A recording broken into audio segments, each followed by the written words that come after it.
Okay, and can you hear my mic here now? Okay, perfect.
Oh, I'm...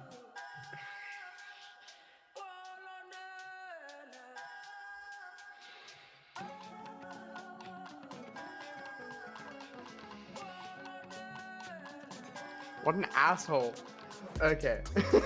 What I was trying to ask is, is there any chance you could send me a still of the current up next screen you have, but with the logos on it? It doesn't have to be like high quality.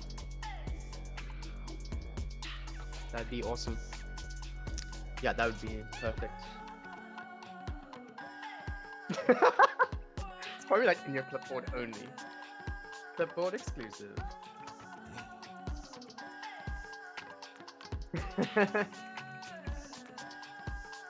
Ah. Oh no.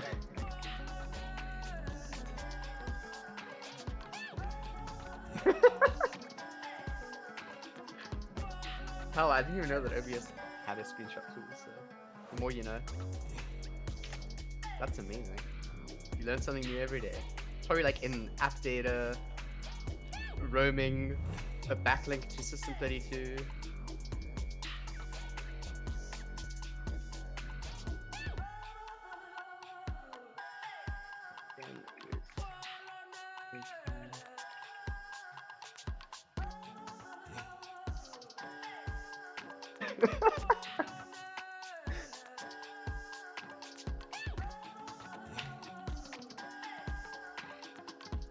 In your settings, if you got settings recording, it'll show you what folder you have. Thank you for the map pick, Benno.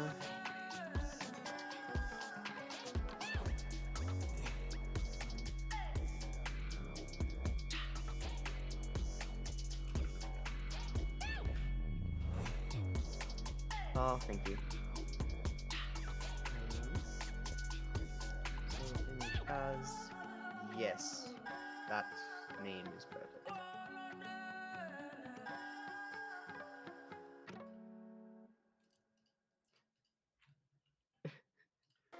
Wait, who's? How do pirates great?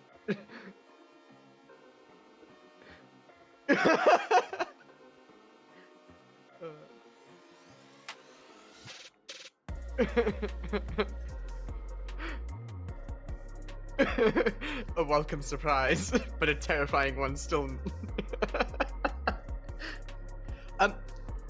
Between the two of you, Nasha and Benno, do you guys know any good software that you can use to like cut up your screen into different segments for Windows to snap to in size?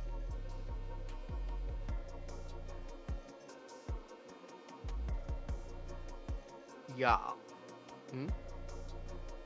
Well, on the vertical screen, it still only lets you break it horizontal. You can't break it vertical.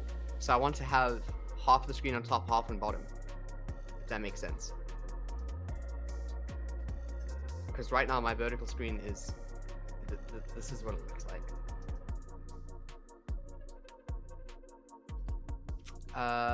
If it does, I just don't know how, and I'm a dum-dum, which is very possible. Yeah, that's the same thing. I'm like, I don't not expect this from Windows.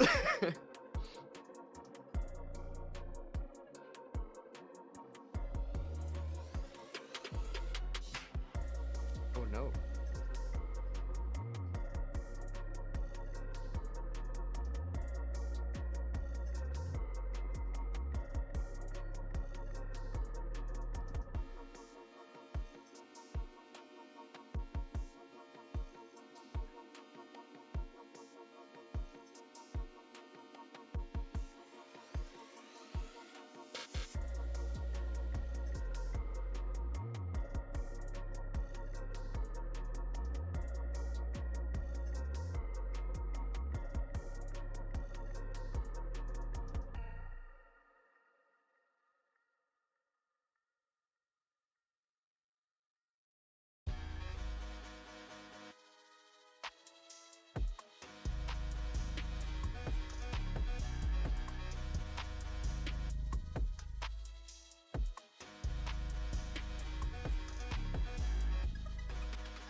Welcome everyone, welcome back to the Flying Shotgun AOC ZA Valorant Qualifiers. It's a mouthful, but it's for a very good reason and it's extremely excited. I'm excited to be here and I'm of course joined with Predator. How's it going on your side, man? Hey, thank you. Yeah, I'm very happy to be here and excited for the matches. I'm good and ready for the rest of the games today. And yeah, I'm sure we're in for a treat. Absolutely. I mean, we had two insane matches already, finishing 2-0 both respectively. And now going into the next match, I mean, Predator, you're wearing the hoodie here for your team. I know who you're voting for over here. We've got Rise Blue, who are going to be going up. Some new kids on the block, of course, signed under a very new organization throughout the South African esports scene. It is Illusion Gaming. And I'm quite sure, I can't remember what team were they from before? From Soft Gang. Soft Gang, fantastic. And a lot of those players actually, players who played in the Red Bull Campus Clutch qualifiers, and some very strong mechanical players. I hope they can kind of bring that together because I know Soft Gang, they had some tension and some trouble really playing as a team and as a unit. If they can bring that in, I think that we could see a potential 3-map series. But I'm sure that you're the last person who wants to hear that because you know that your boys in blue are going to come out guns blazing. Oh yeah, no, 100%. I'm hoping they can do their thing. But yes, the Illusion definitely can't be taken lightly whatsoever. They've also been putting a lot of time into the game, so it's going to be a tough match regardless. And I think they've made 1 or 2 changes to their starting roster as well. So it's going to be exciting to see that. So it's new stuff that we haven't seen before, regardless if we've played them before in the past. So I'm interested to see what they're going to bring to the table. Oh, absolutely. I'd actually have to look at the rosters. I don't have them in front of me at this very moment. But like you say, I think that they have 2 new players added to their roster. And yeah, I think this is going to be one of their first broadcasts that we're going to really see this squad of 5 bringing it into a very competitive bracket as well. So just once we get some go ahead as to what the players are up to, what we can talk about for a bit here, Predator, is the maps. And I know that when we were going into this, you were saying, oh, I could see Haven being picked. And then you got a little bit blindsided by your own team there, and we got a bind coming out. Yeah, so, that surprised me on that one. So we're going to start off with Ascent.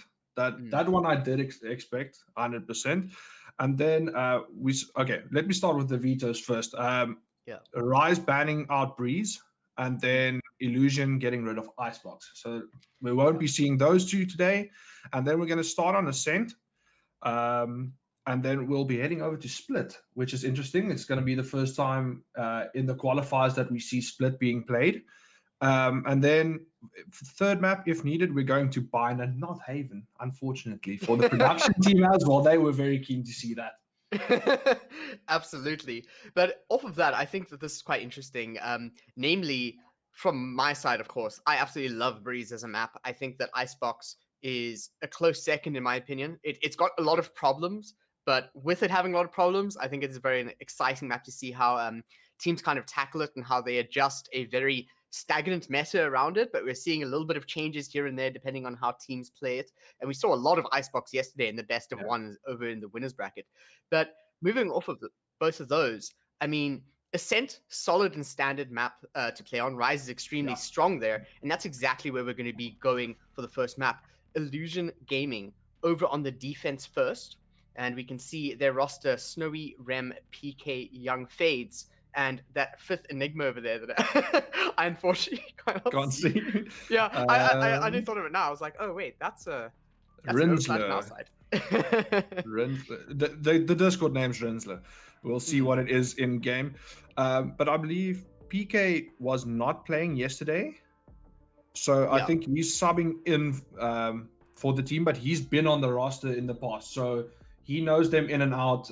It's going to be a comfortable slot in for him. And then obviously he's been known as that Sova main as well. So I'm assuming he'll lock that in because he knows the character so well. Yeah, and also looking at this, I mean, Rise Blue, I would say, is definitely one of those teams or one of those rosters, is the way I'd rather point out, is I would definitely see them as a very strong contender for taking this. And of course, being knocked down to the low bracket by Punish's Academy yesterday in the best of one. Yeah. This is definitely where they can start clawing back. And of course, if they do manage to come out on top of this, they've got some really big shoes to fill in the next match. Yeah, But no, 100%. Back over to Ascent though. This composition, I'm really loving the amount that we are seeing. The Sky, I think Freddie K on the Sky is going to be a game changer. The match that we just watched before this one, actually before our break, we saw Ronro just absolutely demolishing using Sky as in the best way possible, which I think is hopefully something that Freddie K is going to steal a page out of their book of, playing a very aggressive Sky almost as an entry duelist. And yeah, as you said, the rest is quite standard, but interesting single duelist over on Illusion Gaming side and double duelist for Rise Blue. But of course, going into this now is the first round on pistols, and it looks like we're going to be seeing the attackers in Rise Blue going to be opting to start over on B.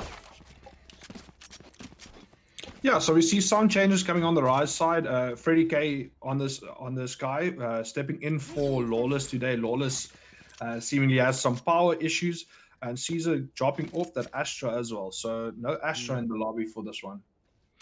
That was like something I was thinking of bringing up. I don't think I was going to bring it up specifically for Rise, but Astra, a very powerful agent to choose, especially on Ascent, but a very complicated agent to use at the same time. So of course, starting up, Freddie K wanting to just check things out with the Trailblazer, and notices that there's utility there, so we're probably going to see a rotate and maybe even a pick or two over in the mid. Will they clear their corners here as they go into the street area? Caesar taking some damage, but he does manage to get the pick. Gets traded out by Rem, though. Nice utility usage here just to keep out of trees. Y is going to have to actually back off in the situation. Looks like they might circle back to B, but knowing that Killjoy on Illusion Gaming is down, that utility means absolutely naught. Now 3 versus 2. Quick rotate coming in. Yeah, just running directly onto site. PK over in market does get a site. Actually gets the pick onto Rice. Door is closing, but that's not going to really stall that much. I mean, the timing works out quite nicely for Illusion because their Raze also needs to rotate during this time. Yeah. And backside now. Raze very low on health though, so we'll see how Rice can hold this site now for this post plant. Ooh, PK looked like picking up a frenzy there to get rid of the turret nice and quickly.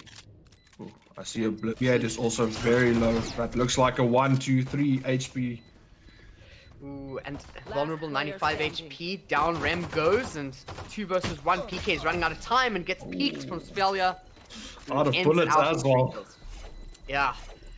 Very, very close one. We saw an amazing clutch from Svelia yesterday, in fact, and you can see definitely showing that they still have it going into this. Of course, that was only the first round, and pretty much right to the end of time you could possibly get in a round. Yeah, close first round there. But nice trades coming out from both teams, and we'll see the 5 Spectre buy coming through, and then we'll see two Sheriffs coming out on the side of Illusion. See if they can click some headshots with those.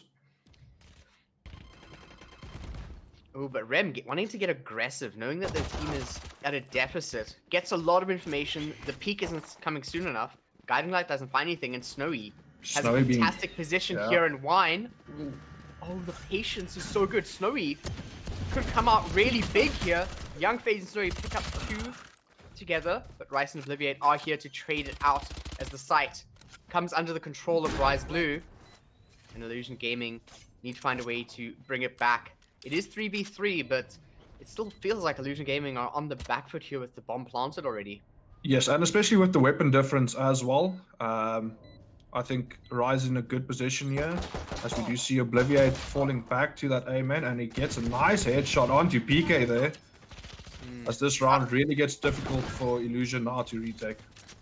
Yeah, I was really hoping we'd see a peak with multiple players, and oh no, the shot was so close for him, but not quite enough. That's where the weaponry really shows you that having that advantage can mean everything. No, definitely.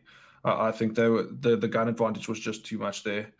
We see Caesar picking up Vandal here, so they're going to buy into this round a little bit. No, he decides against it. I think realizing that this is the bonus, rather opting to let's rather play for the economy instead of playing for the big plays, quote unquote. But what Yeah. I find interesting here is now this is the buy up, or this is the force that we're seeing from Illusion Gaming after Illusion, their but save. yeah, but it's still interesting choice there Mm. because okay, PK is known for his Ares and Odin play though, so that's still normal for me. But we do see a Guardian for them as well. I believe it was Rem. So trying to get some mid Into the dark control cover. Ooh, that's dangerous. I'm glad they got rid of the alarm bot, but I don't think that they got rid of the swarm grenade. And that... okay, no, it does look like the swarm grenade's gone.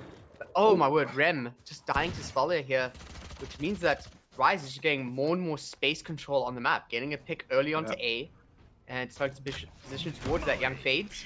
Maybe using the molly, but gets double flash with the paranoia and the guiding light. It looks like side control going the way of Rise also quickly. A lot of utility to the extent Snowy at least finding a pick over into the entrance. Out of charges. I think Playing that was over in heaven. Spike trying to go down a bit in the open there. And Snowy gets a nice pick onto Rise. This is a fantastic peek. What a lovely pincer coming in from great Illusion Gaming to close it out. A very quick 3 kills paired up together. And of course that does also put Snowy on a triple kill here for this round. Nice to see them being able to pincer onto a site like that. I was actually I think that's one of the things that I was concerned about going into this match was, can Illusion Gaming really bring it together as a team? And if we see more rounds like that, I'm gonna get a little bit scared of this team. Yeah, I think the economy took a little bit of a knock, but all in all, a very quick and coordinated retake of the site there, making sure they get the kills quickly, leaving more than enough time for that spike as well. And once again, posturing towards B, a very interesting buy. I mean, Rem going down to 1,300 there, guiding light, doesn't find anyone, but now, given away by the recon darts, we do see a little bit of a spray coming through as well. Killjoy down again. Freddy with a nice pick. Absolutely. And a lovely Hawk PK. Oh, wow. Caught out off guard. There was no way PK was ready for that, and regardless of what's happening, we're still seeing Snowy get pick after pick every round. It's not quite enough to just win the round on their own. Yeah, getting that player on the lurk, so that's an important one. We now see them trying to retake here. Rem only with the sheriff now. Snowy, Remy pushing in, looking for a spot. Oh, Freddy not connecting. Oh, Rice eventually taking care of Snowy. Now it's all up to one. Just goes for the running shot here. Rem upgrades to the Vandal, but not opting to save it. Actually wants to go for the fight. 1 HP in a dream, but Obliviate peeking the corner and gets the kill onto Rem there. As Rise now gets their 3rd round on the board. Yeah, and 3-1 is a great place to start, especially when your economy is looking as good as Rise's does. They've got, I mean, with this is such a stable economy to go off. If they win this, they're pretty much set for the next few rounds. But what we're seeing here again and again is Illusion Gaming wanting to force out, wanting to get aggressive. I mean, we're seeing PK coming out the doors with an Odin, with Rem still sitting there on the sheriff. Yeah, it's a bad position for their economy, and it's a very important round because on attack, Rise will be looking to get as much rounds on the board as early as possible. So this is a big round for Illusion here. Oh my word! Does go down. That Odin, that's what he's known for though. Like, they should expect that. Snowy gets 2nd onto Caesar. Snowy could follow up for another, but taking it slow, swapping the Vandal, and PK posturing as well just to assist Snowy, and good patience here to bring the drone out first. Snowy peeks, gets the pick onto Rice, can't find another one, and Snowy comes out with a triple kill in that trade. Whilst Freddy K just trying to push onto A site. And now they're just swarming, looking for this player. And the info won't come not through. Used. It's a 1 versus Freddy. 5. You're not a hero. Now you're stuck in the utility. That's Yeah, I don't want to see that from that was not the play. Coming in with some BM on top of that. I mean, I think that's well deserved. If you're going to try use Seekers in a 1v5, you are just getting a little bit too cocky there. No, look, Freddy is very confident in his aim, and I'm sure he thought there might be an opportunity for him to show that. But yeah, I don't think the Seekers was the move there. Definitely not. And then unfortunately going down to those nano swarms in the end as well. But looking at that now, Illusion Gaming up well, not up 2 rounds, but they have 2 rounds, still one behind Rise. But this also means that Caesar with an early pick. Yeah, a very important one at that. And a great trade as well to make sure that Rice can stay alive with the knives. Oh, and lovely teamwork to get rid of Snowy. Great eco, that's guns on the board. PK now. What can he do? Oh, great shot by Rise onto PK. Oh. What an eco coming out here from Rise Blue. And this should be the round comfortably for them. Let's see if they just can keep hold of these weapons now, and that will be amazing for their economy. It looks like Anita Dump will just hold on to this weapon. Yeah, I can't imagine Anita doing anything else other than just going for the save here with the Phantom. But I mean, geez, what an explosive save from Rise, and I think a lot of that is attributed to the Blade Storm coming out. I really think that was an important ultimate used there, and just the amount of distraction you get by using the Blade Storm, going in aggressive into mid, updrafts, and then your teammates there to back you up. Yeah, those really nice. The 2 early Sheriff kills, because the Blade Storm just causes so much distraction, like you said, and it opens up angles for the other players. Are looking to hunt this a bit, which I don't think is necessary. They need to hold these guns, and they do. Yeah, you can see just holding those angles in case we see Anita Dump trying to get a little bit greedy. But I mean, Rice definitely showing up big that round. But I also have to talk about Svelia over here. 7-2 already, and we're only in the 6th round. That's always quite impressive. Coming out the gates early into a best of 3. But the only one topping Svelia is Snowy, who right now I have to say is actually pretty much grabbing the rest of their team on their own back. Yeah, 100%. Revealing area. But hopefully Illusion can find a way to combat Rise's plays. Right now it seems like some good patience over here from Illusion, actually playing quite safe over on A site. Might see some players getting trapped here by this Killjoy lockdown. Yeah, but they're going to use it as bait. Anita Dump. Oh no, they're actually running out. If Anita Dump just waited and we saw a push from Tree, it could have been so good from Illusion. Snowy did pick up one, and he's on the flank as well, so I wonder if Rise is aware of this. Ooh, that is a very good point. But Obliviate finding 2 in Tree means that Snowy has to make something amazing happen here, and just waiting for them, doesn't find it. Oh, Freddy K gets the pick, and now it's all up to Rem with the Sheriff. If he's getting 1 pick would be great, but Obliviate wants that triple. Yeah, getting the 3K in the round and getting a 5th round on the board here for Rise Blue. Good start from them, and it seems like the confidence is starting to flow, which we clearly saw was a bit lacking in last night's match. That's so good to start off. I think that's something that from Illusion Gaming side, I can't say that I've seen a lack of confidence. They're definitely the underdogs that are very keen to punch up. But on that round there, I do feel a little bit of miscommunication. I think if Anita Dump just waited there, we could have seen a lot more happening. But Freddy K... Oh wow, but Rise is getting super aggressive now. Rise and Freddy pushing all the way through mid catwalk into Tree. PK can try and make something happen here. Doesn't get blinded, but moving around almost kills Rice. Just a little bit too much movement. Rem waiting with the showstopper, but can they find another? Yes, they can. Freddy goes down that forward push to A, but right now the spike is in mid, and it's all up to Snowy to get out of this precarious situation on their own. Caesar going to be using from the shadows to get onto B site, but waiting for them is Anita Dump, and now Spike all the way on B site. 2 players over in mid need to find their way there. Lockdown invested as well on that spike. And they have no idea where Rem is. Rem is in a great position here. Oh, but given away. Turret. Yeah, that's awful for the side of Illusion, but if Anita Dump uses the utility properly, Alleviate's being vulnerable now. Oh, fantastic placing of the swarm grenades as well. So they still take damage in both houses, but Alleviate finds the headshot onto Rem. Now goes for a peek. Anita Dump does find one. Now Obliviate also low. Oh my word, Anita Dump gets it! Great hold by Anita there. amazing hold on that side. I don't know if that that Omen ult was worth it. And not clearing sight, especially. You have to clear all your angles. If you want to take a site like that, you can't just go on what ifs. So unfortunate there for Rise, not clearing everything and then coming out second best in that round. Yeah, I have to give it to Anita Dump though. I was a bit cautious about the lockdown because of the time. I mean, there was still 45 seconds plus on the clock, so it wasn't actually doing much, but it seemed to work out quite nicely. But now looking at this, I mean, we're still seeing a Marshall on Rem after Illusion Game is winning rounds. Even when they're winning rounds, they're still a bit behind on the economy. Ooh. PK starting it early.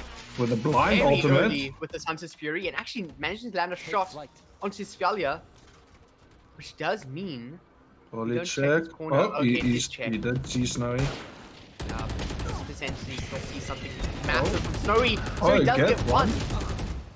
PK going down though, Obliviate and Rice also finding kills in the mix. And yeah, Rice doing very well with this mid control and picking up the kills they need in that tree area, garden area. And now just taking that side as Rice takes down Rem as well, leaving Anita in a 1v4 situation, spike down. I'm quite surprised that we're seeing Illusion Gaming. I mean, I really want to see a save round from them. I want to see an absolutely crazy save round where they do something unexpected, because time and time again, when they win rounds, they come out on the other side without the same weaponry that Rise is sitting with because of the way they're managing their economy. But still mechanically very strong. Yeah, I definitely think they should just go for full team save. Keep this one rifle they have and play around that.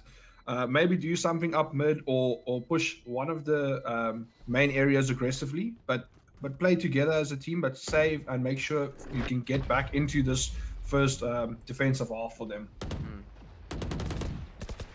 Yeah, I mean, at the same time as me criticizing a little bit of Illusion Gaming's plays, I do think Rise might be getting a little bit ahead of themselves here, thinking that this might be like an easy match here, and we're seeing some rather aggressive moves that you wouldn't always expect, which at times definitely can work out really well. But I think that you need to be very aware as a team as to when you need to stop this and really start playing extremely structured.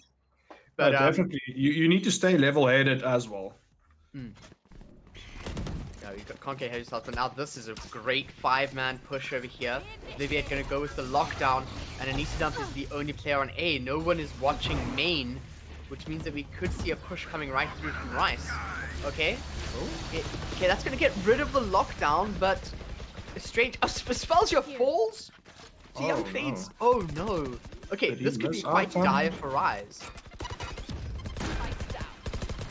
Obliviate does get the plant and going to be setting up. Whilst we just see Illusion swarming through. Obliviate finds a pick onto Rem. PK coming in with the Ares off the back of Young Flying finding a pick onto Rice. And PK, oh my god, showing us why the Ares is his core weapon to his game plan. Another strong retake there coming by Illusion. And yeah, PK and Young Fade just leading the charge there, picking up the trades. And yeah, the numbers after Svalia went down there, the numbers just favoring them. It was really interesting there though, the way that Illusion Gaming kind of swarmed around the site from both Heaven and Tree, but we didn't really see any swarming coming in from the flank. And I think that Rise was almost waiting for a flank or something. Their afterplant wasn't actually bad, but I don't think that by standard you're like ready for the Ares or the Odin that PK brings to the table.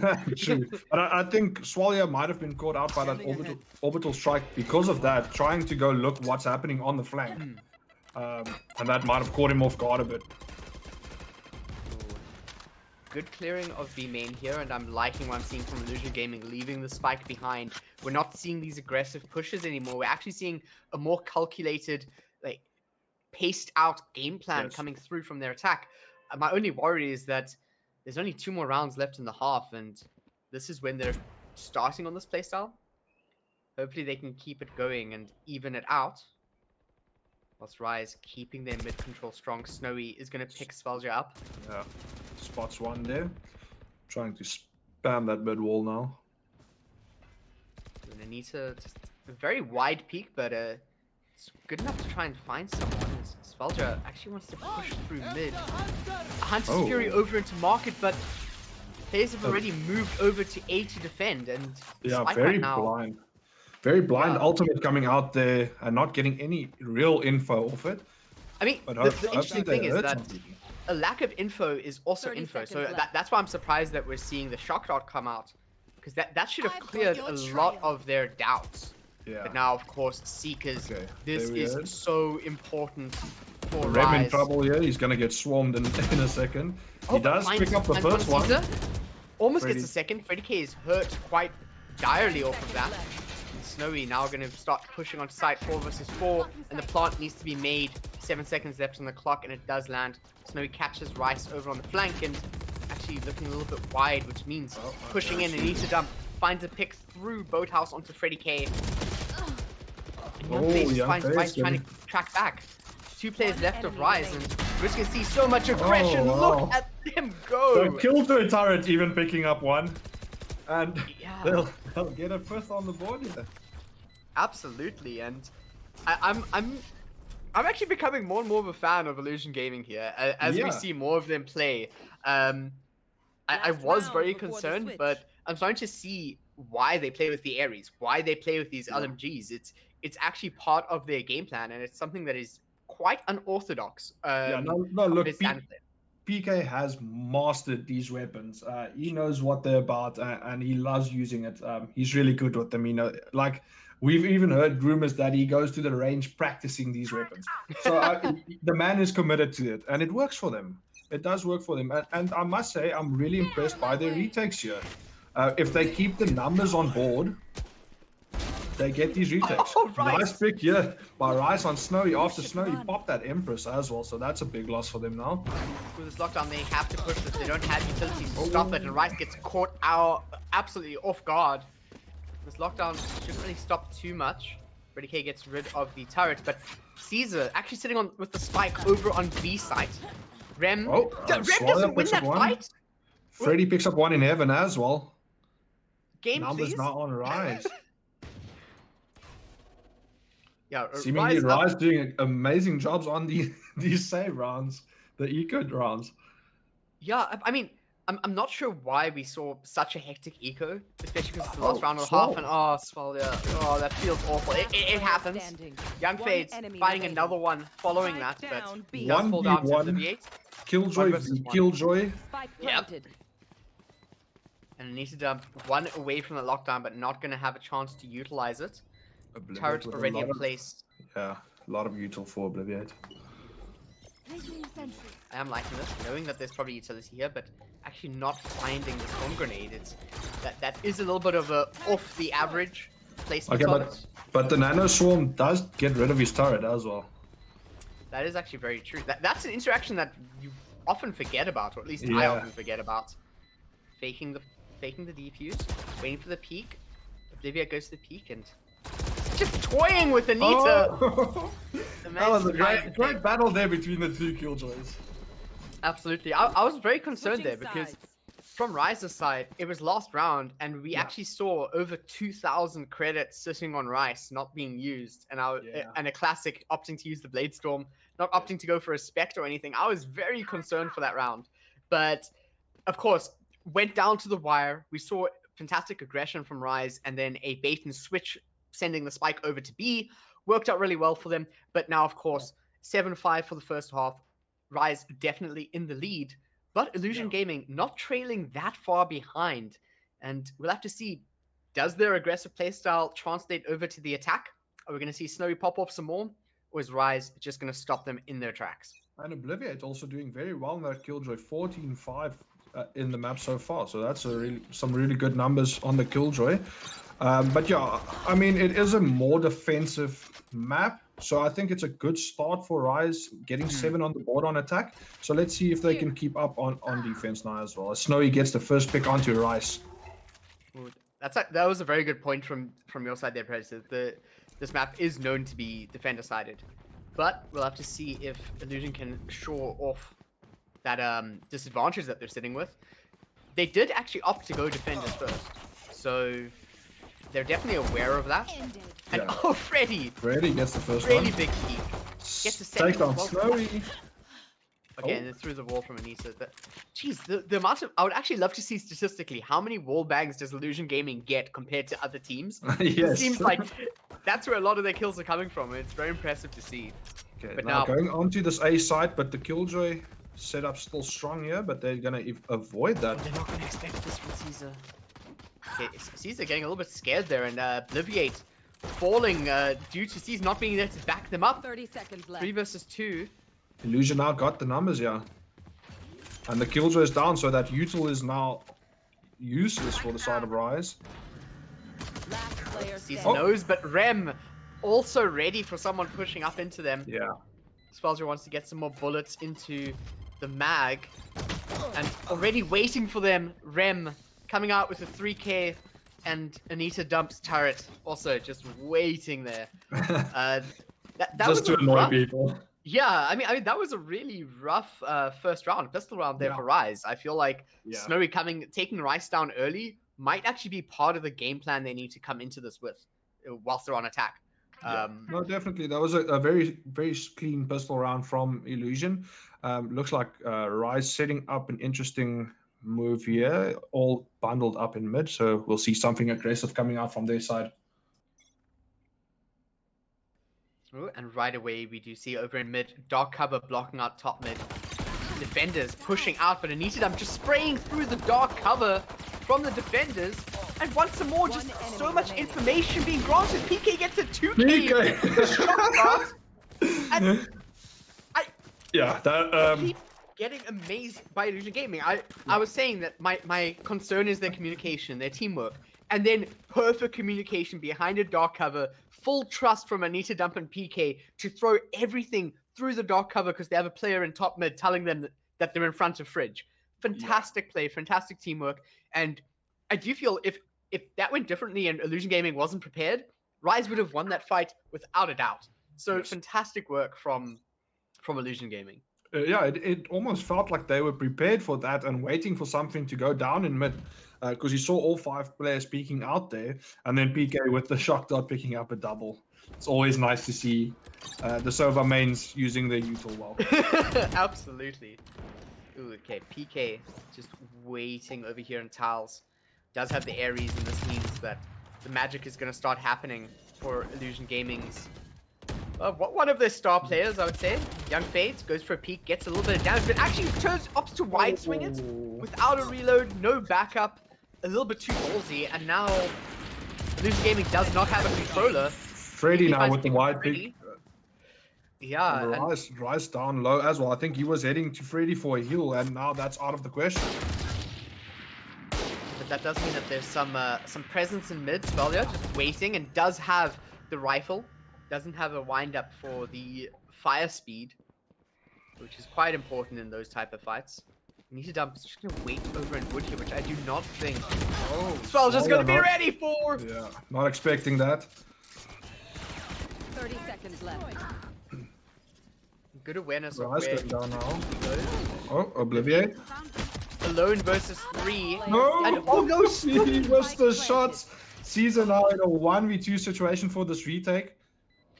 To be fair, Caesar is the type of player who is extremely good at these outnumbered clutches, but can they really come out on top? And not quite. Anitadam, fantastic patience behind the green boxes, and I'm quite sure. I mean, that was a save from Illusion, wasn't it? Or was there bonus? A bonus round, Bonus, but yeah. what a bonus round, because that puts Rise back on a save round now, and they can buy up full as well. So great round out of Illusion. They're taking the lead in the map now, going up 8-7. Yeah, I must say this wasn't quite what I would have expected going into this side swap after the first half, and seeing Illusion Gaming going over to the attacking side, and seems like it's almost favored them as their aggression is just working so well. Yeah. No, definitely, and I think like a pistol round can always is always a 50-50 situation. It could go any way, and then you have that first half buy, if we can call it that, where the opposing team is still saving, but you must make sure you win your first full buy then. And unfortunately, Rise not getting it in that in that round, and now they're in a tricky spot. As Illusion look to build up on this lead, but we've seen Rise in yesterday as well. They like the fighting spirit's definitely there, so Yeah, they'll keep absolutely. trying as long as they possibly can. Absolutely. I can't imagine a world where we don't have Rise fighting till the bitter end. I mean, as a team and organization, they've been here since the very beginning of the Valorant scene locally, and they've definitely been putting up some fantastic results. Of course, massive roster changes for both of their teams, so it does take a lot to really get all of that that hard work in, the elbow grease to get your team going from that. And that was actually funny enough. I was actually talking about this with the production team before we started this event, in how in Valorant we're seeing it a lot in the really high tier, I would say, that we're seeing rosters chop and change so often that a lot of teams don't get a chance to build synergy, or they don't get a chance to lose together, to learn how to win together. And now I think this is a great opportunity where Rise on the back foot against one of the underdogs of the tournament, definitely an underdog team. And now coming back into this, we could potentially see a massive save round from them. We've seen amazing save rounds already. Yeah. This could be the change of tide that they need to really start bringing things back. They're down one round. And especially it's on their map pick as well. For a team like Illusion to pick Split for map 2 also, that means they're confident in their map choice. So I think the next couple of rounds is going to be big for Rise Blue here. They have to stay in this and make sure they get their map win. So we'll have to see what they can bring out here. But yes, their save rounds in general has been good so far. Let's see if they can keep it up. And we see PK that Odin is coming in now. It's also interesting. I mean, we've been talking about PK a lot, but he's actually at the bottom of his team in regards to frags. But the impact he has and the way that he changes the ways the game works for his opponents just show how important he is as a player. But talking about this aggression, look at Rise playing out. Freddy! Oh my word, Freddy! Just a quick little donk onto Snowy's head, and now Rice pushing in and does have the judge and accompanied. And that's Freddy down as well. This is really difficult for Illusion. Oh my word, Anita! What a fantastic 2-tap! I got the spike. Oh, but has to deal with Rise pushing up. Finds a third as well as Caesar. Does manage to get the 2v2. Oh, Caesar! Down, attacker spawn. And look at the flank coming in from Obliviate. Those PKs there.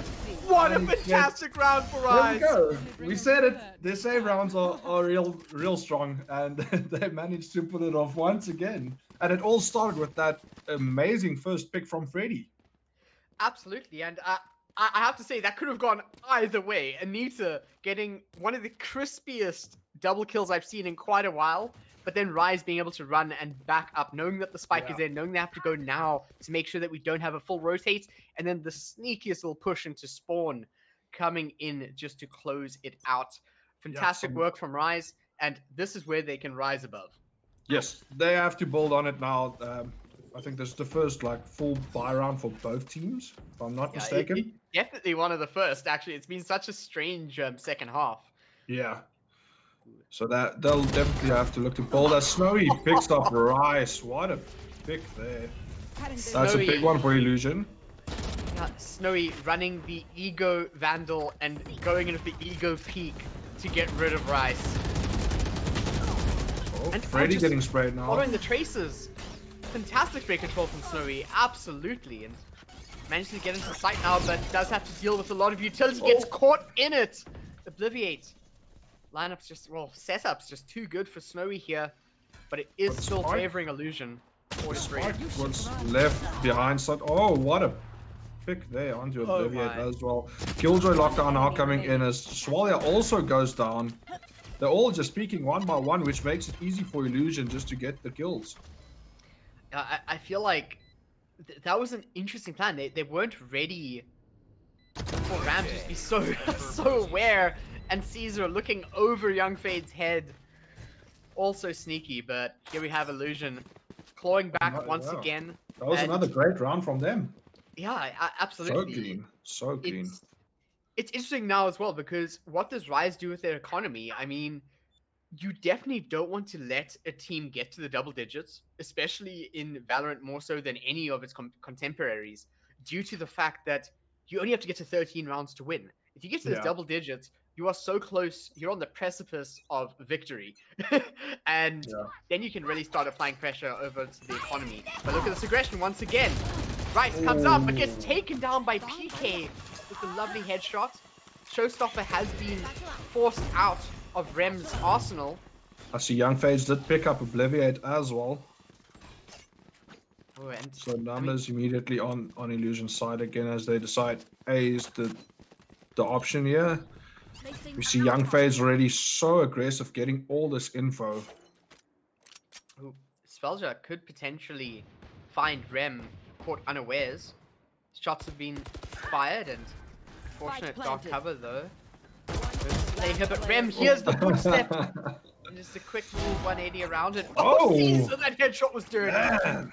Caesar's feeling the sheriff today, that I can tell you. Absolutely. I mean, Oh.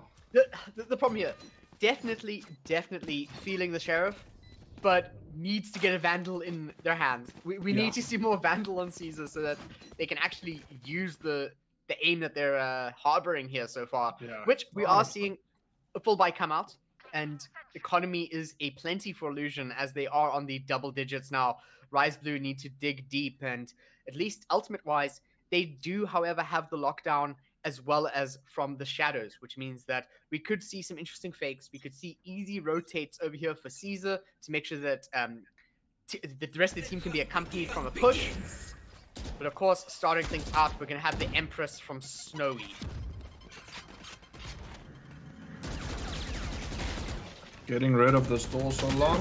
So in trouble. Oh, but he doesn't expect. Oh, Caesar saving Rice there by getting the pick onto Snowy.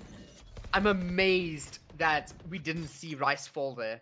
Yeah. I'm absolutely dumbfounded that Snowy didn't find the kill. But as you said, very nice that Caesar was able to get the trade, especially as this was shooting through the dark cover. And now, of course, Illusion Gaming have to be quite careful as to where they want to push and what noise they want to make. This Rise just so evenly spread out through the entirety of Ascent. Yeah, they're definitely playing a bit safer here, and I believe the Killjoy also playing safe so that lockdown is available for post-plant for the retake. As we see Rem here trying to get some mid control and just getting some info, but we see Rise is ready for this B take, as we see two players sitting in both house waiting already. Okay, Rem wants to just get up across mid. 30 seconds left. Caesar getting that info. Oh, I'm liking the usage of utility here. Needs up, has to push him blind, but actually avoids the guiding light. Spellja finds one, finds the second. It's up to Rem now to find a way onto the sites as Young Fades waiting in Pizza gets a pick off of the rotating Obliviate. But we need to get the plant, and Rem does find the pick. But can the plant... Spike's still down, they don't. No. He's gonna miss it. No, what? It's not enough time! The gun? Oh, is it? No, it's not! I think he accidentally picked up the weapon and then went back for his. That feels also awful for Rem. Absolutely unfortunate to be in that situation, but good effort from Illusion Gaming. Did whittle Rise down a bit, and that is forcing Spellja to not be able to buy full armor. Can't even have a teammate buy the rifle so that they can get it, whilst we do see on Illusion Gaming enough economy for this round and more than enough for the next one, even if they lose this. Well, yes. So no, definitely, even though Rise won the round, a big knock to the economy there. And I think that's something Illusion Gaming keeps doing. I'd love to see how this team can keep on refining themselves. But let me not talk about the future, because we're talking about the now. And right now, PK just clearing out the sky smoke and just watching over Snowy in case we see another aggressive push from Rice. But that's not going to be the case. And Spike, of course, waiting all the way in spawn A side.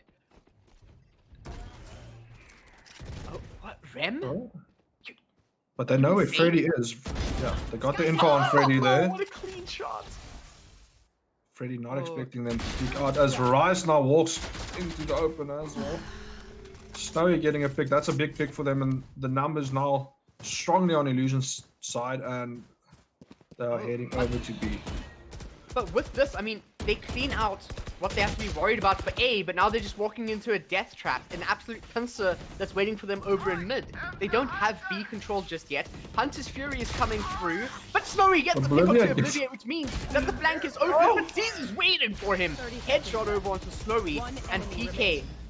Caesar dying there. The orbital strike came in, and Caesar had to teleport out, and unfortunately. Yeah, just got shot due to that, but Spelja now over in market. Anita has seen this, and now PK just waving around with the corner. Odin. Yeah.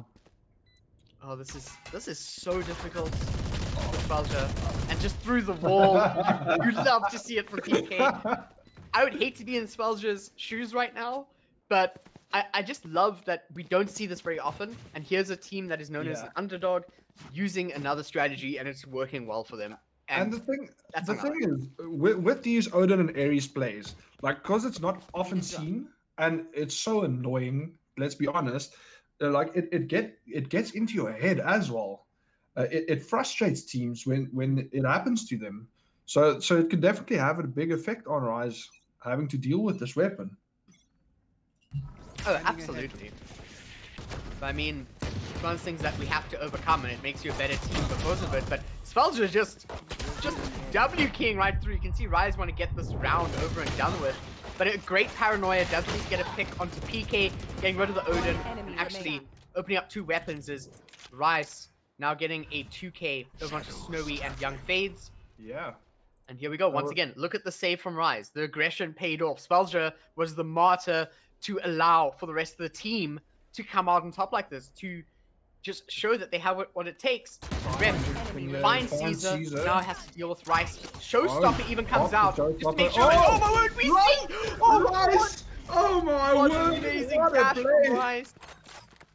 What a play by Rise, saving the round for Rise. Incredible stuff there. And now, of course, losing that showstopper as well. A fantastic tailwind, and I mean, off of that, this timeout coming out now from Rise is something I really like. Utilizing the rules in this way now. You guys have just come off the back of a round that you had zero business winning. You have 3 ultimates on the board. And this is really where you could turn the tides, because you know for a fact that if Illusion win this next one, when it's going to be both teams buying up, they are now on match points, or map point for that matter. You have to stop them right now. There's no other time other than now.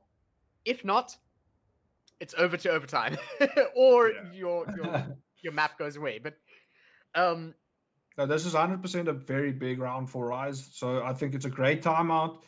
Stay level-headed, plan what you want to do, and make sure you don't lose unnecessary lives in this round. You can't go down in numbers early, and they still have the Killjoy lockdown available as well as the Seekers on the sky. So they have everything they need to take this all the way, but they have to stay focused here. Yeah, what I hope to see from Rise, which is, I mean, already 4 players stacking A, 1 person over on B. I like this full stack idea. They have the From the Shadows to close things out. They have the Seekers to get information if they need to rotate. But I'm just worried that Rise play this too aggressively, and we see someone like PK just mow down and push. Yeah, very interesting hold here for Rise. But even though it seems Illusion got the info, nearly a shot there onto PK. But even though they got the info, they're still deciding to head a bit more to the A side. With Swalya the only one on B, but the spike is still on B though, on the B side of the map at least. Yeah. This is really interesting pacing. This is completely unorthodox for a match to really play out. Or around this deep into the game to play out like this, but I'm hoping to see something really interesting from Illusion soon. Because right now they're just slow pushing B. It hasn't been a fake. Yeah, but Swalya's gonna have to go big here, as they're looking to go over to this B site now. Caesar coming over to help now as well. The timings are gonna be very important here. Caesar, they're getting the info now. Clears out the recon dart. Needs to dump. Gonna throw out the molly, but Obliviate waiting here through the sky smoke, knows that there's players over in market. as Seekers are going to come out, find out that Young Fades is in pizza. BK gets site. one. Caesar Oh, goes over Freddy to 10 seconds left. enter blinds the his own entrance of player. B. Spike is planted in last Seekers moment. gets the first one. Alarm bot down. PK going down is a massive knock to Illusion. And Anita's player. not able to find Rice, and Oh, look at the wow. amount of pressure Rice There we was go. able to apply. Rise managing to even things out at last, 11 to 11. That tactical pause, clearly a very important part of their plan. Yeah, and they still keep that Killjoy lockdown, but I like to see that more aggressive retake, because Illusion did it to them so many times in the first half of this map, where they just aggressively ran in, got the trades, and they could get the defuse, and it worked there for Rise. Oh man, this has been a really interesting match. I did not expect for the first map to go this far. Yeah, And either Looking way that Ascent could go, I feel like Split is going to also be quite crazy. But oh, Rice! yeah. Oh, Look how Rise! aggressive you're playing! Oh no! The Snowy, lineup, Rice! Snowy! Don't line up like that. You try to avoid that at all costs. And now You should run. A-Site is under Illusion Gaming's control. The lockdown as well coming through to make sure that the plant can be stuck. Does Anissa Dump have the lineup ready to go as well? Because that could be really important for this. Oh, the Rem timing here. goes for a peek, and Obliterate's not ready for such an One angle. enemy That's the remaining. lockdown Oh, out of it. finds the Snowy Caesar gets as to well. the... Now Svelia on their own, but a Oh, wide they peek of take two her players around. not quite going to work out, and cracked as we see the spray come down from Rem, playing their absolute minds out. Snowy already on 24 kills, Illusion Gaming on match point, and Rise Blue fighting for overtime. Yeah, but that was a big round for Illusion there, because the economy was not looking that great. If they lost that round and it was Rise on match point, they wouldn't have been able to get the full buys in.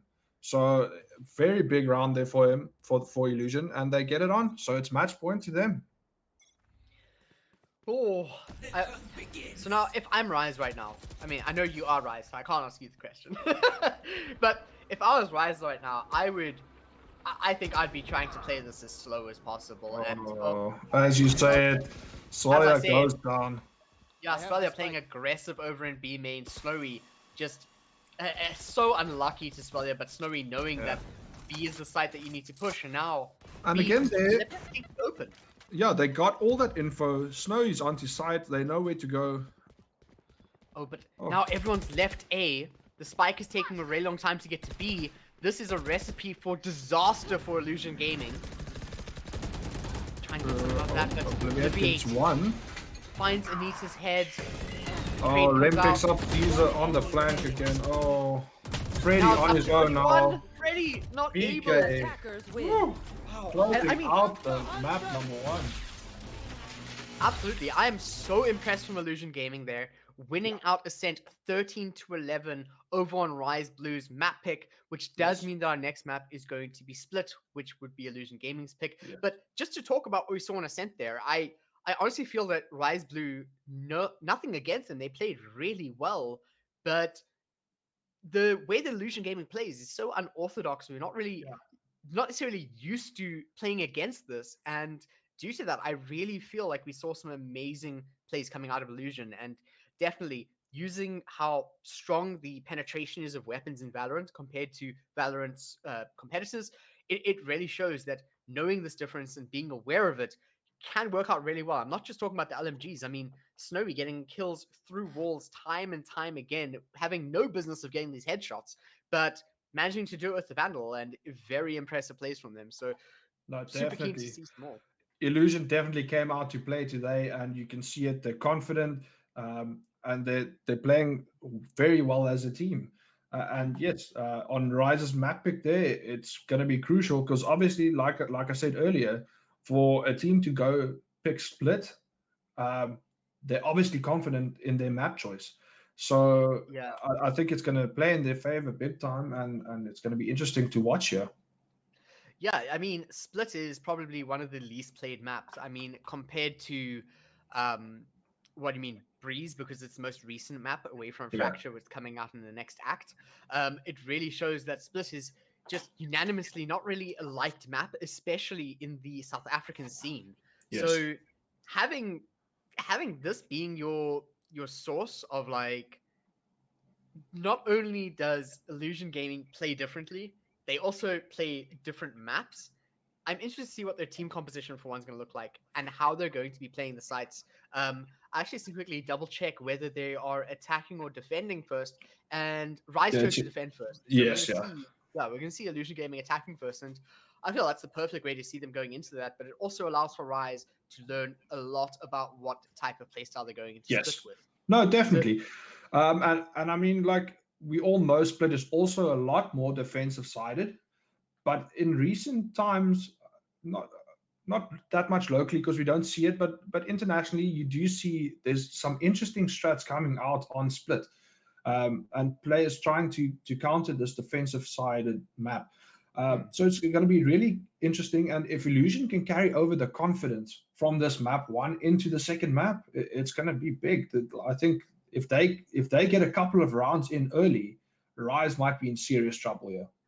Absolutely, and off of that, just on the contrary to that, I hope Rise don't take this loss of on Ascent badly. It was extremely close and they played extremely well, but I hope they stay composed and they have a hype man keeping them going and have someone on the team that's just all out positive, because I do feel that they could still take the lead over in Split. And of course, then if that happens, outside of being Bind, I mean, I haven't really seen Illusion play Bind, but I've seen plenty of Rise Blue play Bind, and they're actually pretty good there. So I could definitely see that going their way. But with, as we said, Split being Illusion Gaming's map pick, this could be a complete wild card to us, which I'm very excited to see. But before we head through to Split, we're going to head over to a quick little break-a-rooney. And as soon as we're back from the break, we'll be showing you how Illusion Gaming and Rise Blue fare on Split.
welcome back to the AOC Valorant South African Qualifiers.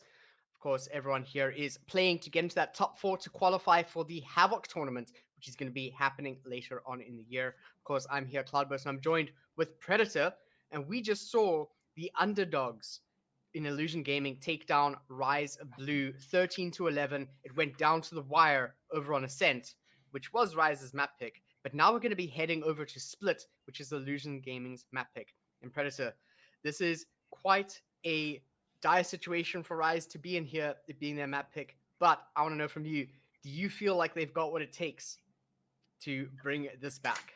Yeah, definitely. It's an unfortunate start for them, but we've seen it time and time again that they like to keep fighting and they like a good comeback story. So I think they can definitely do it, but they'll have to come out strong in map 2 here on Illusion's map pick as well. So they'll have to come guns blazing here and get some confidence going.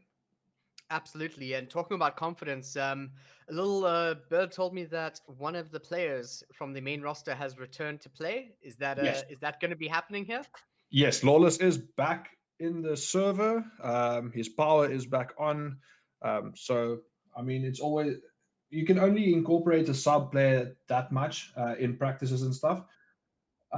So it's good to have your full main team back. I mean, Freddy did really well there, but it's nice to have your full squad. Absolutely, and I think that another part about having a full squad here is oftentimes you'll find that your opponents aren't quite ready for the switch up or the change in your roster coming through, because having another player isn't just that singular player, it's a completely different team. You're not the same 5-man anymore. You're a completely different thing. And I think that off of that, we could potentially see Rise playing a lot more confidently. Maybe some more backup towards Caesar, because we did see Caesar having some amazing shots playing out of his mind alone, but often playing alone. And I think that was a big problem on Ascent. So hopefully we'll see more of that. But if we do see Rem coming out the gates with this breach instead of this raise, I'm going to lose my mind because I don't know what to think of that. Yeah, we definitely don't see a lot of breach play anywhere, not just locally. I mean, internationally even. I think it's more your Korean teams that still uses breach, but you don't see him that often. But also interesting, we'll see a double controller on the Rise side with a Viper and Omen pick coming in, and Swalia moving over to the Sentinel of Killjoy. Ooh, that's actually a massive change though, because I do think that the double controller can work very nicely on Split. There's amazing Viper lineups, but then they're amazing for the entrance into the site, but not necessarily afterwards. And that, I feel like that's where Omen can kind of shore that off. So double up on that. Very interesting compositions. I mean, PK not playing on server that he's known for, instead going for the Sage. Probably, I think a lot of that probably comes from Illusion Gaming thinking of how important having a wall in mid or wall in post can be super vital to a game plan. But of course, they are starting on attack, so... Yes, I was about to say that, like how they will incorporate that into the attacking side, because yes, Sage is great on defense because you can wall that mid area off, but we'll have to see on attack. I know people love, especially the locals, love doing the B main push where the Sage walls the cross and stuff like that, but let's see how viable it is for them on this attacking half. Yep, and talking about Rem over on that breach a little bit more, breach... a lot of the breach mains that you'll see around have said that he got absolutely gutted with his changes, where they reduced his flashes from 3 to 2 and they changed his aftershock to 3 blasts instead of just one singular strong one. Let's see if Rem has found a way to make it work with their teammates, because of course we do not have Snowy on the Reyna anymore either. See an interesting lurk here by the Killjoy as well, number 6 on the map. Over on the A side, and okay, now a Molly and a Boombot being committed through into mid to make sure that Heaven can be pushed into. Great usage of utility, but no damage being dealt just yet, just getting space, and oh no, getting hit by your teammate's aftershock! Well, they clear this area. Caesar, getting the kill onto Young Fades. Obliviate just hiding on site here. Goes for the jump shot. With a Takes down 3K, 4K for 3K. good start here for Obliviate on the Viper. Just ratting about side. Absolutely, and I feel like that push just at a baseline was quite a difficult push for Illusion Gaming to succeed in, so to speak. Just because of the amount of utility they threw out to just clear angles that they could have like double peaked, or they could have at least pushed through with less of a negative result, I guess. And then not having any utility to actually get through onto the site. And also the nice pick there by Rice what a with the shot! Marshall, but he gets traded out by Fades. So they do have the numbers now. Yeah, but another thing as well was, I don't know if that Trailblazer saw Young Fades. Oh no, they're not gonna know, but they get it anyways. Lawless here It's the with spray. the Spectre doing more than enough, and need to dump being in a vulnerable state and then follow up the Spectres and a Killjoy turret. Makes it very difficult to deal with. And Caesar, please just change your knife skin. No, nobody likes it. I'm not gonna get started on that. I've said it so many times, and I know Swalia also loves the operator skin of that bundle, and it's hideous. Well, I mean, no worries about that now, because we do have a force buy up coming in from Illusion Gaming, whilst we have the essential bonus coming through from Rise, with Rice sticking to that Sheriff, and Ultimates are still far away from any conversation to talk about, but an interesting Viper wall here from Rise, just blocking, making it... I'm not too sure what the full point of that is, but absolutely blinded. Rice manages to get out regardless, but Lawless not so lucky, as we're seeing players from Illusion Gaming just flooding through. Snowy gets taken down, but Rem comes through with a very quick trade, and I really like this wall from PK, stopping any movement from Obliviate to get over onto the site. But still a full setup here on the B side for Rise though, so the Killjoy's setup's still strong, and Caesar is here to help out as well. Yeah, look how slow we're seeing these players take it. I'm not sure what is keeping them. Caesar does go for the paranoia, but Young Fade's out really close. Doesn't manage to land any shots, and Caesar finds Young Fade's nice and easy. Just waiting over in hell. The timing. Rem just pushes Caesar whilst utilizing the dark cupboard up to Obliviate now. And it's only Spectres. Oops, all Spectres. There's no Phantoms here for you. Spike planted. And checks hell. This is such a difficult retake, 1 versus 3, and I mean it is the bonus. So it could definitely try and get. Will he check below him? A lot of people don't check this. Oh, he does get it. Does manage to get 1, and every kill here makes it all so much more difficult. Anita with a good read. But yeah, regardless, Illusion Gaming at least managing to get the round on the board. Losing 3 players, not ideal, but at least they aren't sitting on 0 rounds, as Rise Blue definitely coming out of the gates quite strong in this defense. Yeah, good start so far. But yeah, important round to get for Illusion, and they'll force it a bit with 2 Spectres coming in, which should still be fine on this map. The close corners, the Spectres often do help a lot. Yeah, you see players, I think it was Dapper of Sentinels or Doms, who actually say that on split they generally use the Spectre more than a rifle. Yeah. Because of how strong it is on this map. You can it's basically still run and gun. Ooh, that's a very good tremor here, just rolling Lawless out a bit, and flashed as well, which means Guiding Light's not as effective as one would want. But we don't see an aggressive push just yet. I feel like Illusion Gaming losing a lot of what makes them so strong is their aggression, and they're not really utilizing it.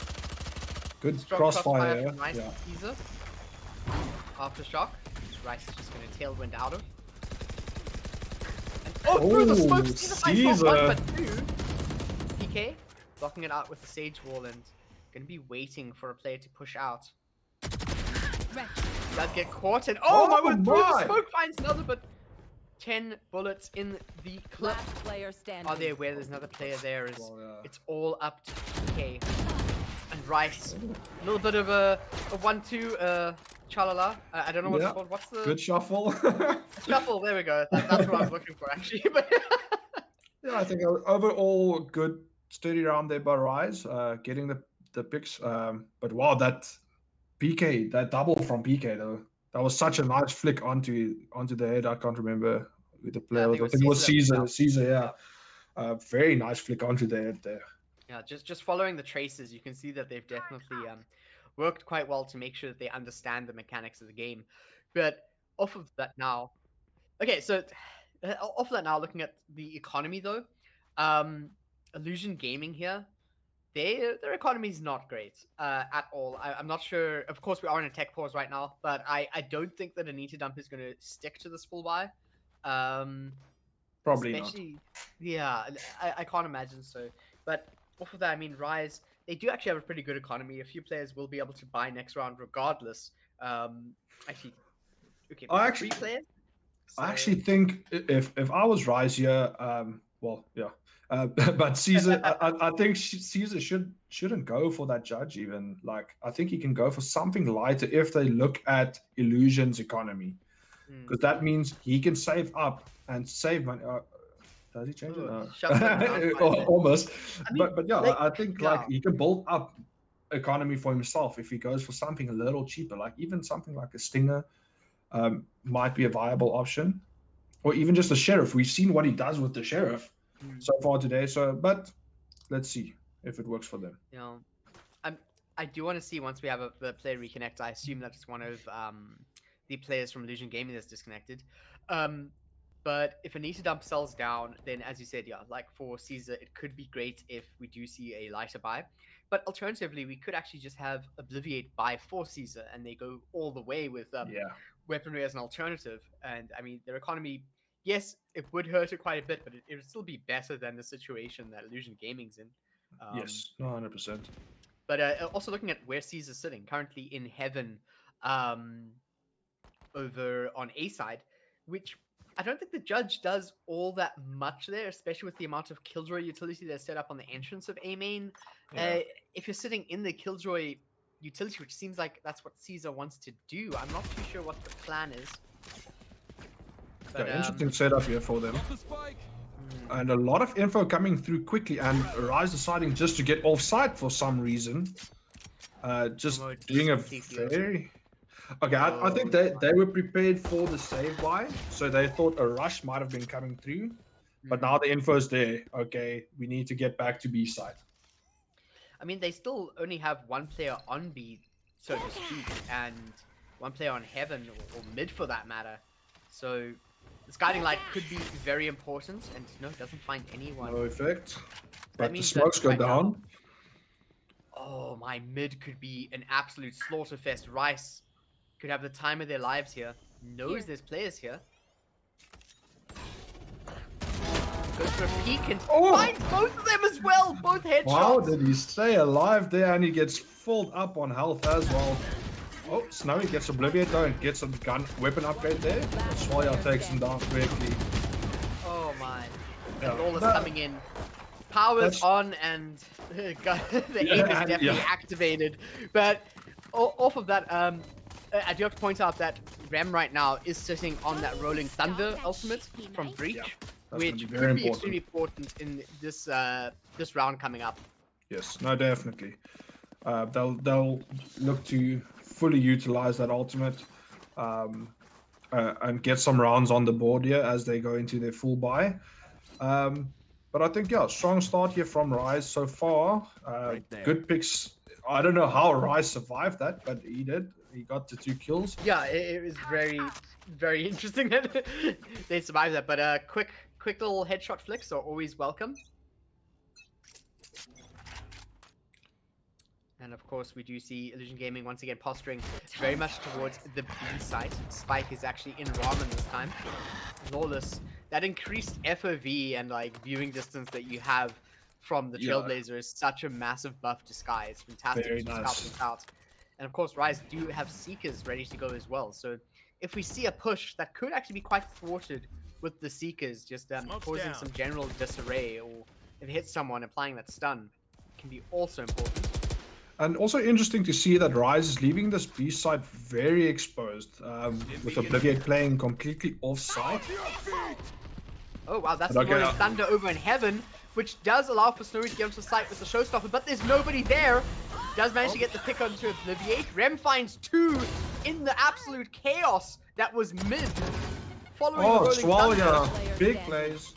Yeah, Caesar. finds Nita, but Snowy is still around, and now it's all up to Caesar. A 1 versus 2. Both players from Illusion Gaming are currently on site, and we'll have to see who sees who first. We do see the shrouded step come through to allow Caesar to just play over in hell. And the revive as well now, making it tough for Caesar here. This is definitely one of those that you have to take. I mean, if Caesar can come out on top of this, this will set them ahead for maybe not even 1, but 2 rounds. That turret could be quite dire, and Caesar finds a shot, but Snowy coming in with the peak. He expected that push, but unfortunately just not quick enough to get the kill. But good round there by Illusion. That Rolling Thunder not getting all the attraction they would have liked from it, but I mean, it cleared the side, it did its job, and they could take that side. Snowy with the Raze ult also just getting that early kills for them and giving them the side. And I'm glad to see Snowy learn from the mistake his teammate made of trying to plant in the open there. Just planting safe as well before Caesar could get a pick onto him. With Obliviate wanting to utilize the Viper's pit over in mid, which will definitely... Oh wait, what? I was about to say it will definitely slow down the push coming in from Illusion Gaming, but that's not the case at all. They're just going to push right through his ultimate. We see the orbital strike as well, takes down Lawless, but Obliviate waiting in post as the decay fades away. We can just see Illusion Gaming playing this out, and oh my word, they even committed the lockdown. The lockdown, yeah, I feel that was a bit of a waste there from Rise. I mean, they were expecting this aggressive push, but Illusion Gaming once again flipping the script. When you expect them to be aggressive, they decide let's actually play like extremely smart and structured. They do what you don't expect, or at least what I don't expect. This mid fight could be interesting here. Obliviate not. I don't think he's aware that Snowy's right above him. Okay, well, Snowy does drop, and that is definitely information that is heard. Swalia managed to pick up trade there as well. I hope Rice rotates off of B soon to get to A side, because the push is coming through. Rem has to be very careful. Does actually get a little bit tagged here from Caesar. Now on the site, Spelger has to be careful about the push from Ramp from Snowy. Let's go for the shots and through the box, taking a note out of PK's little playbook. Rem falls down as well. PK has to find a way to play around this. Going for the plant. See Obliviate on the flank here as well. Could be crucial. This could actually bait quite a bit. No, the reload! Oh no! Anita! And PK also out of ammo. Another peek here from PK, but okay, 29 slow it HP. down. Take it easy, 29 HP, but if you play this right, does Spelger know how close this player is? He's gonna get the heal potion. That's exactly where PK goes down. Swalia with a big 4K in that round for Rise there. Winning it out with 15 HP. Obliviate getting an operator as well. Things are starting to look really good for Rise now. Yeah, no, that was a good round. Economy looking a bit dodgy on Illusion's side. Probably looking to save up here. Anita managing a Spectre. Yeah, they're going to invest a bit into this round. I don't know if that's the smartest choice, but let's see how it plays out for them, as they do look to get some attacking rounds on the board. I feel like Illusion Gaming, if we see something aggressive, oh my word, if they catch Obliviate, off guard. That's very dangerous. Oh, Rice. Nice pick. Snowy was not prepared for that, and it looks like going for the ultimate orb off of teammates death. The Rolling Thunder might be what they're playing for, but Caesar used up the shroud, from the shadow. Why? Yeah. Pick onto Lawless now, and even the fact that they got 1 kill off of this is not what I want to see from Rise. No, definitely. I don't think they're using their ultimates very smart so far. They're wasting a lot of their ultimates with a lack of info. But also at the same time, their composition is quite interesting in regards to ultimates. Something you definitely use preemptively for plays, and Rice managed to at least reset to take down young Fades, almost in a very bad situation. But yeah, but he got a lot of info as well because he saw the first two crossing into the ropes area as well. I mean, interesting enough, off of that, haven't actually crossed through. Caesar is going to 30 seconds left. A player now going through ropes, and Caesar comes out on top Last because of player using the standing. judge. Rem looks away at the worst possible time. Yeah, Caesar bad finds the timing. head, and Anita now also bad timing. Bad Weapon timing. out, not ready. Rise is coming out on top with the timing. It's unfortunate to see it happen, but it's something that does. And for Rise, they must be once again feeling really good going into this. Yeah, no, very clean round at the end. Losing one weapon, unfortunately, but it is what it is. They must just regain now from that. And we see the Ares on board for PK here as well. I must say, like, Anita getting caught without the weapon there, that's probably one of the most frustrating things for me in Valorant. Like, it's a CS habit that people picked up, and they get caught out so many times.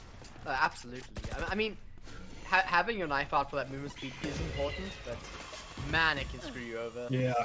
Snowy, aggressive peek, doesn't find shot. Claws gets hurt real bad. Young Fate's able to trade it out. And now, over in ropes, once again, we have the crossfire between Caesar and Rice. PK just holding inside of the dark cover. Might want to push out of the timing could be so important, but no! Caesar and Rice both pick up the players who are currently in mid.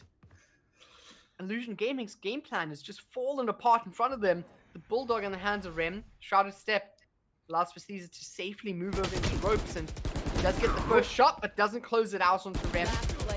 Almost on the head. Rice. Down mid. Very aggressive. Rem falls down. Something I've picked up here is Anita, a lot of the times, is on a lurk, and I don't know if that's a good thing. Just leaving his team to take battles without the possibility of trades. I'd like to see Anita playing it. I know you have to watch all your angles, but the Killjoy has great usual for that. And I think playing with the team might be a bit better option for them here. I'll have to agree with you there. We do see time and time again, Anita Dump is one of the last players that is alive for the side of Illusion Gaming. But at the same time, we have seen Anita Dump pull off some really, really clean rounds being that last player.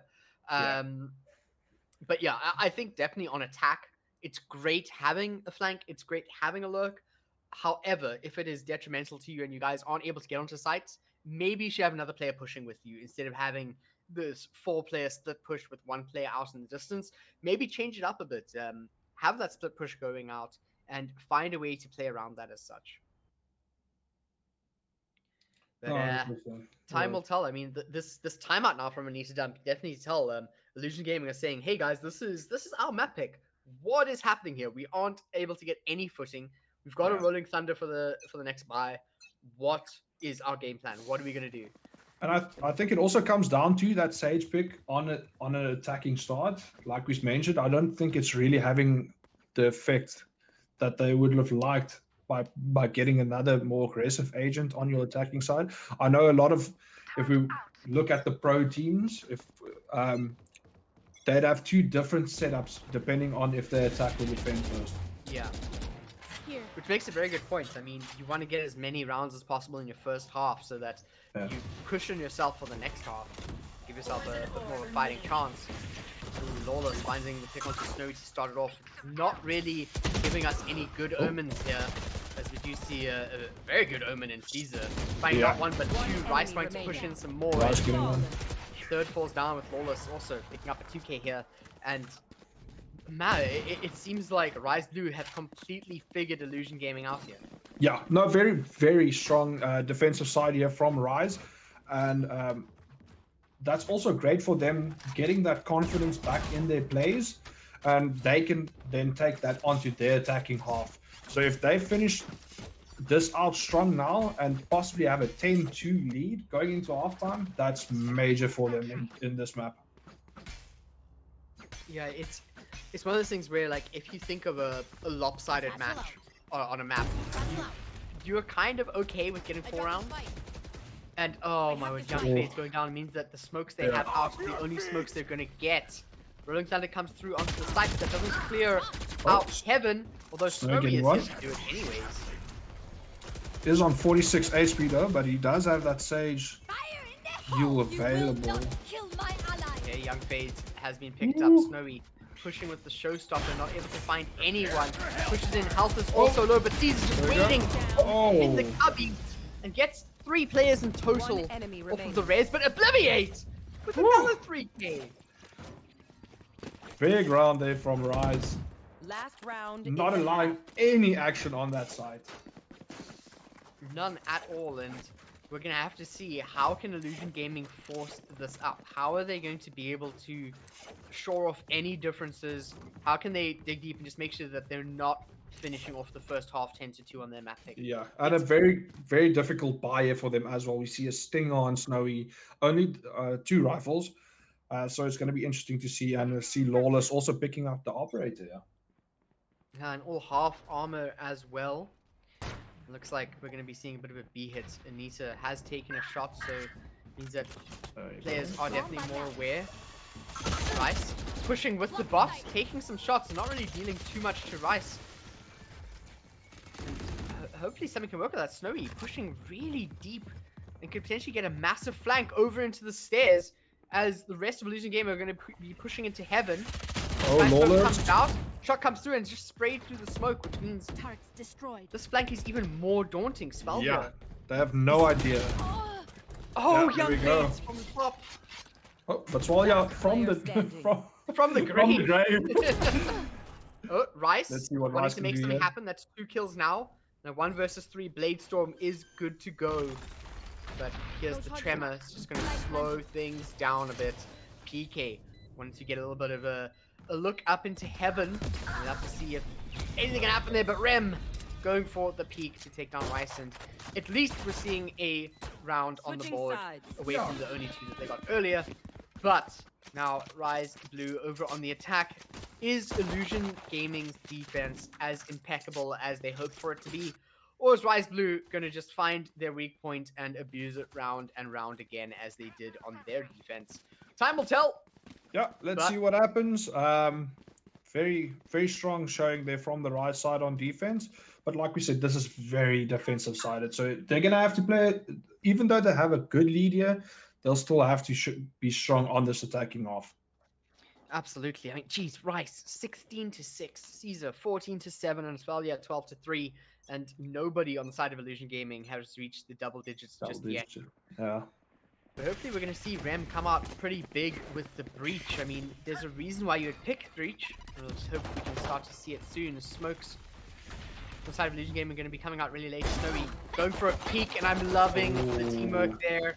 Working together, and just, oh my word, it's also cloudy with the smokes over in mid. Oblivion comes on top because of the push. Absolute chaos. I don't know why Illusion Game are just throwing themselves at mid here into Rise's crosshairs and into the Killjoy turret. However, it has evened things out a bit. I mean, 3-3, they could still find a way to make this work, but now the toxic screen has been applied up over to the Heaven and ramps for A site, and it looks like it's up to Rem on their lonesome to push through as PK finds Spelsia trying to lurk up mid. Ram leaves Lawless on little to no health whatsoever, and no more toxic screen as we did see Obliviate fall down. Oh, has seen 1 player, but are they? That's gonna be big. Goes for the spray, but PK swings around. And Lawless was on such low health. Illusion Gaming first round on the second half. 2 rounds in a row, technically. And hopefully they can keep this one going as they are going to be forcing up this round with Rise saving. And off of that, do you think there could be a world where Rise actually forces up here to try and fight Illusion Gaming? Or do you think that saving is the only thing they should do here? I think saving is the better option. They've got a big enough lead to not have to force this. If it was a bit closer, maybe, but I don't think it's necessary. But I'd like to see on this attack that they're just a bit closer together in the teamwork department, because I think they left Rice out to die there in the first round. Very aggressive here. Yeah, oh, PK doesn't expect a second player. I love that re-peek, but now Young Fade's on his own as another 2 players peek through as well. And That's weapons now. Absolutely, and so much aggression. Snowy caught with the paint shells out. And now 3-2 Rise, once again showing why they're so good at these save rounds. They're able to throw the bodies in at the right timings. What an interesting strat coming out there from Rise, because they went through into A heaven, through ropes, and onto B. Yeah. They're exploring this whole map.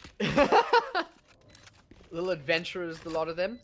But off of that now, Anita running to push through the side entrance.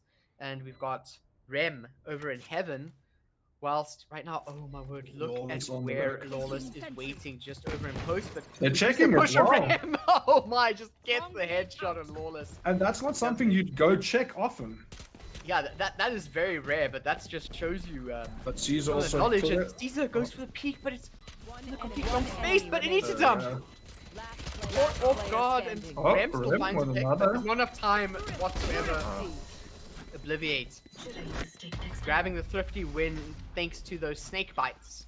But yeah, they're big save round coming from Rise. That strat worked out perfectly for them, getting that round. And I mean, now they're basically onto basically a full round. I think Obliviate will hold onto that Spectre because there's no need to upgrade that, because Illusion will be onto their save. So big round and swing of momentum early on their attacking half, if you can call it that. And it seems like Illusion's going to be playing with fire here, going for Spectre buys, and we see a Judge as well on board. Yeah, it's interesting to see this like an aggressive buy from Illusion here, and oh my god, Rem just managed to get it. Yeah. If there was a player backing up, a Rolling Thunder there could have been absolutely devastating. Yeah, that could have been bad. But now off of this, oh, there's no one to accompany. No, wait, but there's no team to help you out. That Rolling Thunder essentially did nothing. I think it was a bit early there. Far too early, but okay, it did allow for the team to get some space to start getting more control of the site. But now you're basically just asking Rise to rotate. But I don't think Rise should force this either. I think play time a bit and make them doubt where the push is coming. Oh, now they already have all the info. Just all the way through sewers, up to mid, and we have a 5-player push through mid. Boombot gonna come out, Guiding Light gives away there's a player here, and Boombot is gonna do absolutely nothing whilst PK behind Snowy gets picked up. Caesar, how does Caesar survive the paint shells? Doesn't survive the judge to the face and the pickup now of the Phantom, whilst Rem is accompanied alongside Snowy. Into the start getting some working, but Young Fade caught in the flank. Lawless taking Snowy down as well, and Rise Blue are running away with Split. Yeah, no, that was a very strong push there, and yeah, I think Illusion's in trouble now with that force there, and it seems, are they going to keep forcing this? Yeah, not good for the economy from the Illusion side, because now they can, if they lose this round, it's match point already, and they're in trouble. Trouble for sure. And I think they should definitely go for full save to at least try and fight for overtime, don't they? I mean, that's what you want to see, but once again, just the unorthodox play that we often see from Illusion, and Caesar now just aggressively taking down Rem. Snowy goes for a peek, take Lawless down, but Obliviate's there for the trade. So good trade. The B push not looking the best, but they have actually cleared the side. If they decide to just go, just all hold barred and just absolutely blast through the site, they will have it. But because they're playing a little bit more patient, because they're a little bit scared here, we're not really seeing Illusion Gaming being able to enter their own site. It's rough to see this. A lack of info on both sides here. Illusion just holding onto this heaven and B side. And interesting to see what Rise do here. As PK picks up a double there. Could be really good, especially Young Fade's getting that pick there is actually really good, even though they fell with just the classic. Now, sure, Obliviate's running to A to get the plant. As soon as that notification comes through, we're going to see PK coming in with an upgrade. We'll have a full weapon. But okay, Obliviate. I mean, Viper's fit. I don't know. Why not? why not? Yeah, you're so far ahead. There's no reason not to. PK has to absolutely run this. And You also should low know on that the health. Bison Pit exists. I'm quite sure the audio would have reached that far. Yeah. Yeah, I'm quite sure it's a global audio queue. I think what happened there was PK1 off ultimate was trying to get to the orb before the plant goes down to get the numbers up. Oh my word, PK reading Obliviate like a book. And he gets it with news. Illusions stay in the game. And now that save doesn't look that bad. Or the fourth. I just want to say that PK, before that round, like all that time that it took for PK before they started running to A, was them sitting there and, I don't know, offering up some blood to some sort of god to just get some divine help about where Obliviate is standing. Because that's not something that you would always expect. Like, I get it. It is something that you would clear, and then, let's say 1 out of 10 times someone is there, it's still worth clearing. But, wow, just absolutely knew what to do. That's huge for their confidence as well, trying to stay in this game. I mean, you don't want to see... Oh, nearly bad timing there for PK. But you don't want to see them go to match point and try and stay in it. That's difficult. So that's going to be good for their confidence. Oh, but talking about confidence, Seeker's now coming out trying to find all of the players, and right away, Young Fade, Rice actually falls down. That's so uncharacteristic of this fantastic Jet player. Snowy, wanting to get aggressive with the showstopper, but basically circles back around her, not really finding anything off of that. Lawless playing it nice and slow alongside Sveldia. And this is such a slow push onto A, even though the spike is currently sitting in mid, and this could either go also well for Rise, or it could be the biggest detriment to them. And there we go, Rem taking Svelgia down shows that this is not the play they should have gone with, and all 5 of Illusion Gaming right now alive. Yeah, very tough round now for Rise, yeah. Yeah, Caesar extremely hurt as well. We do see Lawless no. pushing up alone, but Snowy... 30 seconds left. Lawless doesn't know that Snowy is... Yeah, he's not going to check it as well. It's taken down. No. Almost a whiff as well, but now look how careful Caesar and Obliviate have to be. I think they're just trying to hold on to these weapons now. They're trying to save the weapons. And yeah, they don't have time. I mean, to be fair, they left. have many rounds of a deficit to work with. So yeah, no, I think keeping the weapons might be the better option here, because it gives you a better chance in the next round if the rest of your team has to save as well. Even though Rise has been great on save rounds, but I mean, ideally you'd like to get your rifles on board. And it seems like, are they going to force this up? See Lawless buying, but the rest gonna save. But by 3 rifles, it's still, you can still do it basically. You can definitely make something work here. What I'd be interested in is how are they gonna use the utility, because we're gonna see Rice use the Blade Storm. Svelgia has probably gone for a full utility buy to make sure that they can do a full utility buy next round as well with weaponry. Yeah. But okay, no Blade Storm just yet. Get out of my way. There's the Blade Storm. And potentially we could see some interesting updraft plays maybe to get something working, but Obliviate ready to go with the Heaven and Ramp toxic screen. Caesar did find a player boosted, and Rem trying to make something happen with that aftershock, but now making noise in mid so that the rest of the team can push over onto A. Rice finds a headshot onto Young Fades and wants to push some more Blade Storm over through screens and finds Snowy as well.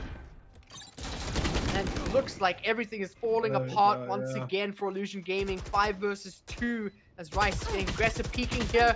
Doesn't get the kill, pulls out. Wrong knife. We get a nice little animation, but that's not. But he's not going to help much in the fight. He's waiting out for Lawless now. Yeah, and Lawless gets 1, gets 2, goes for the 3rd. Doesn't manage to get it. Knife out is killed, but Rice is there to close out the classic. What a mess. My word. There was a lot of chaos in that round, but Rise eventually taking the round, going on to match point, and now we see I think they're all having a laugh, so this timeout comes through. What an absolute mess over here in Whoa. screens. Just look at this observing work here, getting us through an absolute war zone that we just passed. There was just blood on the walls everywhere after we saw that one.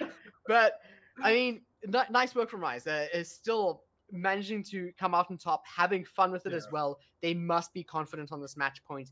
Illusion Gaming should be using their opponent's timeout time now to try see if they can find a way to push this further. They are fighting for the overtime now, and hopefully it's something that they will actually manage to get hold of. But at the same time, Rise looking so good on Illusion's that was really nice. The Blade Storm coming out from Rise and getting the opening picks onto that side was so crucial there on a difficult buy for Rise. So yeah, those opening picks were great to see with the Blade Storm there. Oh, and looking at things now, I mean, we do have the Orbital Strike ready to go for Illusion Gaming, and I have to point out, Young Fades has done amazing work with it in pretty much every time he's used it. Yeah, he's had big impact. Hopefully that can be repeated here as we into what could be the end of Illusion Gaming here. Ouch. A massive peak. Rise Lawless trying to heal themselves, but that's not how it works. Unlucky Lawless. Yeah, Sky's strong, but she's not that strong. And once again, we're seeing Anita Dump just waiting over on A site, hoping there's going to be an aggressive rotate. Yeah. Wait, sorry, that's not Anita. That's Spalger there. Spalger, yeah. I might even see Rem going. I think he. Oh, what's going to happen here? No! Oh my! Bad timing for Rem there, unfortunately. Yeah, that's. And that's going to make really Illusion rotate, but we do see the Spike Lawless running towards that A side now. Oh, Young Fades. Oh. Not like this. And Caesar. Okay. Oh, Snowy has to come out huge here. Does get one. Can they find some more? As Spike has been planted on A. That's just to the west of where they're standing. Hopefully, they can find a way to get onto site. I mean, we do have Anita Dump checking every single corner whilst pushing through the spot Snowy is watching to make sure it's safe. Yeah, but this is going to be very difficult with an operator as well trying to retake this. In a 2v4, very tough. They're running out of time quickly. Yeah, and there's lineups. There's also lineups that to be careful of. And he's does find Obliviate. Lawless has to. Oh! Holy! What was that shot? But it's a little too late. There's no time. Paranoia comes out as well, and slowly just has to watch their dreams whistle away. And as we see the series go from 0-1 to 1-1, Illusion Gaming fighting hard, but not down out just yet. Rise showing that regardless of map pick, they can still show that they are one of the top teams. And hopefully they can continue this dominance once we head over onto our third map. But just a bit more over on Split there. I mean, this was such an unknown to us for the greater part of Ascent, and then also going into it, we didn't know what to expect. Yeah, what to expect. 100%. And I think that was a very confident showing from Rise. Getting that map to 13-6, very good showing. But we saw how crucial that strong defensive start is. Yeah. If you do get the defensive side, you have to put the numbers on the board, and it just helps your side so much. Yeah, with that, I do hope that we see Illusion Gaming adjusting their agent picks to the sides that they get a little bit more. There's good adaptation for maps already. I'm happy with that, but definitely more. And I think Snowy, a fantastic player, but keeps him on the Reyna. This player is absolutely insane on the Reyna. I do feel more value could just be given on them, and also Rem on the Raze. Imagine if we saw a Reyna Raze there instead of seeing a Raze. Yeah, especially on the attacking start. I think it could have been a much better option. A little bit stronger. So yeah, I think that definitely fantastic work from Illusion Gaming, but definitely not enough. 13-6 is not the scoreline you want to be staring down once you know that you're moving over to the final map. But for us and for you guys out there watching, this is where things get really intense, because whoever loses this next map is going to be sent home. And of course, with that, whoever wins this is going over to the lower bracket finals. So this is tournament life on the point, and you don't want to be messing around here. No, 100%. And it's going to be a big one. And also, you don't want to get Rise in that mood of steamrolling. Getting their confidence too high could be big. So I think Illusion needs to come out guns blazing now, all for swinging to stay in this. But it's going to be a good one. We're heading over to Bind, and Illusion will be starting on defense on this map. So we'll have to see what they can bring to the party here. Yeah, Bind also a bit of a defense favored map alongside Split. So Yeah. we'll have to see if that's something they can continue. I mean, are we going to see some crazy raised satchels that go to the moon and back before you get shot from the back without seeing the player even pass through you? Or are we going to see a bit more of a dedicated player, a little bit more standard and things like that? If anything, I don't expect anything normal from Illusion Gaming. Yeah, and what I would love to see, which we've been seeing more and more on Bind, is a KO coming into play. That would be nice to see as well.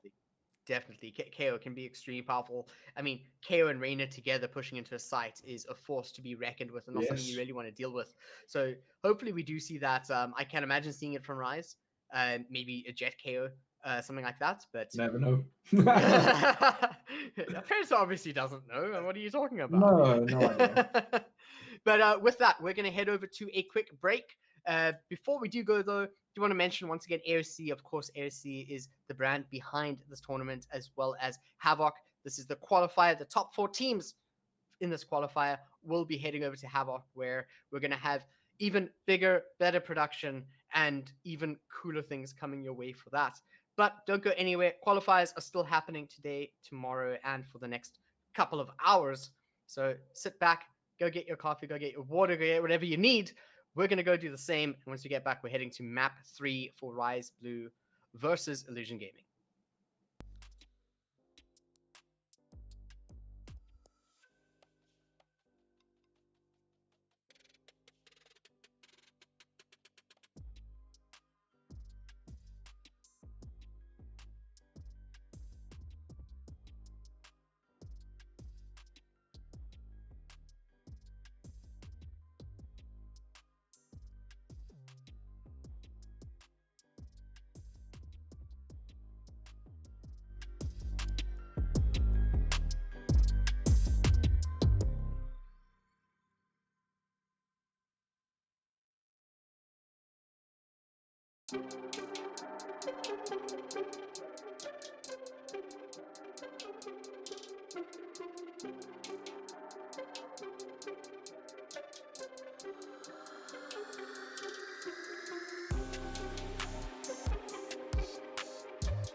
Welcome back to the Flying Shotgun AOC South African Valorant Qualifiers, where everyone is qualifying for the Havoc Cup. I want to know how all of you are doing. Tell us in the chat. Tell us how you're doing. Because I can tell right now that we are absolutely pumped from this, and we're going to be heading over to the third and final map of the series. Yeah, it's been some good entertainment so far.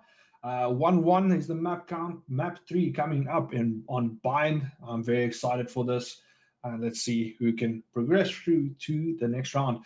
I think, if I'm not mistaken, I'll double check this, but the winner of this map does make the top 4, I believe. So we should then, the next round's maps should be all those qualifying, if I'm not mistaken. I'll double check that. I think yes, but I also think no. So I'll double check. We'll check that. We'll get a fact check on that one. But what I can say on the contrary is whoever loses this is being sent home. Out, yes. So right now, Rise Blue and Illusion Gaming are really fighting for their lives here in the final round, which is going to be on Bind. And talking about that, I mean, Project Rise Orange being knocked out of the tournament by EX Contra actually earlier today, taking it 2-0. A very interesting match with X Contra just pulling out all the stops there to play. Of course, X Contra currently playing against Exotic Esports in the same stage of the tournament here that we're currently on. But Project Rise Blue, the last of the Rise teams in the tournament, and Illusion Gaming, who I would call the underdog of the tournament here, really showing up some great promise. Faltered a bit on Split, which was their map pick. Hopefully they can find a way to bring it back on Bind. So by all means, this is going to be a really exciting one. If I could see a world where X Contra beats Exotic Esports, and then Project Rise Blue get to fight X Contra to come and avenge Rise Orange, which I think could be a really cool storyline, which I wouldn't mind watching. But at the same time, I'll see what the update for X Contra and Exotic Esports is. Get that through to you guys as soon as possible. But more on the match that we're watching here. If I just take a look at things, of course, what we saw in Ascent, it was absolutely neck and neck, where we did see almost something that could have gone pushed all the way to overtime, but Illusion Gaming managing to stop that from happening, winning it out 13-11. But then Project Rise Blue fighting back to their utmost, like probably one of the highest power levels we've seen them in a while, taking it out 13-6 over on Split. Maybe Predator, you might even see Split being added to your guys' map pool after that one. Yeah, I can't give away too many secrets, but I think, like you could see there, they have been working on something on Split. But also, I think it's great for their confidence, that map. But also, I see Bind being a very close battle. I don't think it's going to be as one-sided as we saw on Split. It's going to be a much closer map here. Absolutely. I think I really want to see what PK is going to bring to the table with the Ares and the Odin on Bind, because Bind also has quite a lot of like these wall bangable pressure things. That's yeah. Now we'll definitely see it come into play again, and hopefully Rise notice it early, and they can counter accordingly. Well, moving over into agent selection now. Let's get ready to go, as we do see at the top there, we got that 1-1 action above the team names, and Snowy, Needs Dump, Young Fades, PK, and of course Rem are going to be over on the defending side for Illusion Gaming, whilst we have Obliviate, Sphalia, Caesar, Rice, and Lawless over on Rise Blue, the main team for the Project Rise organization. And coming in a very standard composition, actually one from probably a few patches back that we would often see with the Phoenix and the Jet. We're not seeing a KO adjustment. We're not seeing a Reyna. We're not seeing a Raze. But I actually really like this. I think this composition plays to Project Rise Blue's strengths really well. Yes, Lawless off the sky on Bind, going for that Phoenix instead. And on the side of Illusion, we see only the one locked in so far, with Anita sticking on that Killjoy. And so far, no one hovering that KO. So no KO so far for us. And we do see Caesar sticking on the Omen. Will we see our first Astra Choose your of this series? I'm a bit concerned about how Young Fades is going to perform on the Astra here. I feel like when you're in this best of three, sure, pull out all stops, go to the moon to try and see if you can make something land. If you miss it, you hit the stars. But I'm worried that they're going to miss it and just head straight for the sun, flying a little bit too far, getting ahead of themselves. Astra, a very complicated character to play at a high level that you need to reach here. And not only is Astra a difficult agent to play, if it does work out, fantastic. But with choosing the Astra over the Brimstone, you are losing access to that orbital strike. Choosing Astra over the Omen, you're losing access to the Paranoia. So I feel like extremely powerful as Astra can be, you're also losing a lot in choosing this agent. And you have to make sure that your individual player skill on Astra is able to work with the team synergy to make it Yes, worth the but time. that's also And- very important. It's not only the individual skill, but communicating and working with your teammates as well, combining certain abilities together that can be crucial on an Astra.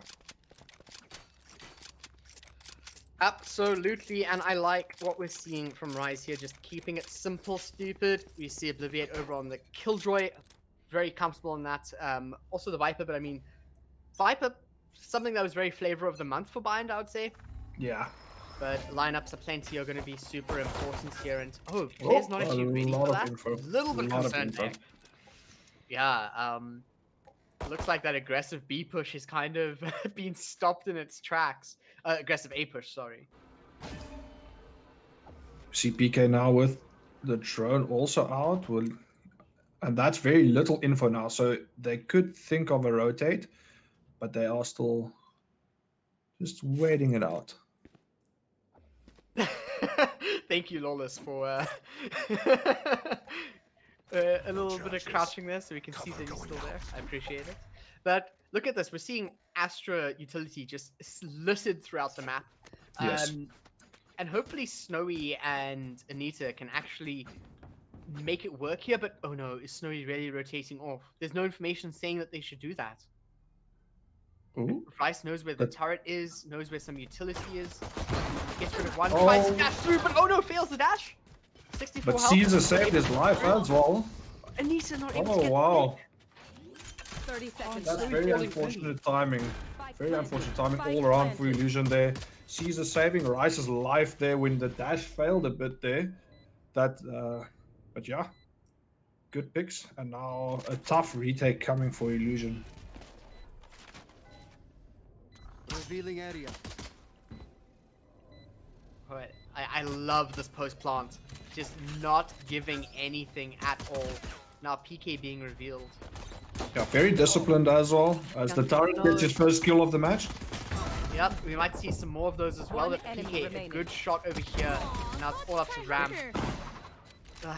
Well, all up to PK, sorry. Not able to really come out on top. And Rise only actually losing 2 players there. I thought they lost a few more. Yeah, no, very good start there. Definitely good for them, and we'll see the full Spectre buy come out. And especially winning your first pistol round on an attacking side is very nice because, like we've said so many times, like getting the rounds on the board on the attack is so valuable. Absolutely, and with that, Snowy actually buying up to a Marshall here, which is a very interesting one with the rest of the team sticking to the classics. They have the Econ, and I guess due to that, Olus able to get an easy pick over here with the even hot hands. PK going down there, burning out a bit, unfortunately. Last player standing. Oh wow, I'm surprised that didn't actually deal more damage through to Yeah. Obliviate. But Right click so once strong. again, we're just seeing Illusions Anita just scared alone, the last bastion for their team this round. But now Down they fall. it will be interesting to see the next buy as well for Illusion now, because again they opted for a Sheriff and they went for the Marshal. So what weapons will those players be able to pick up now? Ares. Just Ares. Apparently not. No, they're opting They're just going to for go the- off yeah, light armor and get the rifles on board. I think that's there we do see the Ares. coming there's up. the Ares. Let's go. So Let's go, let's see. PK. Let's watch some PK. Yeah. I mean, if it works, it works. Actually, opting for the Odin, Snowy going for the Judge. This round is Wow, going to be yeah. pretty Interesting. hectic, especially this being the bonus for Rise. Oh. Good ding. Oh. Quickly stopped though by Anita. That could be I crucial really for like Illusion. Anita's getting rid of that, run it back as soon as possible. Yeah. Very, very important there. Look how quickly we're seeing Rise Spike planted. run through onto the site, and look at how slowly we're seeing Illusion Gaming rotate. But now they're going to start pushing in. Hopefully, it's not a 1-by-1 scenario. And Oh. Snowy was not What's ready for that. happening? Still managed to pick up Spellia. Oh. And Rice swapping to the Judge, gets another pick. But Anita survives a little bit longer. Is flashed out by the curveball, swings through the blaze, but misses the shot. Rose comes out on top with the Spectre after reloading, no less. That's Illusion still 2v2. on their buy, down to just 2 players, as you say, Predator. And PK looking the wrong way with the Odin ability to come out huge here. Oh, And that's very exactly what nice. they do. Very nice timing for Obliviate. I think that teleport by Caesar just caught them off guard there, definitely. And good timing for Obliviate. Fantastic timing with the Spectre, and like we were saying, Spectre can be really powerful on some maps, namely Split, but Bind, it definitely can be powerful, but it's not necessarily always considered such, especially not on A site. So seeing it work out so well there. In close quarters, it's nice to have, definitely. And we saw the judge as well there again, being so strong when it comes to those close quarter battles. Yeah, and with that very aggressive, Spectre instead of the Ares, Obliviate. Nope. Trying to be careful with these peaks. I mean, the sheriffs are hungry. But a lot of info gathered though for Illusion. Oh, a lot of sprays going through there. And now we do see the teleporter coming to use. So we move on to this A site, but Killjoy. Oh no, Spawn. Anita doing a lot of damage. Caesar also very low. Caesar looking for a place to plant, but his teammates are just way too fast. And, Shrouded Step on the same spot. Right. Managed to find 2 kills, 1 away from an ace. Rem is hurt. And Lawless is just going to peek and get the kill there to make sure the round goes Rise's way. Yeah, that was a very interesting round. I think Rise won't be too happy with it, even though they won it. But a lot of... Okay, the economy is still good, but unnecessarily losing weapons there in silly fights. But a great start hold for Anita, doing a lot of damage there. And that setup was placed very late. He waited for that teleport and then decided to place his setup. Yeah, it was nice as well to put the Storm Grenade inside of the Nebula. Definitely worked really well as a combination to catch Spellier off guard. But interesting the way that Rice just pushed right through to get the pick instead. Lawless curveballing himself, but I mean, mind games, right? Oh, and Anita. There's an early pop there on the Nano Swarm. Yeah, you can definitely see that Illusion Gaming are extremely frazzled by this at the Oh moment. no, the timing here. Through the Nebula, but Spellier was ready for it. Yeah, that was a dangerous one. 1 player up for Rise. But it seems like Illusion is not too phased about it. They're reading this pretty well. Oh, the timing! Rem, unfortunate. Rise taking him down there. They're reading it well, but not quite fast enough with actioning what they need to do. And I wouldn't be surprised if, depending on the weaponry that Anita and Young Fades are sitting on, if they actually go for a save here. Yes, would be the better option. Some exit frags, and okay, Young Fades at least finds Lawless. I might push on this to try and get a pick onto Rice, but I don't think they should try and go for the entire site. As right now, Rice has stopped. Very clean He's shot not there doing by anything, and oh my word! That's big. That's big for confidence. That's 2 4Ks in a row now for Rice. Very nice, looking strong there. 13-1 so far in the first 5 rounds. That's very impressive.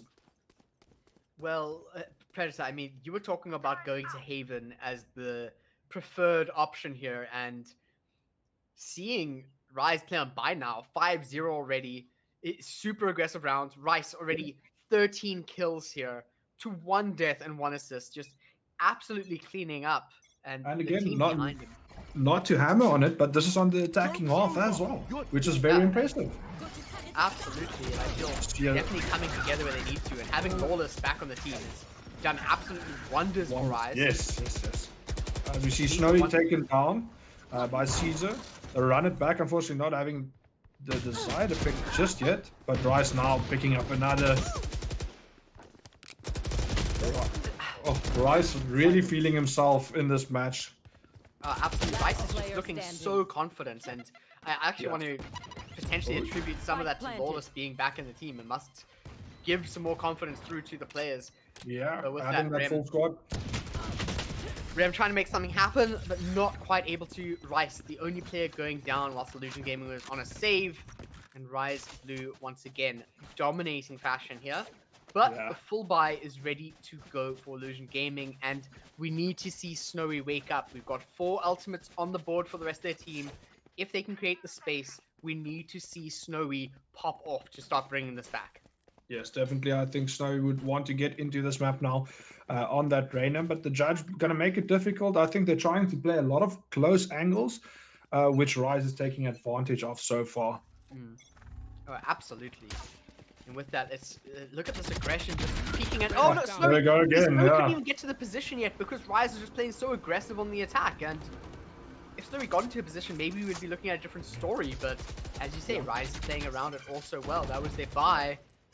Illusion Gaming are caught with their tails between their legs. They're not able to push up. They're not able to get space. Rise is denying them time and time again. See Rise getting taken down though by Young FaZe, I believe, and that's a good pick for Illusion because we've seen Rise really on fire so far. PK not getting any info with that drone, but I think they might hear these footsteps. Rem gonna be ready for this action now. Well, I'm worried about the Nice angle. Ooh, Oh, very nice angle. Oh, But Oblivion with the trade. Nice managed trade to just there. spray through. That's the power of having a Phantom, and it's great seeing a mix of Phantoms and Vandals on your team due to this. Killjoy lockdown invested now as we have a 2v2 battle. Or double Hunter's Fury coming out as well. Oh, that's good actually. Oh, wow. Great dodging by him. Absolute nick of time, and now a counter lockdown, but they should have waited for the plant to start before doing this. They can't slow them down, and now they've just given a site over to Rise for free. Yeah, but I think they did hear it. He did start the plant and then stop it quickly. So I think that was baited out very well, but they didn't hear the teleporter whatsoever, and now they're going to have to run over to this A site. Lawless very aggressive position here, but he does fall back a bit. But both swarm grenades currently sitting on the spike. Oh. This means that any type of retake from Illusion Gaming could be thwarted at any time. Hopefully PK fires a shock dart onto the spike at least. Good patience here from Lawless as well. And he'll pick up PK now. And Anita not sure where to look. Oh my word, just holding the curveball, waiting for it. Going for the peak, Anita swinging a little bit too wildly. Lawless, 3k, 7 rounds up for Rise. Yeah, very clean take. Good patience there in the post plant as well, not giving Illusion any info of where their players are, and Lawless using his util beautifully. As we see the defending side call for timeout. I think this is maybe a round or two too late, but it's a good decision to take this timeout and just try and regain, get everyone level-headed, and see if they can get some rounds back on you. Yeah, I feel like this is definitely a confidence thing. We're not seeing Illusion Gaming playing the way that we saw them on Ascent.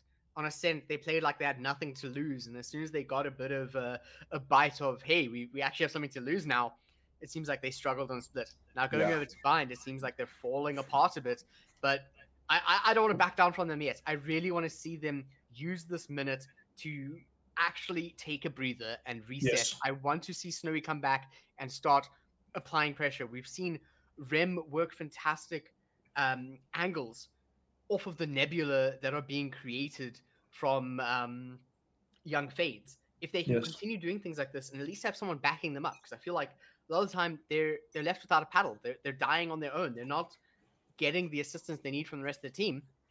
And I feel like they need to get to that. But look at this. After this discussion, look at how aggressive these players are placing themselves on the defense. Yeah, no, definitely. And I think, but I also think on the other side of it, the confidence of Rise Blue at the moment is also just helping so much. They're really feeling it now. They're invested in this game, as we see Lawless getting the first pick there onto Rem. Will they clear out Snowy? Yeah, very aggressive with the shorty. Oh my word, that plan. Oh, he does get one though. I mean, he still got Rice, but not the way that he expected. Get that info on PK now as well. I guess that kind of works. Look the flank. Young Fades, so close to getting the pick. So close. Olivia's saving Lawless's life there. I feel like right now, I really hope the Illusion Gaming aren't taking this round as we just took our time out and now we're flailing, and they take this rather as sure they beat us on the save, but Yeah, it's a save round. we can come back. Yes, that was a save round, which is fine. They need to prepare for this round now. This round is going to be important. They need to get some rounds on the board here to stay alive in this series whatsoever.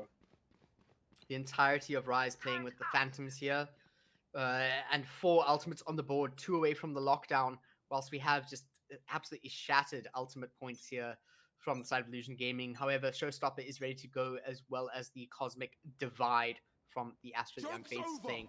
And right away we're seeing Run It Back coming through from Lawless, clearing out Hookah on B site. That we are seeing Nebula. Oh, will he see him? Oh, he doesn't see him. Oh no! But Rice does manage to spot him out. So Rem goes down. Rice with the first pick of the round. Run It Back getting so much information. Young Fade just getting shot at through the wall. Curveball as well. Young Fade's not having a good time. Spellia takes out Snowy. You know, what a 1x battle, but oh my. Hunter's Fury is what ended their life. There we go. Teleporter again into play, and they are out of here, moving to the A side. But we do see one player of Illusion, Anita here with an operator. This is going to be tough. 1v4. Bomb going down now. Spike getting planted. Spike planted. This is going to be tough. Wants to find anything. Yeah, I don't think they'll let Anita get out of this round with the operator either. Finished. Nice first pick. Oh my, sprayed through. That was great from Rise though, just following up with the spray into the dark cover with the shock dart. There was no way this player was going to be escaping it. Yeah, no, that's a very clean round. They got the early opening picks on the B side, and they knew that rotate would start coming in, and they decided to dip out there with the teleporter, get onto the A side, and unfortunately Obliviate on the lurk, catching one of the players as well. And then it was just run over from there. I didn't think that Anita would survive with that operator. Placing alarm bot. I mean, the Rise Blue are just absolutely playing their best here, and I feel like Illusion Gaming are floundering. They're not able to find their footing at all, and Rise is not giving them a single breath to work with. Decent now, Flash, not even up spray. Very difficult. But that motivation even seeming to be like falling out. Snowy trying to push through the teleporter with the Sheriff, but Paranoia just stops them in their tracks. And Illusion Gaming are just slowed down so heavily. PK gets a bunch of information, but there's no one there to follow up. Although, I was going to say Rem's on the flank, but gets taken out by Caesar in absolutely no time. Spray from PK doesn't come through. Lawless wide. Oh, Lawless there with a nice pick as well. And Snowy, the last one remaining, gets taken down by Rice. And I mean, I think this is the Rise Blue side everyone was expecting to see. Even yesterday, this is what we all expected to see coming out from the Rise side. And the confidence is showing now. It seems like they've found some form in this so far. And let's see if they can keep it up. But a very strong 10-0 lead on attack on bind. Incredible stuff so far. Absolutely. And if you're Illusion Gaming now, you must be extremely worried about tournament point here. You're about to be sent home by one of the favorites to take the tournament. You have to dig deep to try to make something happen, and Snowy could potentially be digging deep, pushing out of showers, getting a 2k. Rice wants to fight it, but that's 3 for Snowy now. And this, I don't want to go too far, but this could potentially change the way things look for Illusion Gaming. Yes. Snowy now. Oh, that confidence swing is so important, so it's a good look so far. Can you push a bit further? Doesn't see Caesar just yet, just holding, waiting in case there's going to be a push. They have control. They have a player whose ears are currently sitting in hookah. They have a player on B looking up B long. They have their angles covered. Yeah, this should be a first round on the board here for Illusion. And that's all thanks to Snowy. Great peaks there, getting the double early and then the third. But I don't think Rise will save this. I mean, they might as well just go for it. They've got nothing to lose yet. The economy is stacked. And yeah, they're in a comfortable position to just try whatever. There we see with first pick by Caesar. Yeah, this could actually work still. I mean, they know where 30 PK is seconds now. left. It's actually 2 versus 1 on the site, even though there's 4 players. And Obliviate is going to push that. Now it's a 2 versus 3. This is looking more and more possible for Rise. And it looks like it's falling through the fingers of Illusion Gaming. They had it in their grasp and they just let it go. Snowy dropping down, but needs to find a way to get a pick. Oh, From the Caesar. Shadows was cancelled. Well, Yeah. Caesar's just waiting there, but it's not quite enough. As There we young go. Fade gonna keep it But- together. Snowy, 4 kills there. Yeah, 4K, very good round there from Snowy. But that's why you also mentioning keeping him on that Reyna. He's so dangerous on that Reyna. And that's the potential that he showed there. That's exactly what he can do. So first round for Illusion, a very tough map so far, but at least there's some action happening for them now. Hopefully it can build up some confidence in the rest of his teammates. And let's see if they can pull back some rounds here, but it's going to be a very tough ask. Yeah, this is not an easy match by any means for Illusion Gaming. It might even be the hardest one that they've fought yet. And I mean, they've gotten a win now. They had the loss bonus as well for the credits, so they still have they have enough to mostly buy now as well. But the problem now, Snowy's gonna try it again, but it worked! Oh, I thought Rise was going to be so ready for Snowy pushing up, but if it works, try it until it stops working. And PK getting all this info now as well. He hears the players running around. Hopefully they clear their angles. Oh no.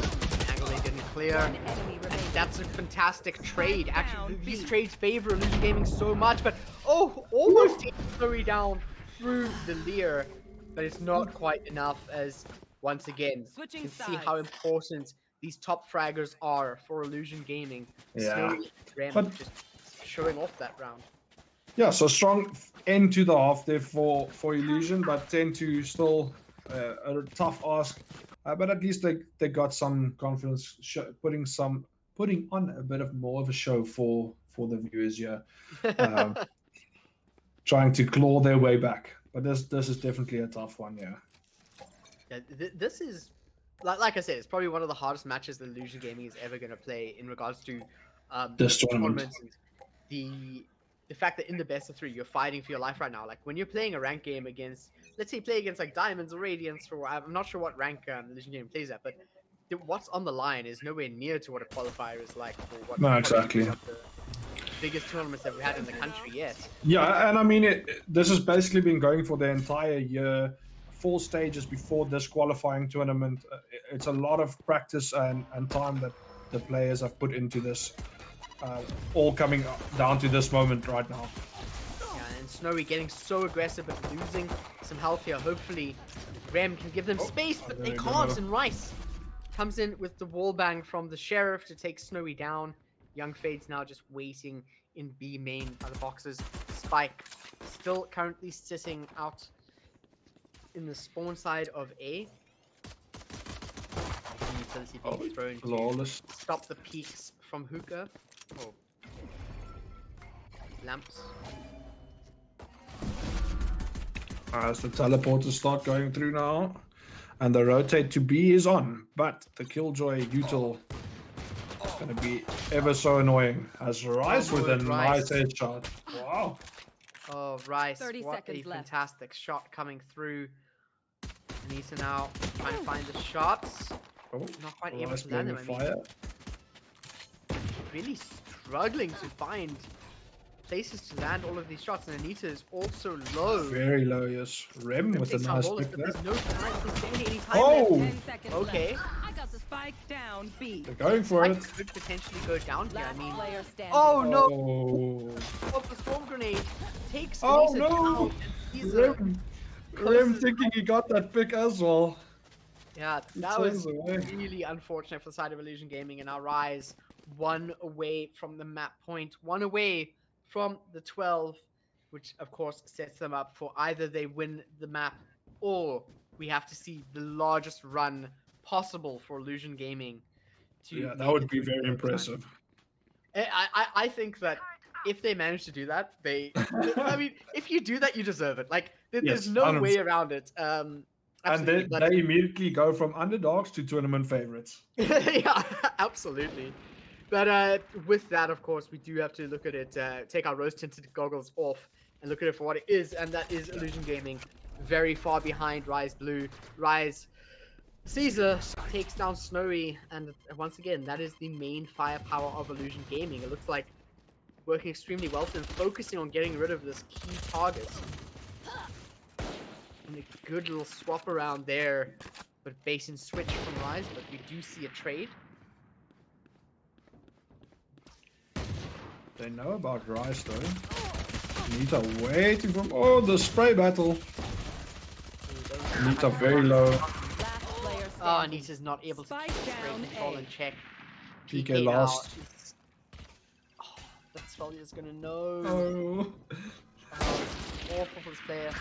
And that's Svellia just with game Marshall. sense. Game Yeah, sense Rice. kicking in there. Oh. Yeah. Oh. Oh my word, that was a lot of damage on Flawless, but it's not enough. Not enough in any world. Match point. And yeah, as we hear the announcer say, it's match point now for Rise Blue, but it's not only match point, it is it's point. tournament life points Yeah. for the side of Illusion Gaming. If Rise Blue manage to take this now, they are sending Illusion Gaming packing home, and we will see Rise Blue go on further to the loser bracket finals, or loser bracket semifinals for that matter. Semi-final, yeah. But it's been a great performance from them in the last 2 maps, in fact. Very strong. Absolutely. And Anita now opting for the Ares to try and find a way to break through into Hookah. Young Fades wants to find a way to take on Caesar, and that's exactly what they do. Fantastic work. The combination of utility, getting rid of the Killjoy turret now as well. Olivia just watching Found them. lamps. Bomb grenade out. Lombot does find a player, and Storm Grenade goes out. Does a little bit of damage to Snowy, but I'm not too sure if it's going to be enough for what they need. Plant starts coming through, but Svellia Plant the gets lineup. stuck. PK taken down from the shock dart. He's very good. Fade. They Oh, still comes Rice! up and Last no, player moving standing. away, and No. Young Fades finds Unfortunate Rice. there. It's all up to Lawless now. A 1 versus 4, and With not Judge. quite the best weapon to do this with, because Anita is holding pipes with an Ares, and Illusion Gaming are going to keep it alive a little bit longer. You can see they're very happy about that round win. Yeah, look, they've got nothing to lose now. They can just go and enjoy themselves now. And often that's a nice thing to have for your side, where you can just relax a bit. If you lose a round, it's done. It is what it is. But trying to stay in it, you can just enjoy yourself. Absolutely. It's something I do also, like, on that same note, I hope Illusion Gaming are learning a lot from playing this, because there's definitely a lot to learn when you're on such a back foot right now. Yes. And I am liking their adjustments here. I mean, look at how they're trying to use their utility. Now splitting A open, Snowy, pushing so aggressive, and opting to back up, but now Rice, there. the defenders have become the attackers, and with that, we're actually seeing some interesting adjustments as Anita has Nice pushed with another into one. the flank and found another on 5 HP now. Here. That's a 2 versus 2. Placing swarm grenade. Swarm grenade out. When it comes out to try and just make sure there's no one in Last the corner there, player but standing. doesn't actually Oh find my. it's not close enough. This might be game, set, match. Rise with 5 the HP, play there's so not far. much you can do, and there we go, the double peak is perfect, Defenders win. as Rise Beautiful. Gaming are going to keep things alive. Rise Blue move forward, whilst unfortunately we do see Illusion Gaming dropping out of the tournament. Losing here, definitely a hurtful one, but man, they really showed it to us in map number 1. And map number 2, great effort, but you could definitely see that Rise Blue was the more prepared team for Bind. Yes, no, 100%. Very strong showing there, and a good finish to that series from the Rise side. Confidence looking sky high now, and hopefully they can continue on with it in this tournament. Absolutely. I mean, if we look at the brackets, it's looking really good for them at the moment. Of course, they're going to be moving forward. I'm still waiting to hear back on feedback from the Exotic versus X-Contra match. But of course, the winner of that is going to be... I mean, both those teams are absolutely fantastic, Yes. and have a lot to bring to the table here. I'd definitely say that between both of the Punishers teams, X-Contra and Exotic, I would say that they are generally considered like your top 4 and tied. I would say that all 3 of these teams between Rise Blue, Exotic, and X-Contra would be like tied in that Yes. third place between these 5 teams. So it's really interesting seeing how Rise Blue is going to have to fight the winner of that. And X-Contra is the team that managed to defeat Exotic Esports. So that means that the There next we match go.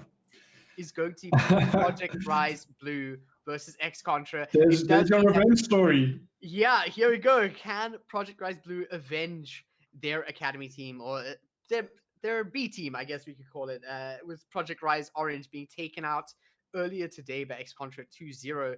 Now we're seeing a 2-1 against Illusion Gaming for Blue, and going up against X-Contra, who have been on an absolute tear lately. I mean, a few changes to the roster, definitely bolstering, just hunkering down and studying the game, putting the time in, and it's really paid off for this team. So we will be getting to that shortly, but before we do, I just have to say once again, Illusion Gaming, fantastic work. Yes. I really want to see more. I don't think they should be demoralized by this loss whatsoever. This should be 100%. what drives them to improve even further and come out ahead here. I feel like this could have definitely been pushed even further if they just kept it together a little bit more. But I do feel Rise very good at exploiting what Illusion Gaming was trying to do, and locking out their key players early in each round worked so well for Rise Blue. Yes.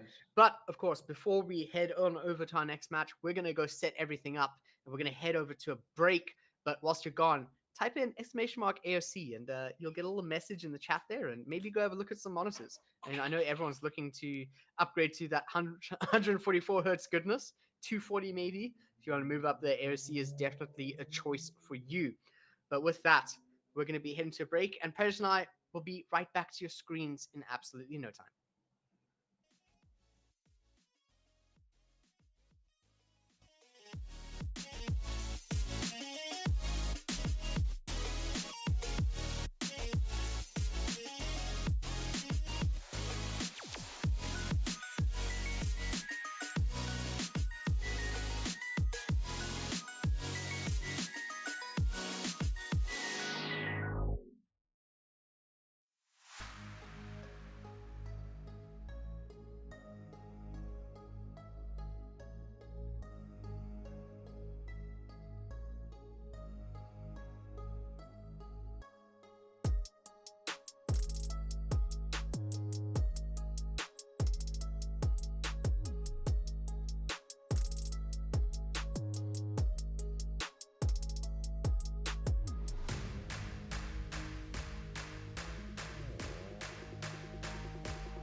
Welcome back, everybody, to the Flying Shotgun AOC South African qualifiers for the Havoc tournament. Of course, I'm here as Cloudburst, and with me is Predator ZA. We've just seen an absolute gauntlet of a match between Rise Blue and Illusion Gaming. And now, Predator, we are heading into the final match of the day, which I'm sure for you has got you shaking in your boots, because it's Rise Blue going up against X Contra. Tell me what you think about this, Pred.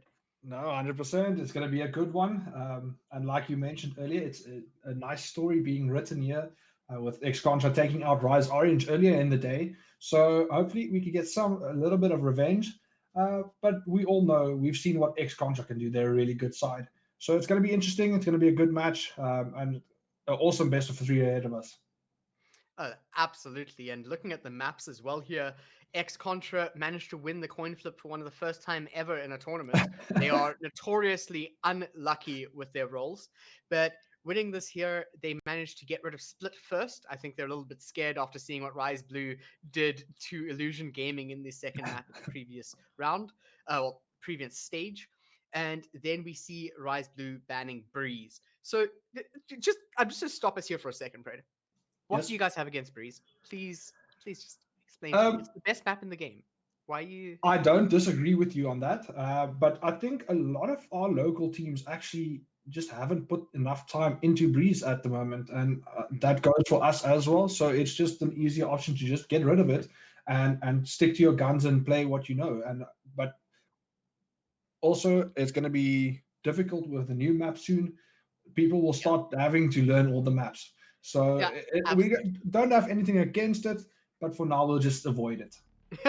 Absolutely. And here we go on to our first map, which is X-Contra's pick. We are moving over to Ascent, where we are going to be having X-Contra on defense first and Rise coming in on the attack. And looking at this already, the composition looks different to what we saw on Ascent earlier.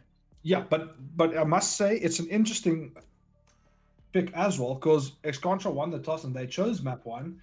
And Rise deciding to attack first. So interesting pick, as we've discussed defensive-sided maps before. But let's see what happens. They clearly have a plan here. I mean, well, looking at this, if they come in with a Jet and a Phoenix already, that is locked in. There's no going back on that. Sova's to be expected. Svellia, very powerful Sova. But Lawless coming on with Phoenix, a signature pick for this player. Not opting for the Sky, which is something I'm a little bit concerned there. Of course, we did see Freddy playing. Yeah, Freddy, you're sub-playing Sky. So, of course, I can understand different player going with what they're used to. But Sky is extremely powerful at the moment. But looking over, there we go. Select Yeti on the agent. Sky. Lumo on the Jet, Nightmare, of course. I don't think Nightmare plays anything else other than Killjoy, to be honest. And no, I believe that's all he plays. But look at this. If Caesar chooses Omen, that's going to be a fantastic way to close things out. And Timmy also on their signature Brimstone. But I think that this Reyna pick is massive for X-Contra here. We did see Rise Blue struggle up against a powerful Reyna. And I could even say that Williams might even be stronger than Snowy on Reyna, which could be a hot take, could not. But I think that's something that Rise Blue has to watch out for. But as you said, they've got a plan up their sleeves, choosing to attack first, an aggressive team composition here with a lot of control to work with. This should start off guns blazing. From past experience, what I'm also interested to see, because we haven't really seen it so far for Rise Blue today, is how I know Lumo is magnificent on an operator. So let's see how Rise can deal with that as well. If they avoid it, or at least smoke it off in time, do not walk into any traps that X-Contra might set for them. That's actually a very good point, because we've seen Lumo a few times play aggressively on A main, for example, when the operator is available. And if there's more of that, Rise could potentially struggle a bit. They do have quite a bit of control in the curveballs and the paranoia, but that can only go so far. And yes, he definitely a player to watch here. Very quick flick with the guiding light. A lot of information. Area.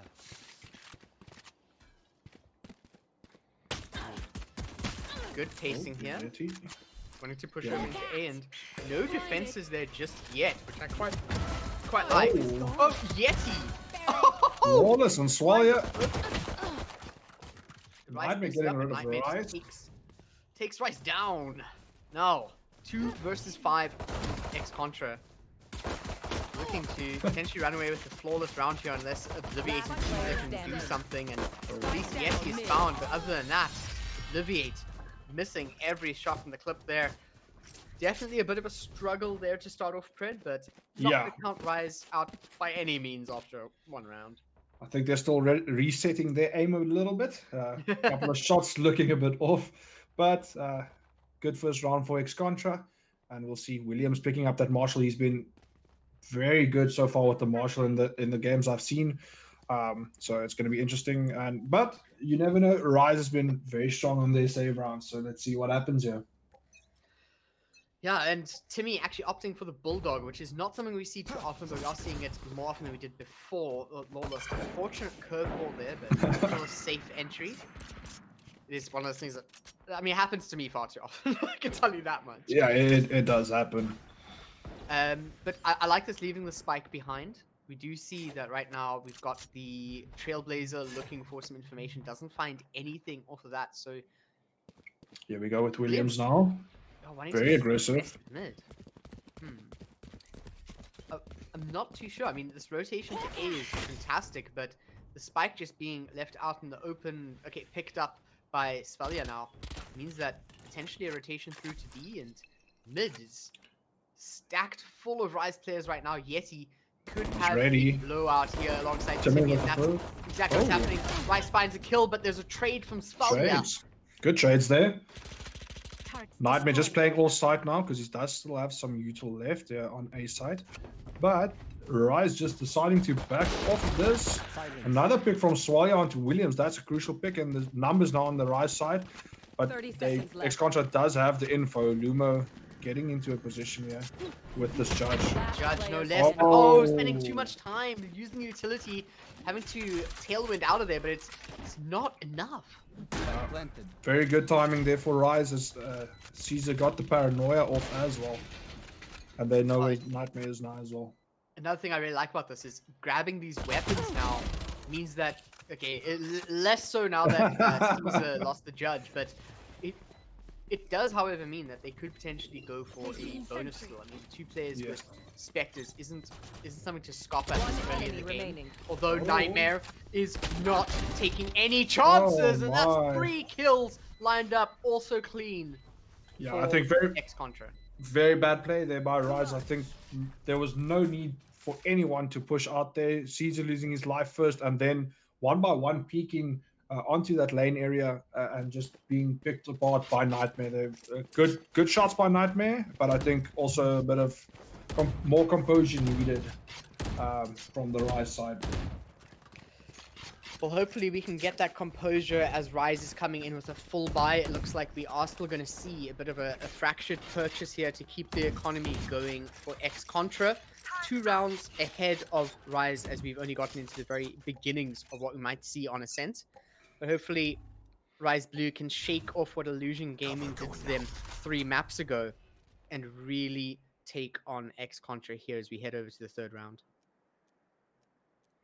Yes, I think I saw a Bucky there in the score as well on the scoreboard, which could be interesting. I know it might possibly be Lumo. He does love his operator, but he also loves a shotgun. I think shotguns are an interesting one. I mean, they kind of jump between being overpowered and a little bit mediocre, but they ping pong between the two with every patch that comes out. Ooh, the timing. It's actually Timmy. It's Timmy, yeah. Playing around that sky smoke. Actually worried that someone has already jumped onto site. I doubt it. Probably just trying to find a good angle to wait. Lawless making quite a lot of noise pushing here. Yeah, I think they've got the sound cues now. Timmy will be playing up close in the smoke now. Joke's over. Oh my. This could be so dire. Timmy had a chance of greatness, but giving away his position means that he cannot stop the Phoenix. Okay, that is really important for Lumo. Opts for the Bucky instead of the rifle. But I hope they swapped over. Rice finds one, can't get the next one. Williams with the Spectre finds Rice's head, and the spike is currently targeted 3-3, and Nightmare closing it out, closing the gap a little bit. But Svaldia does the same, takes out Williams, Nightmare and Lumo in a very swift 3K. Great reflank there from Swalia coming through, as they were not expecting that mid push coming in there. Absolutely. That was a fantastic showing from Svalia, and that shows why he is one of the pillars of Rise Blue with his clutching capabilities. Yeah, but also a big knock in the economy there for Rise, losing a lot of guns there, with aggressive positions even post plant. So it's interesting. Hopefully they can rebuild this round, and we do see Lumo bringing out that operator, and this is what we'll have to look out for. Especially when you have the Seekers and the Lockdown to accompany you. This means that there's so many get out of jail free cards for Lumo, unless we see something super aggressive from Rise. I could have a little bit of concerns coming into this, but nothing crazy from Lumo just yet, who's actually pushing out mid. Very aggressive, very aggressive. Super aggressive. And I'm liking this like A push here, making a lot of noise, causing rotations. Lumo, of course, over in mid, there's no more smoke. Yeah. Finds the pick onto Caesar, and I mean Lumo's life flashed before the eyes. That could have been Lumo falling also quickly. But good pick there from him, opening the round up for his team. And now let's see what Williams can do here as Obliviate tries to jiggle a bit, as we see the spike making its way over to this B site. The Seeker's now invested by X-Contra, so they're getting a lot of info here. Oh no! Obliviate with a great shot there. Lumo picking up Swalia. Right into the fire. Lumo with another. So this, I mean, I was really concerned for X-Contra, but now Nice it's all up to Obliviate from Rise to really bring it back. Here comes the lockdown. I mean, nice shot by Rise. Delaying things a bit. Yeah, Rise over here with the Guardian, no less, making sure that even when you're down on weaponry, you're still able to show up for sure. And interesting positions here for the Rise team right now. Giving away the position with the guiding lights. Audio Q and no! That tailwind was awful! That is not what you want to see. Yes, he finds the pick and now a defender killjoy that actually covers the entirety of backside. Obliviate. I mean, but do they have enough time? Oh no, caught reloading, but Obliviate had nowhere to go. Yeah. No, very unfortunate there. I think the better option for Rice would have been just to stay in the B main area. He had no need to peek out there. I think he could have had a better effect in that B main area, and they will save that operator for Lumo as well. Yeah, I'm not too sure. I mean, this would be a question for you, but I'm not too sure who the IGL is on the team. But I would like to have seen a call for from the players who are currently dead to say something along the lines of, they have lockdown, like play it slow, or wait for lockdown, or something along those lines. But yeah, the communication should have been a bit better there, setting up for that post plant. Yeah, I still do really like what X-Contra brought to the table there. They are playing together really nicely, and Lumo is showing up on this operator. Both Blaze Storms currently popped a dark cover. Lumo, just wasted a few milliseconds longer, you would have gotten a pick there. Rice wants to push up into A site. There is a turret and some nice kills or utility over on Generator. And this is one of the problems of these default plants, because Rice could get caught in the swarm grenades, but they don't get popped. Going for the updraft, finds some damage, but no kill just yet. Only one knife remaining, and then it's down to nothing but a classic. Nightmare finds the pick on some Lawless over in Tree. You have to see a headshot, but not coming out. Nice shot by Nightmare. I know he's dead, and oh, this lovely swarm grenade finds a pick over onto Timmy thanks to the turret. Whilst Lumo trades off for Spalia. Now Obliviate all on their lonesome. Cannot push that. Has to deal with the jumping up. Oh, he takes it down. And why was it okay? That was Williams playing with fire there. Yeah. What Williams just did there was leave a statement. This is Williams showing that, hey, we're not messing around. We're here for blood. Operator saved once again for Lumo. Let's see if he can have more effect this round. But Rise did deal with him very smartly there, just smoking off that mid area, baiting out the first shot, and then deciding to move off that. As we see Caesar again struggling to get off the mark here in this map number 1. But a full buy back on for Rise now. Yeah, absolutely. And something that's interesting for me is, on paper, I do feel that Rise, individually, these players, I would rate them a bit higher than individually on X Contra. Sure, there'll be outliers, but in general. But what I'm seeing from X Contra definitely shows that the longevity of being playing together definitely showing up quite strong for the team. But I am liking the timing from Rise now. Caesar pushing in and taking down Yeti behind the lockdown, getting rid of all of the Killjoy utility that wasn't cleared out, and Rise finding a fantastic Spike down A. Obliviate does fall to Timmy's Molly, but Oh, Rice snuck through, yeah? I don't think Nightmare saw it. I don't think so either, but so let's be careful. Oh, Oh, there we so go. ready for it. Williams now in a tough spot, 1v4. Yeah, I mean, if you're Williams here, you definitely want to save, right? Yeah. Oh, actually, They've got the economy, but I mean, yeah. holding onto the weapon could be a bit of help I mean, as looking for exit frags is also a strategy here, especially when Rise are only on their second win, but 4 players alive. This could just be dire, but oh my word, what a fantastic peek through the dark cover. Williams has to be careful now. I mean, giving away the position and just shot at from a really interesting off angle from Caesar, and Caesar now on the board. Caesar just waiting that out there. Not a good take there. Ultimate's invested, but it's worth it at the end of the day. They get the second round on the board as we now sit in a 4-2 count for X Contra. But just on your what you were saying earlier, definitely Rise. Obviously, the individuals look great, but at the end of the day, Valorant is a team game, and it's so important that synergy. And like you said, X-Cons have just been going with this squad for a while now, and it's showing. Yeah, absolutely. Hopefully we can see some of this working here. I'm loving this push coming in with the run it back, finding a pick, but unfortunate that Rice has fallen. Lumo tries to make something happen, but all of Rice was not in range for the right click, not in range for the alternative fire, and Timmy now with the shorty. Need to find a way to make something happen. Lawless does get taken out thanks to Nightmare Stinger, and as much as Rise should be the ones to win this match, this shouldn't be as close as it is. Yeah, very close round so far, but do have the weapon advantage for Rise, as we now see Nightmare picking up that gun, and it helps a lot as he takes down Swalya, and now a 2v2 situation left. Oh my! That is so important. That orbital strike works out so well. They know who the last one is. Oh, Nightmare! A 4K off the back of the orbital strike from Timmy. That's what you want to see. Oh yes, very big round there from X Contra. Great retake and a 4K for Nightmare.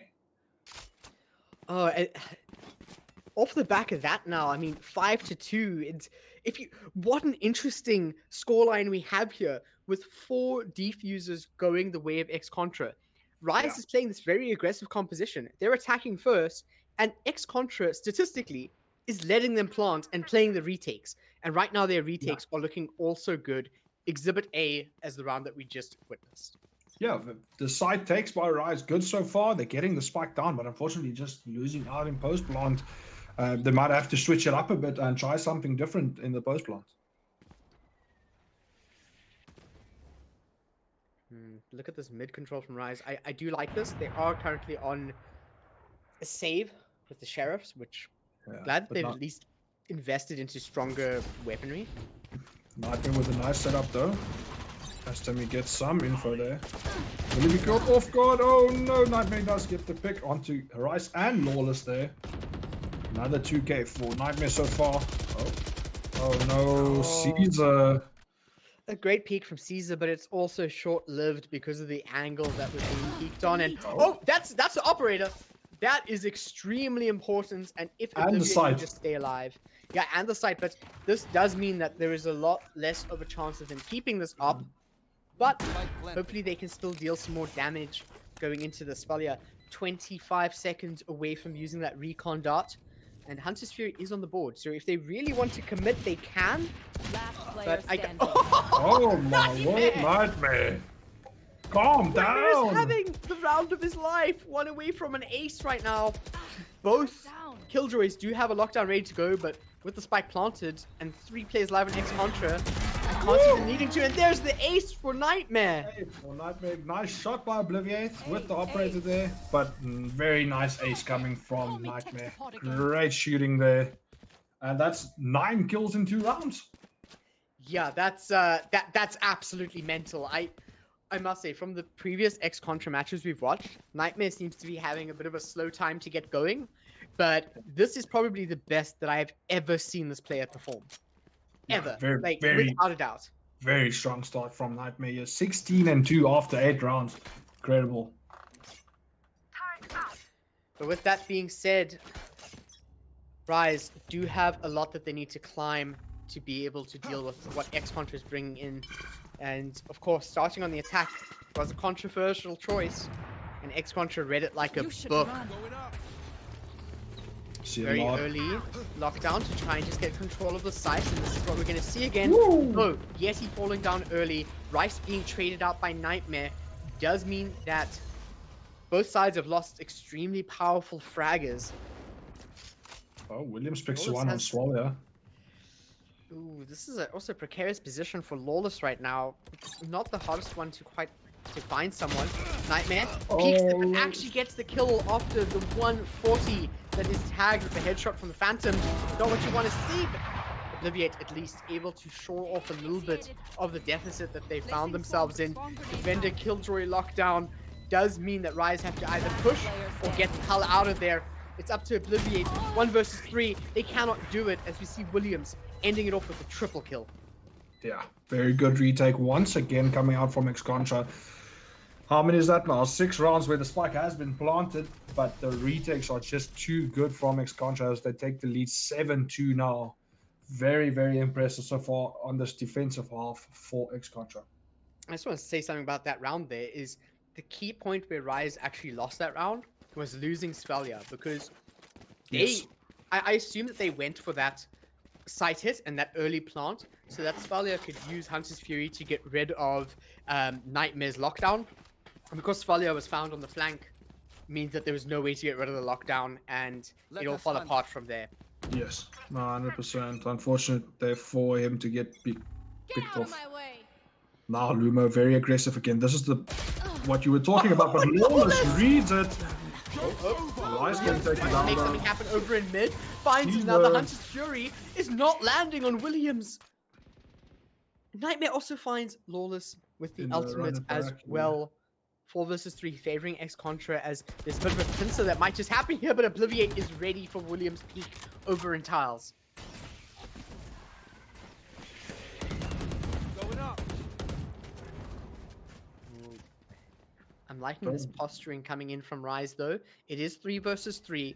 X Contra do have some decent positions to play with, but we're seeing almost a full rotate over to A, and Lawless just cutting through mid to tree. Has to be extremely careful of Yeti here, else we do see moving over to Heaven. Needs to make sure he clears all angles as well, yeah. He has to check this. Oh my word, the flick from Lawless is absolutely insane. It's late, but it worked. Oh no! Timmy finds another. Nearly lined up there. But now Nightmare. Unfortunate that Timmy fell, but they still have another player on just Nightmare. Yeah. But he's been on incredible form so far in this map, so I won't put it past him to clutch up this round. Let's see what he can do with Lawless and Swalya. Definitely, I mean, Nightmare has been on an absolute tear. Not able to get rid of Lawless, who is definitely come online now, struggling in the early rounds, but I mean, after these back-to-back rounds, just really showing us why Lawless deserves a spot on this team. Yes, no, 100%, and I think Rise would be more than happy if they can pick up the next 2 rounds. Possibly, they'd be happy going into the halftime 7-5. But X Contra's been looking magnificent so far, especially on those retakes. So I'm sure they'll be looking to build on this lead. Okay, and X Contra now not a full buy, but mostly there. Lumo actually opting for the Judge here and the half armor, which I assume is specifically so that you can secure your full buy next round. But still an interesting choice nonetheless. Yes, he has the Trailblazer. Does discover a quite a heavy A push from Rise, and doesn't look like there's much noise being made mid, well, over on B side from Caesar and. I'm weird. Am I blind? Obliviate. Obliviate. There we go. Oh, very nice from Threading the Williams. needle. That's Omen Smoke, unfortunately, just not doing the job. They're leaving a gap for Williams just to keep through. As Obliviate does take down Williams, though, now, so back on 4v4. And what will they decide to do here as we see the rotate coming in from X-Contra? But Lumo, this is Lumo's time to shine here. Oh, absolutely. And doesn't find one. Caesar, Caesar checking the corner. An absolute read coming through, knowing the economic situation. And what? Caesar? Interesting, but happens. Caesar got the shots off onto the Hawk there. Interesting timing there. Now Caesar, of course, able to play on the flank here. Able to play the distance whilst Obliviate sets up a lot of utility and trees so that players cannot push in. But of course, there's still 3 of X-Contra alive. Make it 2, and now it's slipping away from them. Oh! Obliviate so close to nailing 2 players on their exits. But it looks like Yeti is going to have to back off and hopefully look for an exit frag. I think Rise heard him, but now just backing off this. Yeti just holding on to this Phantom for the next round. I don't think their buy is looking too hot on the side of X-Contra as Rise pick up their 4th round Last here. round in the half. Yeah, I mean, last round of the half, and Rise, it looks like they do have a full buy potential. Obliviate can just request, but X-Contra, on the other hand, struggling a little bit, and if things work out the way that they are expected with the economy, this should be a 7-5 half, which, by all means, Rise going 7-5 starting on attack is not a bad look at all. Not at all. So, they should be pretty happy with that. As you said, a little bit more of defensive-sided map, but X-Contra can also impress us on their attacking half. You never know. Take flight. Well, they definitely can. They do have some heavy hitters, and especially with the changes to Sky, it does make her a little bit stronger when entering sites. So hopefully that can stay in their arsenal. And ultimate-wise, though, Rise also have a lockdown. They have a From the Shadows. There's things to work with here. Williams with the Marshall just holding this mid area. He's so clean with his shots with this Marshall. But majority of the Rise team now going for this B site. They do hear the orb being taken here as we see the run it back now coming. The trade is there. Yeah, that's really important. Timmy Right actually going with an Ares, trying to take a page out of PK's book, but it didn't quite work out this time around. And the lockdown just ensures that no one else is going to be anywhere near the site. Yes, he does find Lawless though, making things a little bit better on the save that, or this force for that matter, that X-Contra is coming in with. 3v4 retake. Very possible here for X-Contra. Yep, we've seen it before. There's no reason that we won't see it again. Nightmare using the swarm grenades that they've set up over on. Nice paranoia there by Caesar.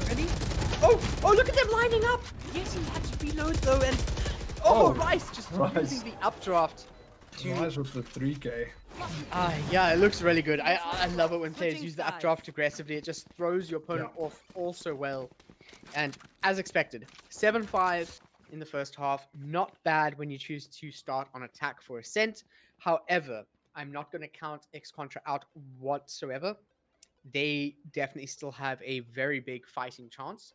Yes. We'll have to see how the attack goes here. I think that this pistol round is going to be extremely important for both teams. Yes, and we have seen Rise struggling with their pistol rounds, so it could be very important the next 2 rounds here for the side of X-Contra. If they can pick up this first one, and then the second round as well, it's going to be very good for them and building this lead. Oh, and look at this Spike, currently situated on B side. An aggressive push for the defenders on Rise outside A, which could potentially... Okay, it comes out as a clean trade, but that does also give a lot of information to the defenders that there is nobody currently pushing up A. Everyone has backed off over to B. Nightmare, a little bit delayed in using the utility, but does fragment the push, does deal a little bit of damage. But now this is But the where B the side's taken. yeah, can Rise retake the site as well as X-Contra Oh, can there you go. potentially when Timmy just runs into the crosshairs of two players. Yeah, good start so far. They've got the numbers, but they are low on some players. Williams there, nice. Luma taking down Lawless very nicely there. And there we go. Nightmare picking up some kills there in the end onto Caesar and Swell.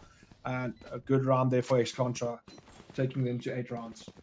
And of course that was a 4 versus 3, but X-Contra still showing that they have what it takes to deal with something akin to you have one less player pushing you, but still a retake isn't the easiest thing to deal with. Definitely. See Timmy opting for that Bulldog once again with light armor. And big round now, yeah, for X-Contra trying to build this lead even further. Yeah, I feel like on Rise's side right now, they need to find a way to make something happen. And as I say that, they're doing a signature move that we saw them do before. Yeah, very aggressive once again. Yeah, extremely aggressive. I mean, so aggressive that Rice is still pushing to get info with 1 HP, which is what you want to see in this situation.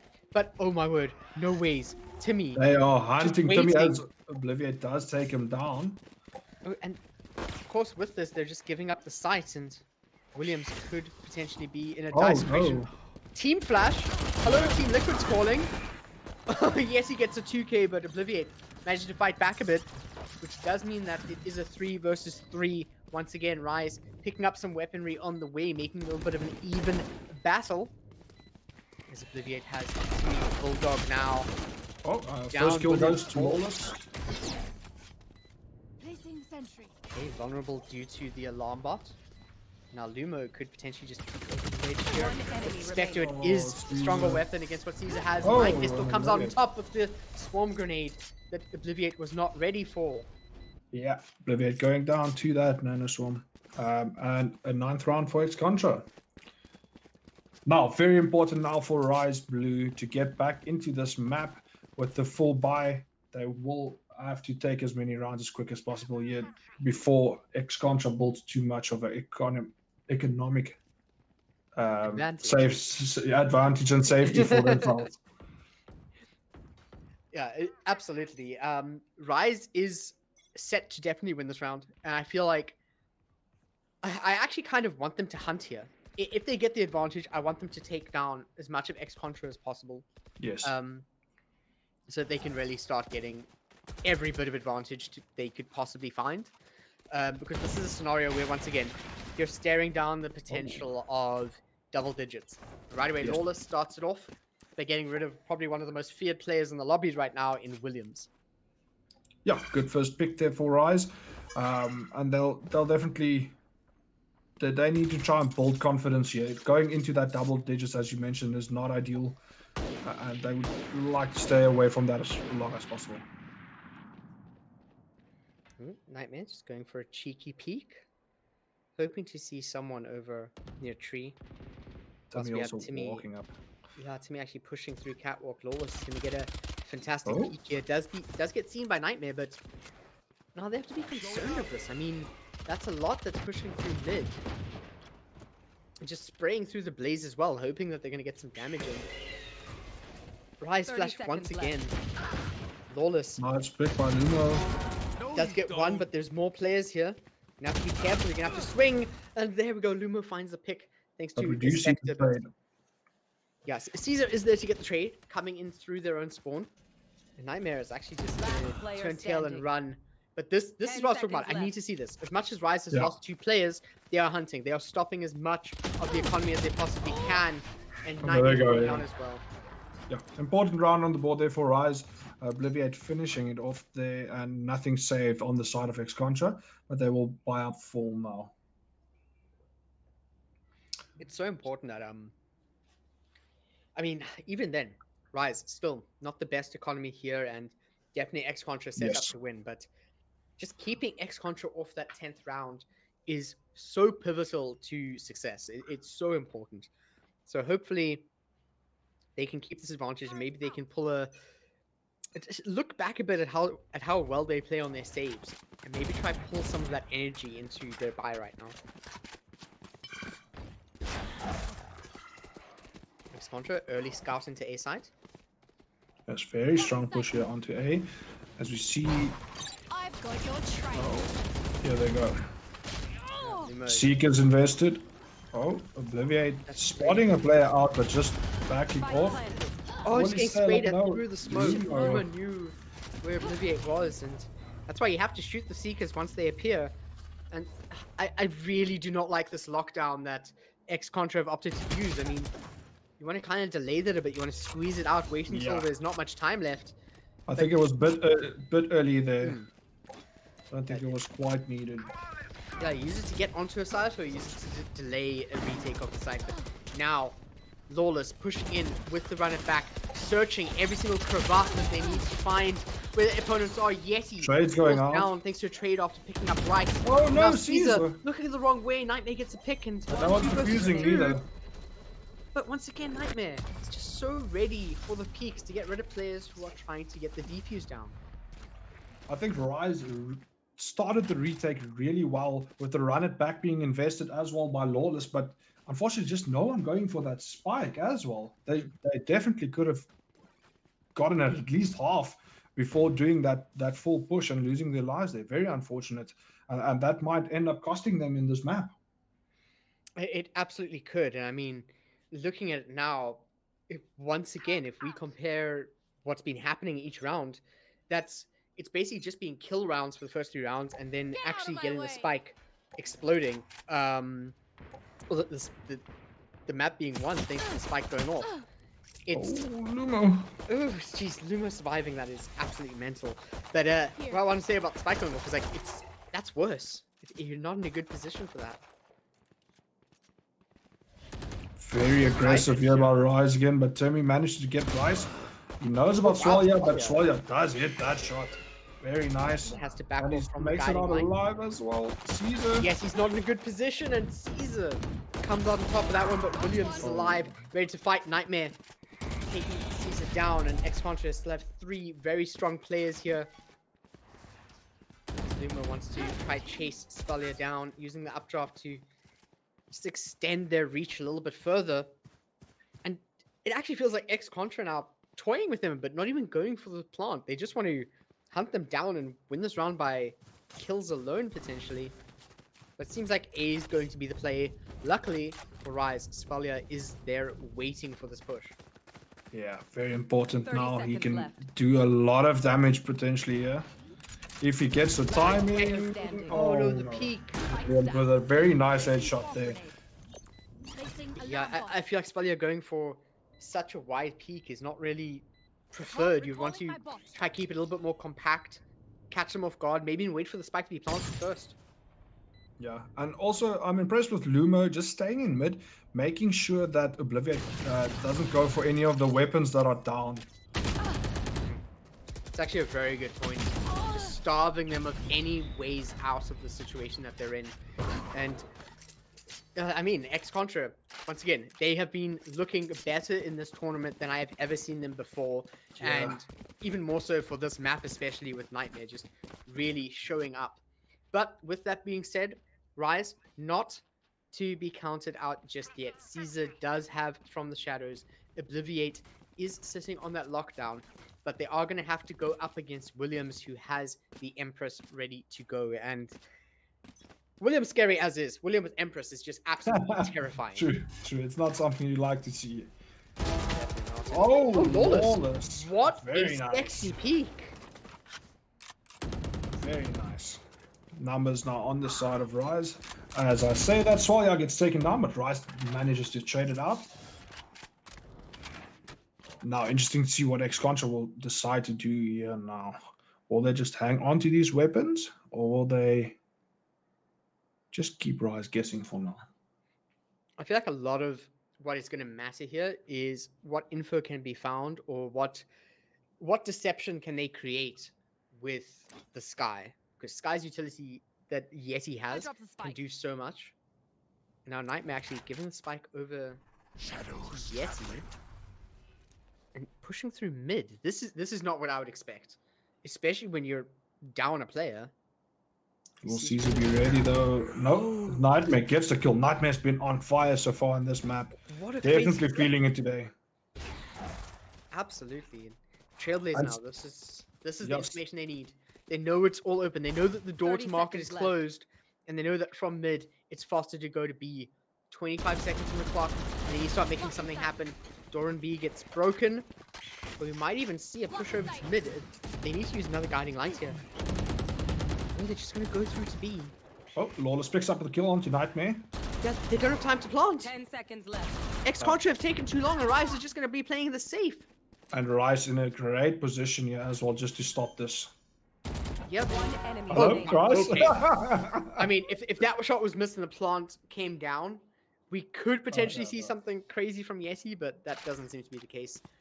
And yeah, this is looks like Rise definitely still have the fighting spirit they need. Timeout for Rise as well after winning that round. Very, very important for them to take this. Take the lead they've got. Hype your teammates up. Talk about what you guys can do to keep this lead, and start taking back those rounds. I mean, you're 4 rounds behind, but it's by no means impossible. No, 100%. But also, like, having to play this comeback catch-up game every time also takes its toll. You can't keep playing like this. So they're in a really difficult spot, and I think mentally it's tiring as well on a team. So it's a good timeout to have now. Just relax a bit, get their heads back, and let's see what they can build off here. Very important round coming up now for the Rise side. Otherwise, we might see map 1 done and dusted. Yeah, and Rise do not want to be fighting back another 2 rounds following this. I mean, X-Contra and Rise have both been playing a lot of matches today, and fatigue is definitely something to take into account. I do hope that they've got their granola bars, they've got their tea and coffee, they've been keeping themselves energized and enriched. Some good old vitamins take you a long way. But with that being said, X-Contra's Nightmare is just on all sorts of different types of vitamins, 25-7 at the moment, having the map of his life so far. But that does not very mean aggressive. X-Contra are solidified to take this. But That's not the Timmy play. is going to argue that fact. Definitely not the play. No need to be that aggressive this early in the round. Okay. Oh, talking about aggressive. Alia. Oh, actually, That's 5 seconds one. to Timmy. And That's he important. tagged Nightmare as well. Yeah, that is important. Shocked off, maybe a bit unnecessary, but Yeah. you can Look tell at- Spallia is not happy with the way this is going. He just wants to get rid of these players. Good Some trade-off. trade coming. Wants to get that Vandal so that one doesn't have to use the Bulldog a bit. And both Killjoys have their lockdowns available. And so far, it's been a pretty battle of the Killjoy. If we take a look at the leader, at the scoreboard, see the Killjoy is really having a big effect in this match so far. Okay, now we go lockdown 1 invested. I've got Oh, your and that's trail. important. The Seekers as well. So now they Seekers know out. nobody is currently on backside, and this allows for them to push through. There's Oh, right Rice with the through spam. wall. Oh my word, you love to see that, but Oh, look no. at Lumo. It's just a Hello? shooting gallery, and it doesn't work out.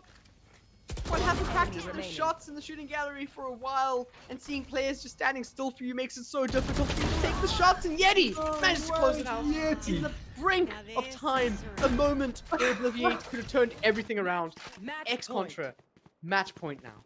Absolute chaos in that round once again. Some funny moments, clip it and ship it. We'll have Twitter laughing all day. But big round there for X-Contra, and now map point for them. A tough buy for Rise coming in as well. I think they're in a tough position here. But you can never count them out. We've seen what they can do on these eco rounds. Yeah, absolutely. And I think something off that though is for every amazing clip, there's 1,000 more with shots. It's just part of it. But Well, there we go. yeah, and now Caesar opening up, getting rid of Williams. Rice pushing really deep while Spalia falls once again, Oh! but does find a shot with the Blade Storm. But oh no, can't close it out. The Nightmare, stuttering another one. that the turret causes makes it so difficult to make sure that your aim is straight. After all the chaos, still a 3v3 though. Yeah, and now Timmy's actually utilize the orbital strike. So running out of resources here, but X-Contra is trying to throw everything at the wall to see what will stick. They know that this is their match point, and they just need to win this round to take it to the second map. I think the Killjoy util here for Obliviate will be crucial with X-Contra trying to take this site. See X-Contra just slowing it down a bit now. They seem to have changed their mind a little bit as they want to go to B rather. But Timmy, yeah, he'll just look to fall off of this. Now, what can Caesar do in such a big position here? He gets the first one. Oh no, I don't know if that's gonna work. He makes it out alive. One enemy remaining. And Obliviate with another one as well. Paranoia coming through from Caesar as well now. Timmy does find a shot though. Could potentially be closing this out with a fantastic 1 versus 3, but time is not on their side. Rise just needs to hide and play the safe. Oh no! Very peeking, but it works out anyways. Caesar gets greedy, but the greed is good. Works out in the end, but a very tough round there for Rise. But they managed to get the round on the board. Staying alive in this map, number 1. But wow, they're really playing with fire there. I mean, talking about playing with fire, they are running out of a viable arsenal here, trying to just scrap together the pennies that they find under their couch seats to afford something that resembles an actual weapon, really. Yeah, very of course, we fire. do also have a similar situation for X-Contra, though, so a bit of a reset for both sides, and Rise does have a small advantage in what they've got. Big bit once there. again, Obliviate showing us how to use the Bulldog. Swallow also picking up onto Timmy, I believe that's a wallbang in that B main. Possibly Recon Dot spotting him out, and Nightmare's also down very low on HP there. Yeah, things are not looking good for X-Contra here, and this is where we can see Rise Blue right now are fighting for that overtime. If you're X-Contra, you want to end it here and now as soon as possible, but how are you going to get onto a site with a Marshal? That's something that X-Contra are going to have to figure out. I believe Lumo as well, only having a classic, unless he picked up one of his teammates' weapons by now. Oh, here we go. That's not good for Yeti.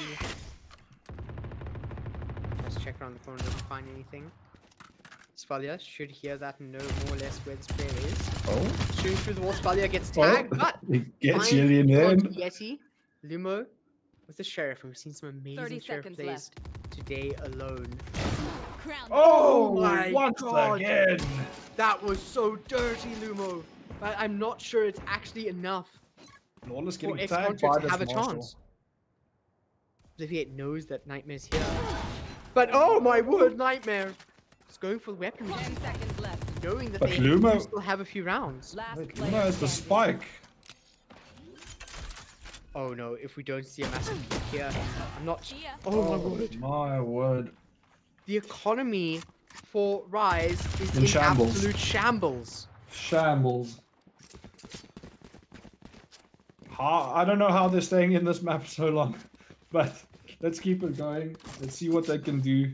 Looks like they prefer the economy rounds, to be honest. Yeah, and the crazy thing here, Lumo doesn't actually have to buy up. He's taking that Ares from, I'm quite sure that was Svalia's. Svalia, yes. And okay, actually opting to upgrade to the Phantom. This is gonna be Williams fun. coming in with the Vandal and half armor, and then Nightmare picking up the Ares. Could have seen Williams taking the full armor here, but even then, a nice little peek from Lumo to see if anything might be happening. And this is one of the first times we're actually seeing a full 5-man push. Lots of Killjoy utility has been scouted out by Yeti's Trailblazer. And this utility by Obliviate used early. It absolutely is. This could spell absolute doom for Rise. As Lawless pushes in with the run it back. Doesn't find a kill, but knows that pretty much every player is here. And that means that every player is being met with Rises as the opposition. They've also got 2 players on site already, 3 now. Spike making its way on as well. The plant does go down.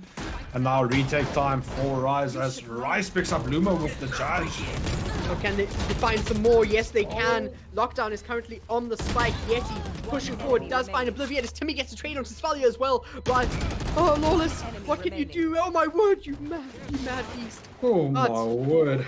Okay, both players low. Spike is planted. What can Lawless make happen versus Yeti here? Lawless has to Time find a running way. out. What a crazy Flash. peek from Oh Yeti. my, Oh my oh word, my Lawless! word! And he has the time to defuse as well. What? Yeti. Yeti. How did Lawless survive the guiding light, or was, you thought you'd was pass a fight? Yeti also affected by the curveball, and they both stood at each other blinded? I'm not even sure how that was possible, but Lawless I'm coming shocked. out on I'm top. shocked.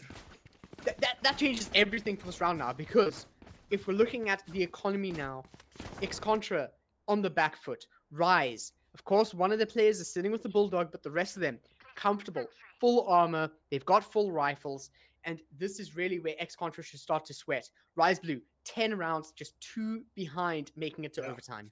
But X-Contra is playing it smart now as well. I don't think that Vandal was even necessary, to be honest. Swallow, early Hunter's Fury again. Will he get some info? Yes. Oh, Gets the finds first one early onto pick. Nightmare. Oh, and that's like all of their post plant. Extremely thwarted. And Rice, a very good aggressive, position here in yeah. case there's a rotate. Yeah, very clever spot. I mean, off the back of that, we could potentially see Timmy actually seeing Rice in mid. Or does Rice see Timmy first? Out of charges. I mean, I don't think anyone's going to clear this. Oh, Rice does see Timmy Rice. eventually. And he decides to dip out of there as well. Very clever there. Playing his life. Unless the timing. oh, the trade! He gets Williams. Double peek. Very lucky there for Rise. Playing with fire, but yeah, this is looking good for Rise now. As only the 2 players left for X-Contra, and Yeti sitting with a Sheriff. Not ideal for him. Yeah, I feel another thing about this is Rise playing this. They need to try and make sure this is a flawless round. That is what is going to cement them forward for the 30 next 2 seconds rounds left. to make sure they absolutely have the economy they need to fight X-Contra. And look at the snap to the side, and they get the my pick of word. Swallow as well. Lumo not messing around, but Rice takes the pick onto Yeti. Lumo. It's not a flawless, but Rice are sitting on a massive advantage, and they are going to push that even further. Rice coming out of this with a 4K, and making sure that this is either match point or overtime, as both teams should be able to buy up to full. This is an absolutely insane round that is about to happen. Yeah, that's very good for Rise's confidence, and hopefully they can pull this off, this comeback and bring it to overtime. But very strong showing so far from X-Contra, and they'll be looking to take map 1 here. We only see half armor on Williams though, but otherwise a full buy. This is going to be a bloodbath.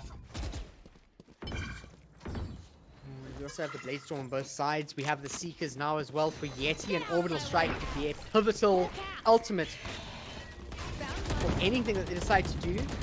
Good dash here from Lumo, just going right through the Nanoswarm. Oh no, early. of course in the next one. Has to find a nice place to plant, and still going for the default setup, which could either be great or awful depending on how the retake looks. But still 5 players on both sides to dash up. Oh my word! Goes for the play of a lifetime, takes down Caesar, still alive, but gets pushed on from Tree. Aspalia comes in with the trade onto Yeti. 3 versus 3. But Leads to an Orbital Strike on either side. Which means they need to get this off. They have to get this off. Absolutely. Because we still see... Someone needs to stick it now, because we still see the Orbital Strike. Oh, and that's just all the way on They the need to- strike right now. Nightmare tries to make off. something happen. Does he have There's a time? down. Rice needs to get this the last half through, but Oh gets taken my out by Timmy! Timmy. It was neck and neck. We went right to the very end of what that could have been, and with that, we do see Rise. Unfortunately, not making it through against X-Contra, pushing it all so far, but it's what we've seen once again, 13-11 on Ascent. It seems to be that they might have a curse on this map. 13-11 is the scoreline that they're going to have to deal with once again. Seems like it, but I'm happy. Fantastic Valorant Yeah. being played all around. Timmy finishing it off there for X-Contra. Beautiful reflank, if we can call it that, after that orbital strike. And he takes it home for X-Contra in map number 1. Yeah, that was a absolutely insane map. Definitely, there's a reason why both of these teams have made it this far through the bracket, and Wow, there's a lot to talk about here. There's a Indeed. lot to talk about, but I do feel that Rise took a little bit too long to get their footing. As one of the main Yeah. points, and Nightmare was just on something else. Yes, Nightmare was just fantastic map number one from Nightmare. Definitely pulling his weight on the side of X-Contra and on the side of Rise. Like you said, there's a couple of rounds where maybe they should have taken it. And at the end of the day, like if you don't use your opportunities, this is what happens. yeah, absolutely. It is one of those situations where I feel like in our scene in general, I think it's a thing where we don't see a lot of like choosing the what's the right way to word this? Oh my word. Choosing the right option in a situation that leads you to the best possible chance of a win instead of a best possible chance that you just think of at the time. Because Yes. sometimes there are situations where, okay, let me think ahead a little bit more. But of course, in the moment, it's very difficult to think that. So I don't discount it. But we did see quite a few times from both teams where options were made that definitely far from optimal or Yes. potentially detrimental to winning the game, but maybe important for that very moment. So hopefully we can see decision making improve a bit. But something that I hope decision making doesn't change about is that you and I are here casting this, and everyone else here is watching this, because Map 2 could potentially be even crazier than this, as Rise are going to once again have to play on the back foot with tournament lives on the line.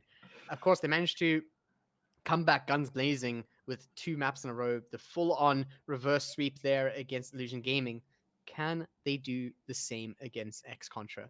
Stick around to find out, because we're going to head over to a quick break.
Welcome back, everybody, to the Flying Shotgun AOC Valorant Qualifiers. And oh my word, do we have a match for you tonight, because we just saw another Ascent match go 13-11, not to Rise, but to their opponents. And Pred, tell me a bit, firstly, I want to know how it feels. Secondly, I want to know what is it going to look like with us going to bind off the back of Rise having an amazing bind in the previous match. I'm getting pretty sick of this 13-11 stuff, but it is what it is. We'll take it. Let's see if they can bring it back again. I think the bind showing earlier was very strong, but I think X-Contra looking a little bit better than Illusion did in the earlier matchup. X-Contra very strong, and if Nightmare can keep up that form, it's going to be interesting to see how Rise will go about it. Absolutely, Nightmare on an absolute tear throughout the entire match. Definitely the most valuable player for the entire lobby that we were in for Ascent. But of course, going over to Bind, we did see some amazing things from Rise previously.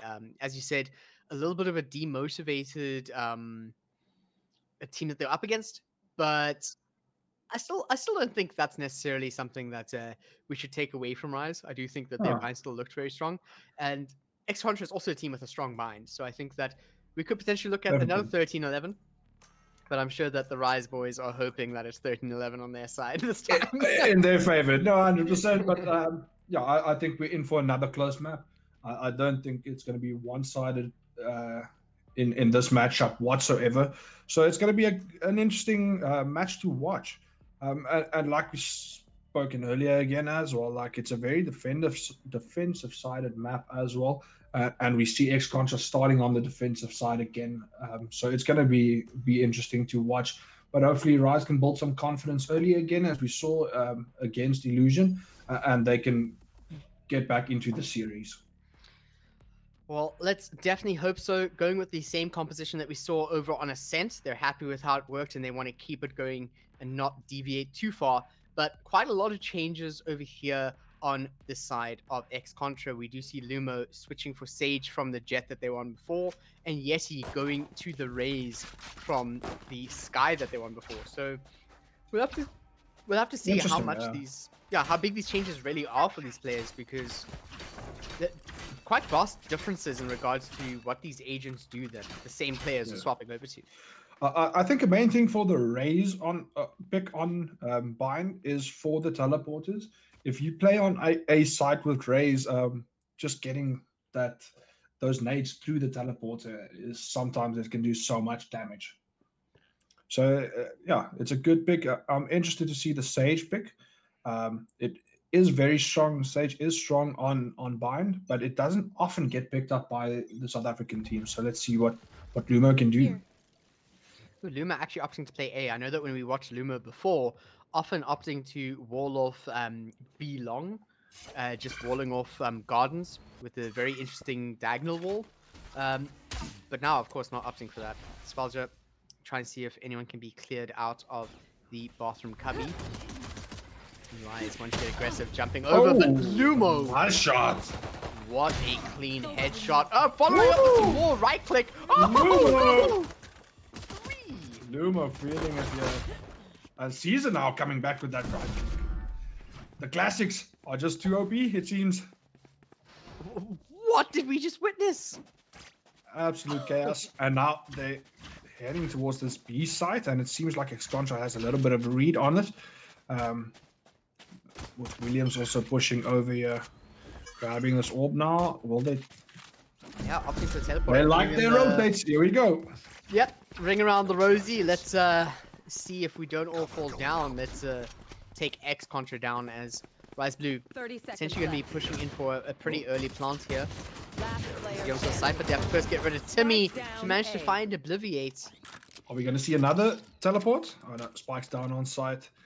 Yeah, this is tough position here for Caesar. Opting to go for the upgrade to try and just shore up any chances, but Nightmare sitting there with the Ghost. A faster fire rate if Caesar doesn't find the headshot. Down and out. Good start once again here for X-Contra, picking up the first pistol round. Rise really struggling with their pistols.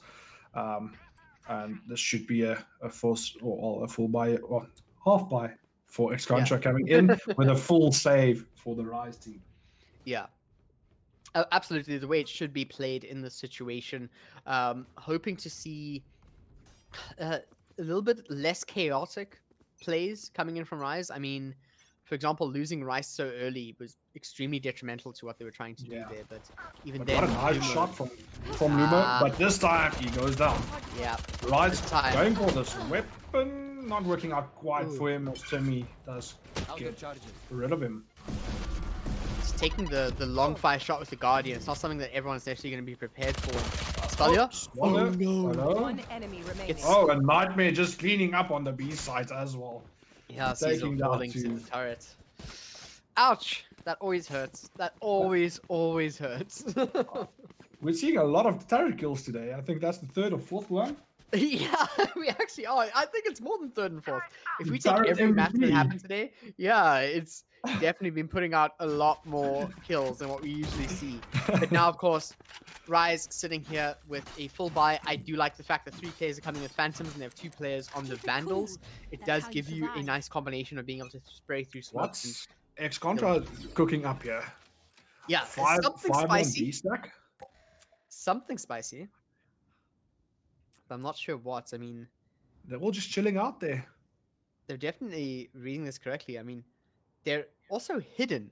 They're playing B, but they're not showing themselves, which Very interesting player. oh my, Okay. Rise might just be none the wiser. They might think, wait, why is everyone A? Although, okay, a lot of noise has been made now. I feel like this could have been an amazing, like, absolute. This could be bruise. this could be very bad for Rise here if they try and take the site.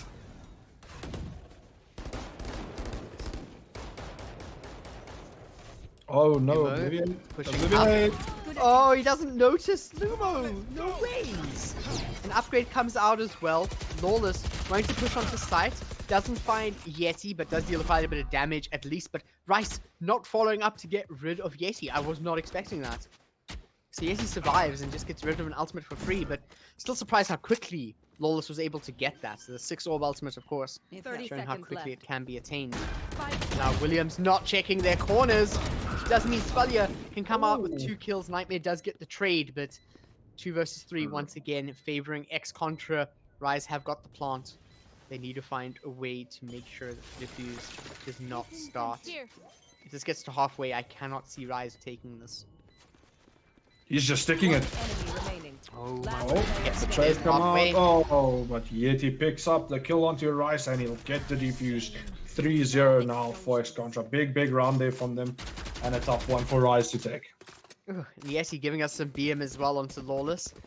And unnecessary, but man, if you got to do some mental damage, you got to do some mental damage.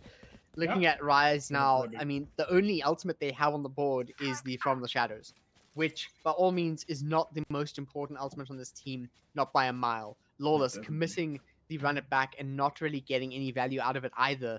And no follow-up to take Yeti down, which spelled doom for them at the end of the round, where Yeti actually came out with the 2 clutch kills that won the round. So definitely want to see Rise playing together a little bit more.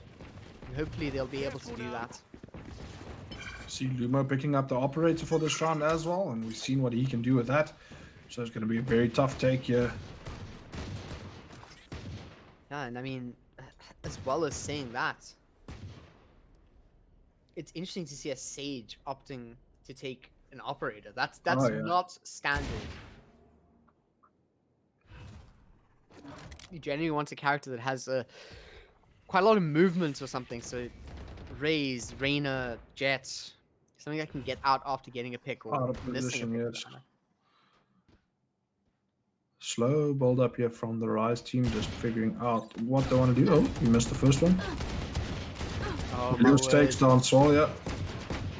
Yeah, it looked almost as if Williams was aiming at Rice, but Spelia got caught in the crossfire. Not too sure if that was the case, but I'm going with it. And oh, my word, threading the lead Williams. once again. Check that man's PC, please. Yeah, Right shots got any, there. Seconds left. Last got any player vax in standing. chat? Oh, Oh! Caesar again with the Sheriff. This means we do get the weapon upgrade and Shrouded step over And to he's gonna A. dip. But They're still gonna try. Lumo. Oh my I'm a mountain. What Oh a my 180 gosh. stealth operator! He was just toying with Caesar there. Lumo styling on it. Just that was so natural. It was like Lumo was just breathing to land a shot like that. That was so clean. Incredible stuff, So clean. Incredible stuff. Oh, well Absolutely done, Lumo. incredible. And there we've got another clip it and ship it moment. Enjoy Twitter. Oh, and of course that's got to break some morale there. Caesar, the top of Oh yeah. the team in score, getting just absolutely decimated by Lumo's flick. However, Rise do still have a lot going for them here. They do have a full buy. Lumo is still with that operator, of course. They have to watch out for it. But we'll have to see what happens over on B main as players slowly but surely pushing up as Rise. And interesting placement of the alarm bot there. But A main here, Caesar trying to make some noise, I feel, and hopefully get a pick. Yeah, just get some info for them. Pull some defenders towards the site before making a play. And I'm not sure if they actually want to push B because they haven't pulled anyone out just yet. This is committing quite a lot with this Aldrone here, though. Yeti is found out. Yeah, I did spot him. Oh, hello, Lumo. That's a good job, discovering Lumo. And here we go. This is we perfect got on B side. We three see push, a yeah. super aggressive push. Yes, Yeti does picks up Caesar. down. Lawless pushing in with the run it back. 30 Does manage to seconds find left. Williams, and the plant is going to come through with backup from Lawless as well. A lot of utility can get. Ooh, going on here. Terminal. Spalia aware of what's happening here. Oh He's my managed god, to the get it timing for perfectly. Swal. Very Yeah, nice this timing is- there. Yeah. Your duty is not over. Okay, the res over here onto Williams is super important. And a wall as well, just to block things off. Utility is coming out, but They're gonna have to do something about it here. Rice. Rice is in a good spot there. Williams knows where Lawless is playing no. from, and Nightmare actually letting Remaining. go of the spike, Last player which standing. means that Rice is able to use the updraft to get the pick. But he can't. Oh He no. can't get it from here. Angle.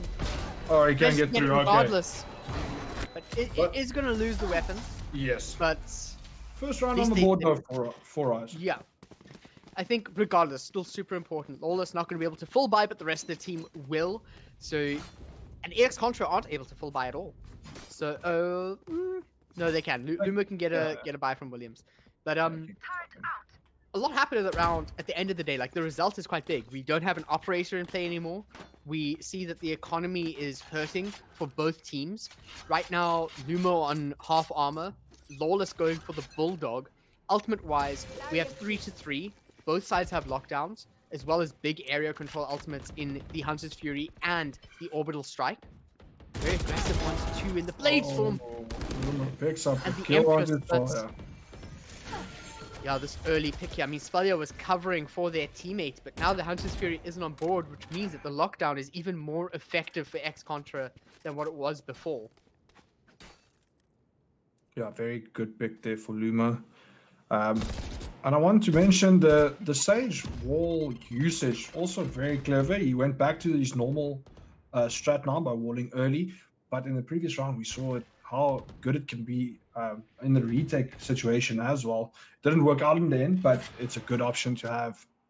Absolutely, and I think this is where Sage, one of those characters where for a while it was, oh, Sage is just there to heal your teammates and stuff, but then once people started experimenting with the wall and seeing how you can really adjust things, it's an extremely powerful tool. I mean, even further, if we look at something like Icebox, where it's extremely important. If you don't have a Sage, you're basically throwing an Icebox. Yeah. But if we look back over here on Bind, look how slow this push from Rise is. They're playing the 20-second meta. I'm just waiting for this clock to go down to 20, and we're going to see them just absolutely blast the site. I hope they leave enough time for themselves. I think that. I feel like they're running out of time now, and Yeah. the patience from X-Contra is fantastic. Because wait, is Rise 10 actually seconds just left. they're actually just saving this? What? Very interesting, yeah. I don't know what to think of this. Did they decide that the Hunter's Fury was just so important to the round that they can't let it go, or Yeah, that's a very odd one. Not That's sure an what interesting call, happened there.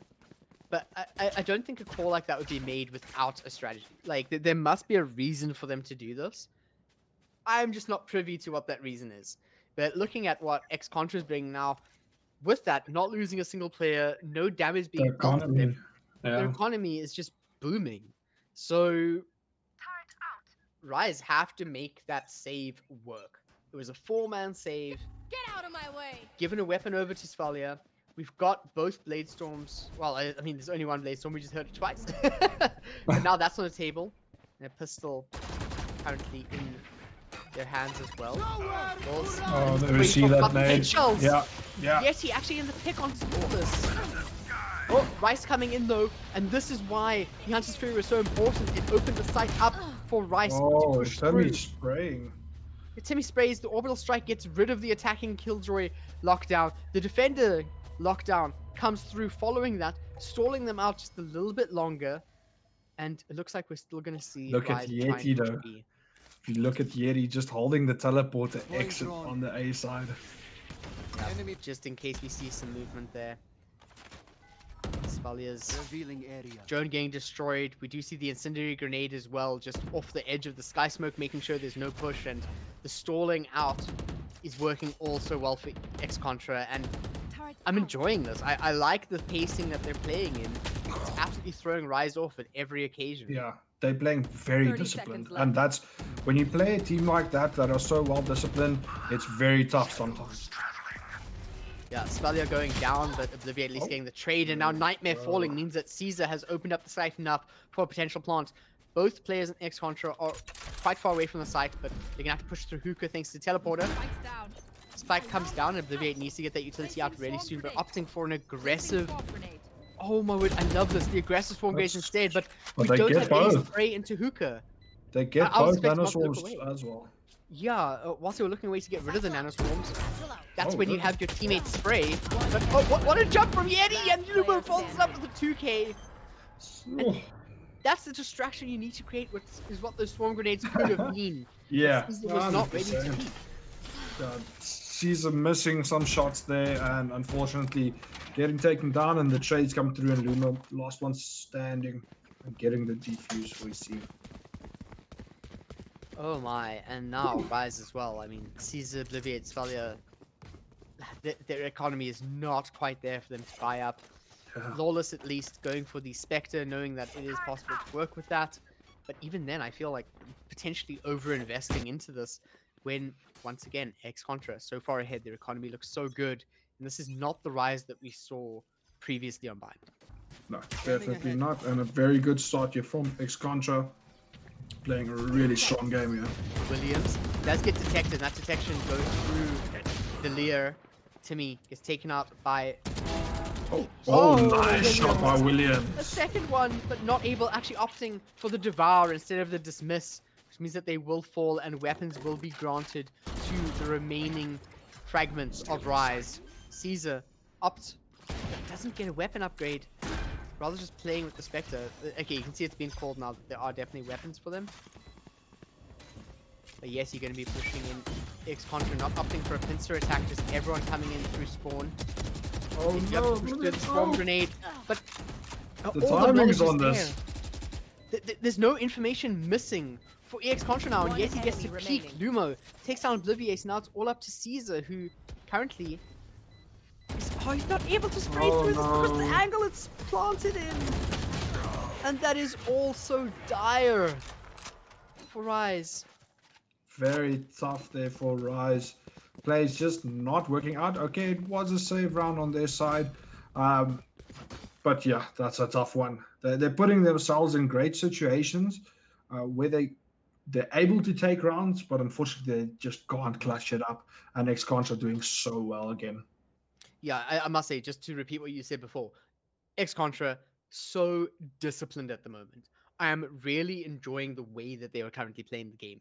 They're playing methodical, they're taking their time, they're making sure that if there's a pressure point they can press, they are making sure to press it twice as hard. And that's really important. They're not giving Rise room to breathe. Yeah. What I think that type of playstyle causes is something that we're seeing now with Rise, when they had a side control, but they didn't go for a plant that actually gives them a good follow-up or a good way to stop a retake, which I feel like it's small mistakes, but they happen because you're flustered, because you are struggling. So if X-Contra can keep that up, I'm very concerned for what Rise does in the second half. However, if Rise has used this timeout effectively, they could bounce back stronger than we've ever seen them before bouncing back. Yeah, but like I mentioned in map number 1 as well, trying to play this catch-up game consistently, it just takes a knock on your mental, and having to do it so many times, it's not good. It's not good. Yeah, it's definitely one of those things. Oh, it's Spalia, please buy, please buy, please buy, please buy. Oh no. Oh no. I hope that was a graphical error. Yeah, very interesting. Yeah. Oh. Okay, Williams goes for an early fight, and I like the use of Lear here. That's something that all of you watching here in your ranked games can take into account. So Lear to back off, but Flawless takes the kill regardless. Here we go again with the run it back. What effect will that this time? Oh wow, yes, he just managed to get that. That was so close. Rice taking damage from the incendiary grenade, and they've actually planted off the default plant they usually go for. The trade comes out from Nightmare as well. We do have the Resurrect coming through on me as well. Getting good backing off there. Lawless pushing a little bit deeper, and once again we see that 3 versus 2, and there's Spalia making the classic work. Don't need to buy anything because he got the pick on TSE anyways. But with that means that Spalia wasn't able to actually be on the site when he was needed. Now losing. Oh, we do see the spray from Olivier, and they're running out of time, and here we go. There we go. Olivier, Round number 2 on the board. Swarm grenade out. And okay, as much as we're on round number 10 now, it's only 2 rounds to X-Contra. Rise, 2 rounds to Rise, sorry. X-Contra have been playing defense also well. These 3 rounds here, if it goes the way of Rise, 7-5 is not a bad scoreline for attack on Bind. It's not. That is very true. I think Rise will be very happy if they can get it to that point. But I mean, X-Contra looking really good on defense. It's going to be a tough ask for Rise to get to that 5th round. Oh my. Well, they do have the lockdown, and they also have the from the shadows. Hopefully they can use it away from Luma's crosshair this time. But X-Contra also, they are sitting on the orbital strike, which is extremely effective, and if we see William pop that Empress and get something big out of it. Oh no, that's not going to happen because Caesar just shuts Williams down before we can see anything of the sort. Smee tries to get a trade, but Rise is just pushing onto site, kill after kill, and I'm not sure why we have this lockdown coming through. Yeah, I'm not sure if that was quite necessary. They had the site, and they went onto the site that had more defenders on it. So interesting there, but Nightmare just backing off here. I think they're just gonna hold on to these weapons. Lumo. Well, okay, but he only has a judge. I think he's looking for a different weapon, maybe to save if he can possibly get it, or just do some damage. There's one right there. I think. Oh my word! That's enough space. That's enough space. Okay, to be fair, that's the weapon. Let's go. Yeah, that's not something that you can usually like counterplay. So yeah, giving a rifle over to your opponent is not ideal. Very, very far from it. You do see it in some edge cases where in pro play you do see people picking up a weapon and throwing it elsewhere to keep players from being able to do that. But even then, it's very much an edge case, and unfortunately, this is a situation where it would have been extremely helpful to do so. But I don't think I can expect that from anyone. What I can expect though is for Rise to continue winning here, because now, yes, he's still down to a Spectre, a half armor on Williams, which, of course, if Williams does get a pick, it doesn't mean anything because with Empress, you'll get that overshield. So it really depends how Rise take this. Hopefully, they keep the pressure up and manage to continue this winning streak that they've started with. We do see the wall over on A once again, which we did say works out quite well. Also important for Rise if they manage to take this round. The buy and the next for X-Contra are not that great. So they possibly could get to that 5th one that you were just talking about. Well, that's their goal here. That is their win condition, is just these last 3 rounds of the half. And I think Swally are a bit unlucky. They're using those shock darts to take care of the killjoy turret, but it doesn't go down. oh, Williams and here we go, picking up Williams. one. This is where the oh my word, Lumo My waiting. word. Not enough has been pulled away from A site, and there's no information gathered on the site either. So an aggressive push like that, as much as it could have worked out if players had already rotated, there's no way to be sure. And I'm not sure why that turret did not go down with those shock darts, but Last player at the standing. same time, I feel Oh. that Svellia should be saving those shock darts to clear the spike. Yeah. Or spike plant positions. Just throw them out there to make sure that there's 30 no seconds left. swarm grenades on them. Obliviate? Oh my word, Williams, just the timing. Yeah, but Managing very to- clean shots. Very clean shots coming out from Williams that round. Last round. Absolutely, before the switch. absolutely. And now, with what we have left, last round of the half, and Rise sitting on those 3. Hopefully they can make it 4. There's still room for a comeback there. I mean, there's technically room for a comeback from 0, but at the same time, let's try to be a little bit realistic here. It's not down and out completely from Rise just yet, but at the moment it's looking quite unlikely. And as much as we can think that, I hope by all means that the players right now on Rise do not think that, and they think that they still have every chance possible to win this. And I hope that they talk about how they're going to do it. Of course, they do a full buy, which is extremely important for this. And they also have the Hunter's Fury, but once again, Svellia on his own. Seems like he's sensing someone around there. Yeah, same for Lumo, who, okay, backing off. Oh, it just misses out there. Yeah, but this means See Svellia you. can actually start pushing forward. And Lumo in the cheeky corner that they were in before, sightlines could potentially meet, but Yeti could throw paint shells into this. If Svellia swings wide, he could actually get 2 picks here, and that would be absolutely mental. I like what Rice did here. As soon as we hear the ice barrier, or the barrier orb break. Oh wow, look at this Hunter's Fury, just trying to find out where players are.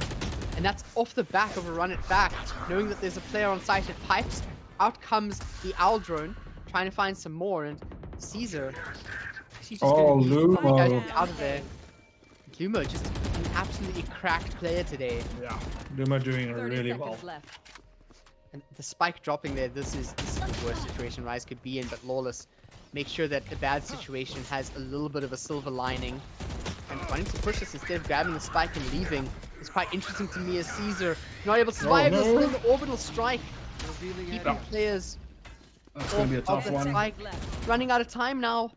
One enemy There's no time to remaining. plant, and yet he might just be looking for the kills for fun.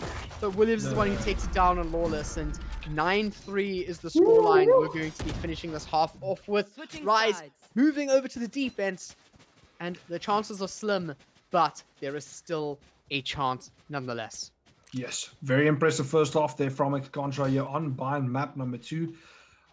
Big performance, 9-3 lead is a tough one to come back from. Rise will be, they'll need to pull out all the stops here. It's going to be a tough ask. We've seen them fighting all over this tournament so far. Last night we saw them trying a comeback, falling short. We saw a reverse sweep earlier, and we saw them in map number 1 coming close to a comeback, but it's going to be a tough one here. Absolutely. But with that being said, we have seen some fantastic work from them before, and I'm pretty sure we could see it again. Contra at the moment posturing completely for an A push. Caesar. waiting Williams could out. have gotten great timing there if he didn't make some noise. Svellia and Caesar both over in showers, just waiting for Williams to push through, but no one actually fully holding a main. there you go. Kills for Lawless inside of that hot hand is a fantastic way to make sure that players can't push through. A headshot for Timmy, but it's not quite enough to Svellia with the classic getting the headshot as well. One enemy Luma remaining. pushes through and is able to see Nightmare! through the close sightedness of the Nightmare once paranoia. again. And Nightmare's been One such enemy remaining. a thorn in the side of Rise today. And right now the spike is actually planted for Lawless. This wall is not your standard one, but it's just to push someone up who's waiting behind the box. Fakes the touch, and Lumo is Lumo. just also ready for Lawless, looking all over the place. Yeah. Wow, Nightmare really having such a big impact once again for X-Contra. Just a thorn in Rise's side, getting 2 kills there, and getting the numbers advantage back on X-Contra's side. And now, again, Rise in a really tough position. Full save coming in versus a Spectre squad. Yeah, and 10 rounds on the board for X-Contra, 3 for Rise currently. There is a massive mountain to climb, but you have to start at the bottom to get to the top.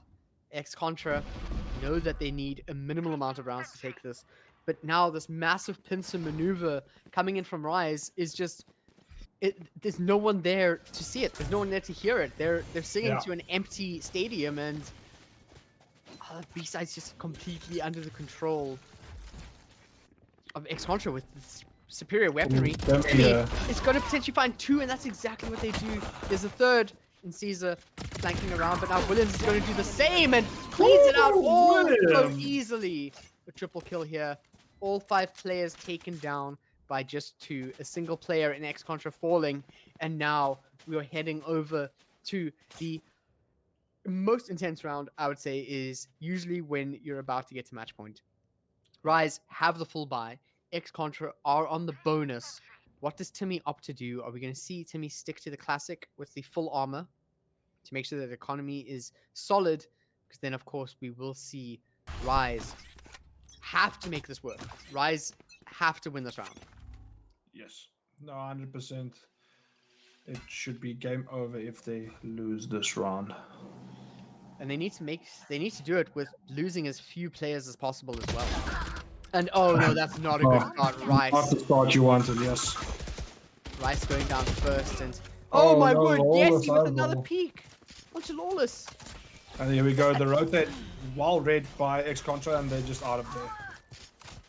Yeah, I mean, at least Obliviate got a pick, but Nightmare was just there to trade it off all so quickly, and now Rise's chances are dwindling. They're going to have to save their final round, or their potential final round, due to the fact that I cannot see them winning this one, as Svalhia takes Yeti down, which is a fantastic start, but Lumo is just too quick with the headshots. Caesar waiting over on aid, completely in over his head. Teleporter goes through and knows that there's a player in hookah now, and Caesar has to be extremely afraid of what could be lurking over on B side. Dark cover comes through, but that also gives away as to where Caesar is. They are just currently watching this incendiary grenade. Maybe blocking this off. Only losing 4 health altogether. Not a big loss. But right now this boost. Oh no, Caesar's not gonna be ready! Which is Lumo. Oh, Lumo having such a great map.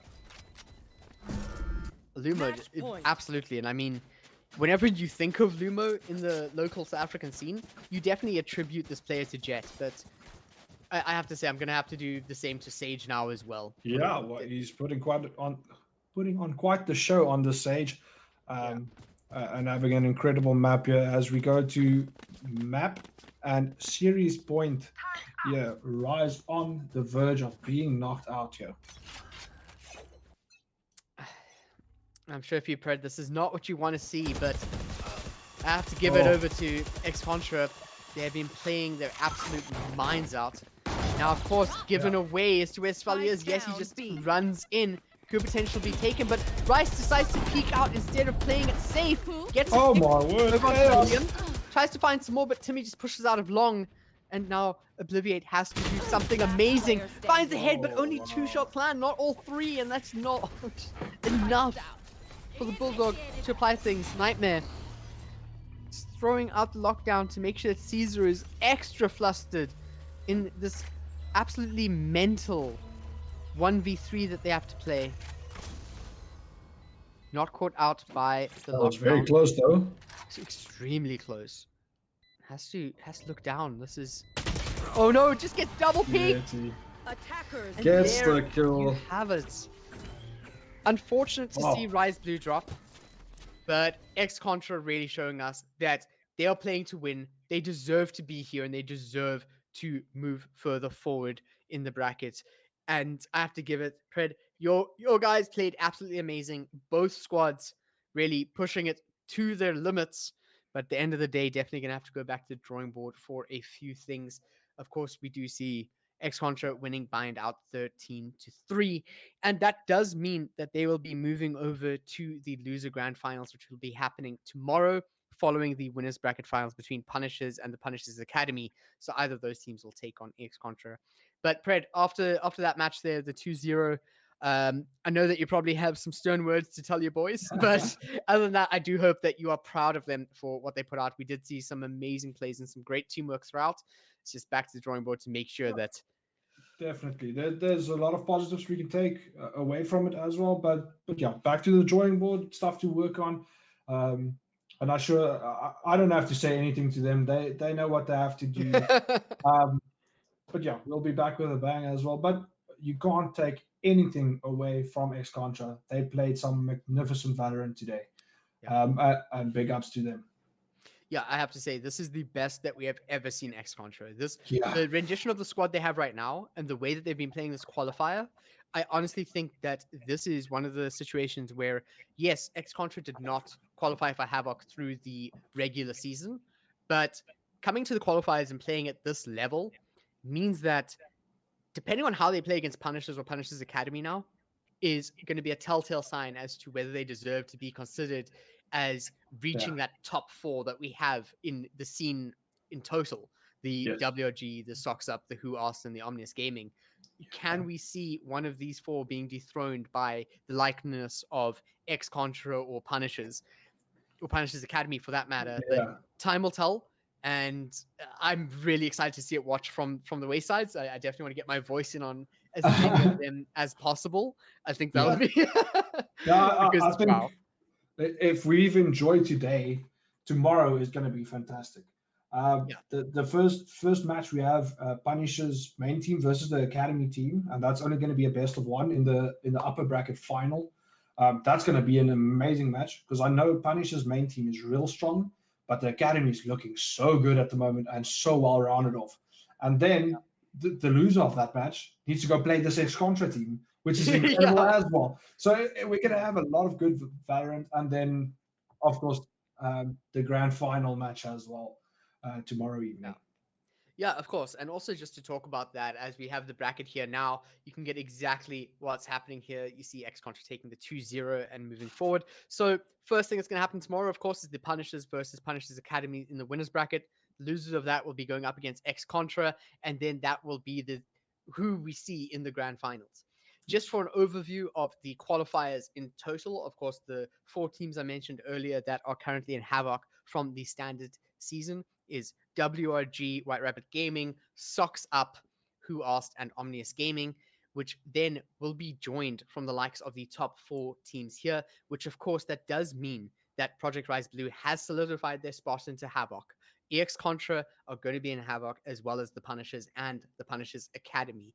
But over here, they will be fighting it out. They'll be duking it out to see really how they fare against each other before Havoc even begins. An extremely important one here and a lot of bragging rights on the line for these players. So tomorrow is definitely going to be the pinnacle of what we're seeing in this qualifier match. And and not only that, I think this is great preparation for the Havoc as well, because you can really see what your teams need to go work on and how they measure up against the other teams as well. So this is really, it's actually a great positive to be a part of this qualifier, and teams can now go sit and make their plans for the Havoc tournament. Yeah, really prepare and make sure that you're ready to go for the most important tournament that we have in Valorant ZA. But talking about that now, I'm not too sure if there's anything else we want to mention other than the most important brand around here, which is AOC, because without them, I don't think that something to this extent would have been all that possible. So by all means, go check them out. Let's get that exclamation mark AOC over in the chat. Head over to their site, take a look at their screens. I know that all of you heavy, sweaty gamers who want to climb the rank ladder, you guys need a monitor that's more than 60 hertz. Don't mess around. 60 hertz is just going to get you killed. You're not going to see things happening. It's silky smooth the higher you go. Please just do the right thing. Get a better monitor. But But with that, I must say thank you so much for joining me today, Pred. It's been absolutely fantastic. We've seen Pleasure. some peak Valorant. Great. At Yeah, the yeah. moment. Amazing stuff today. Amazing stuff today. Absolutely amazing stuff. And with that, Pred Zede, where can we find you on socials? On my Twitter, ZA_Pred. Just Pred. It's not there. And yeah, otherwise, ZA_Predator on Twitch as well. But that's basically it for me. Fantastic. And then also while you're at it, go check out Rise Project on Twitter as well to catch any updates for both of the teams whilst they're playing. And then from me, myself, JM Cloudburst on Twitter and just general Cloudburst everywhere. But I really need to talk about the people that you don't see on the screen. Yes. Raikou Very and important. have both been so important going into this, making sure, I mean, without Raikou, none of this would be happening. Chickson helping out with a lot of the admin. And then, of course, the production staff that we've been working with have been fantastic. So good. Best. So I have to have a really massive thanks over to Hiramir, Benelot, and Sir Sappho. You've been absolutely fantastic on the observing and the production. I think that we're definitely setting a new bar for what we see in Valorant in South Africa. We've had amazing comments about it, and I hope that we can only improve from here. So with that, also a big thanks to Kaze and Authorize who were over on the stream a little bit earlier for the morning matches. But with that, I need to stop rambling. I know all of you want to get to sleep. You guys want to get to your own matches and your scrims. So please just be tuned tomorrow once we go live to catch Punishers versus Punishers Academy. But for tonight, it's a good night from me.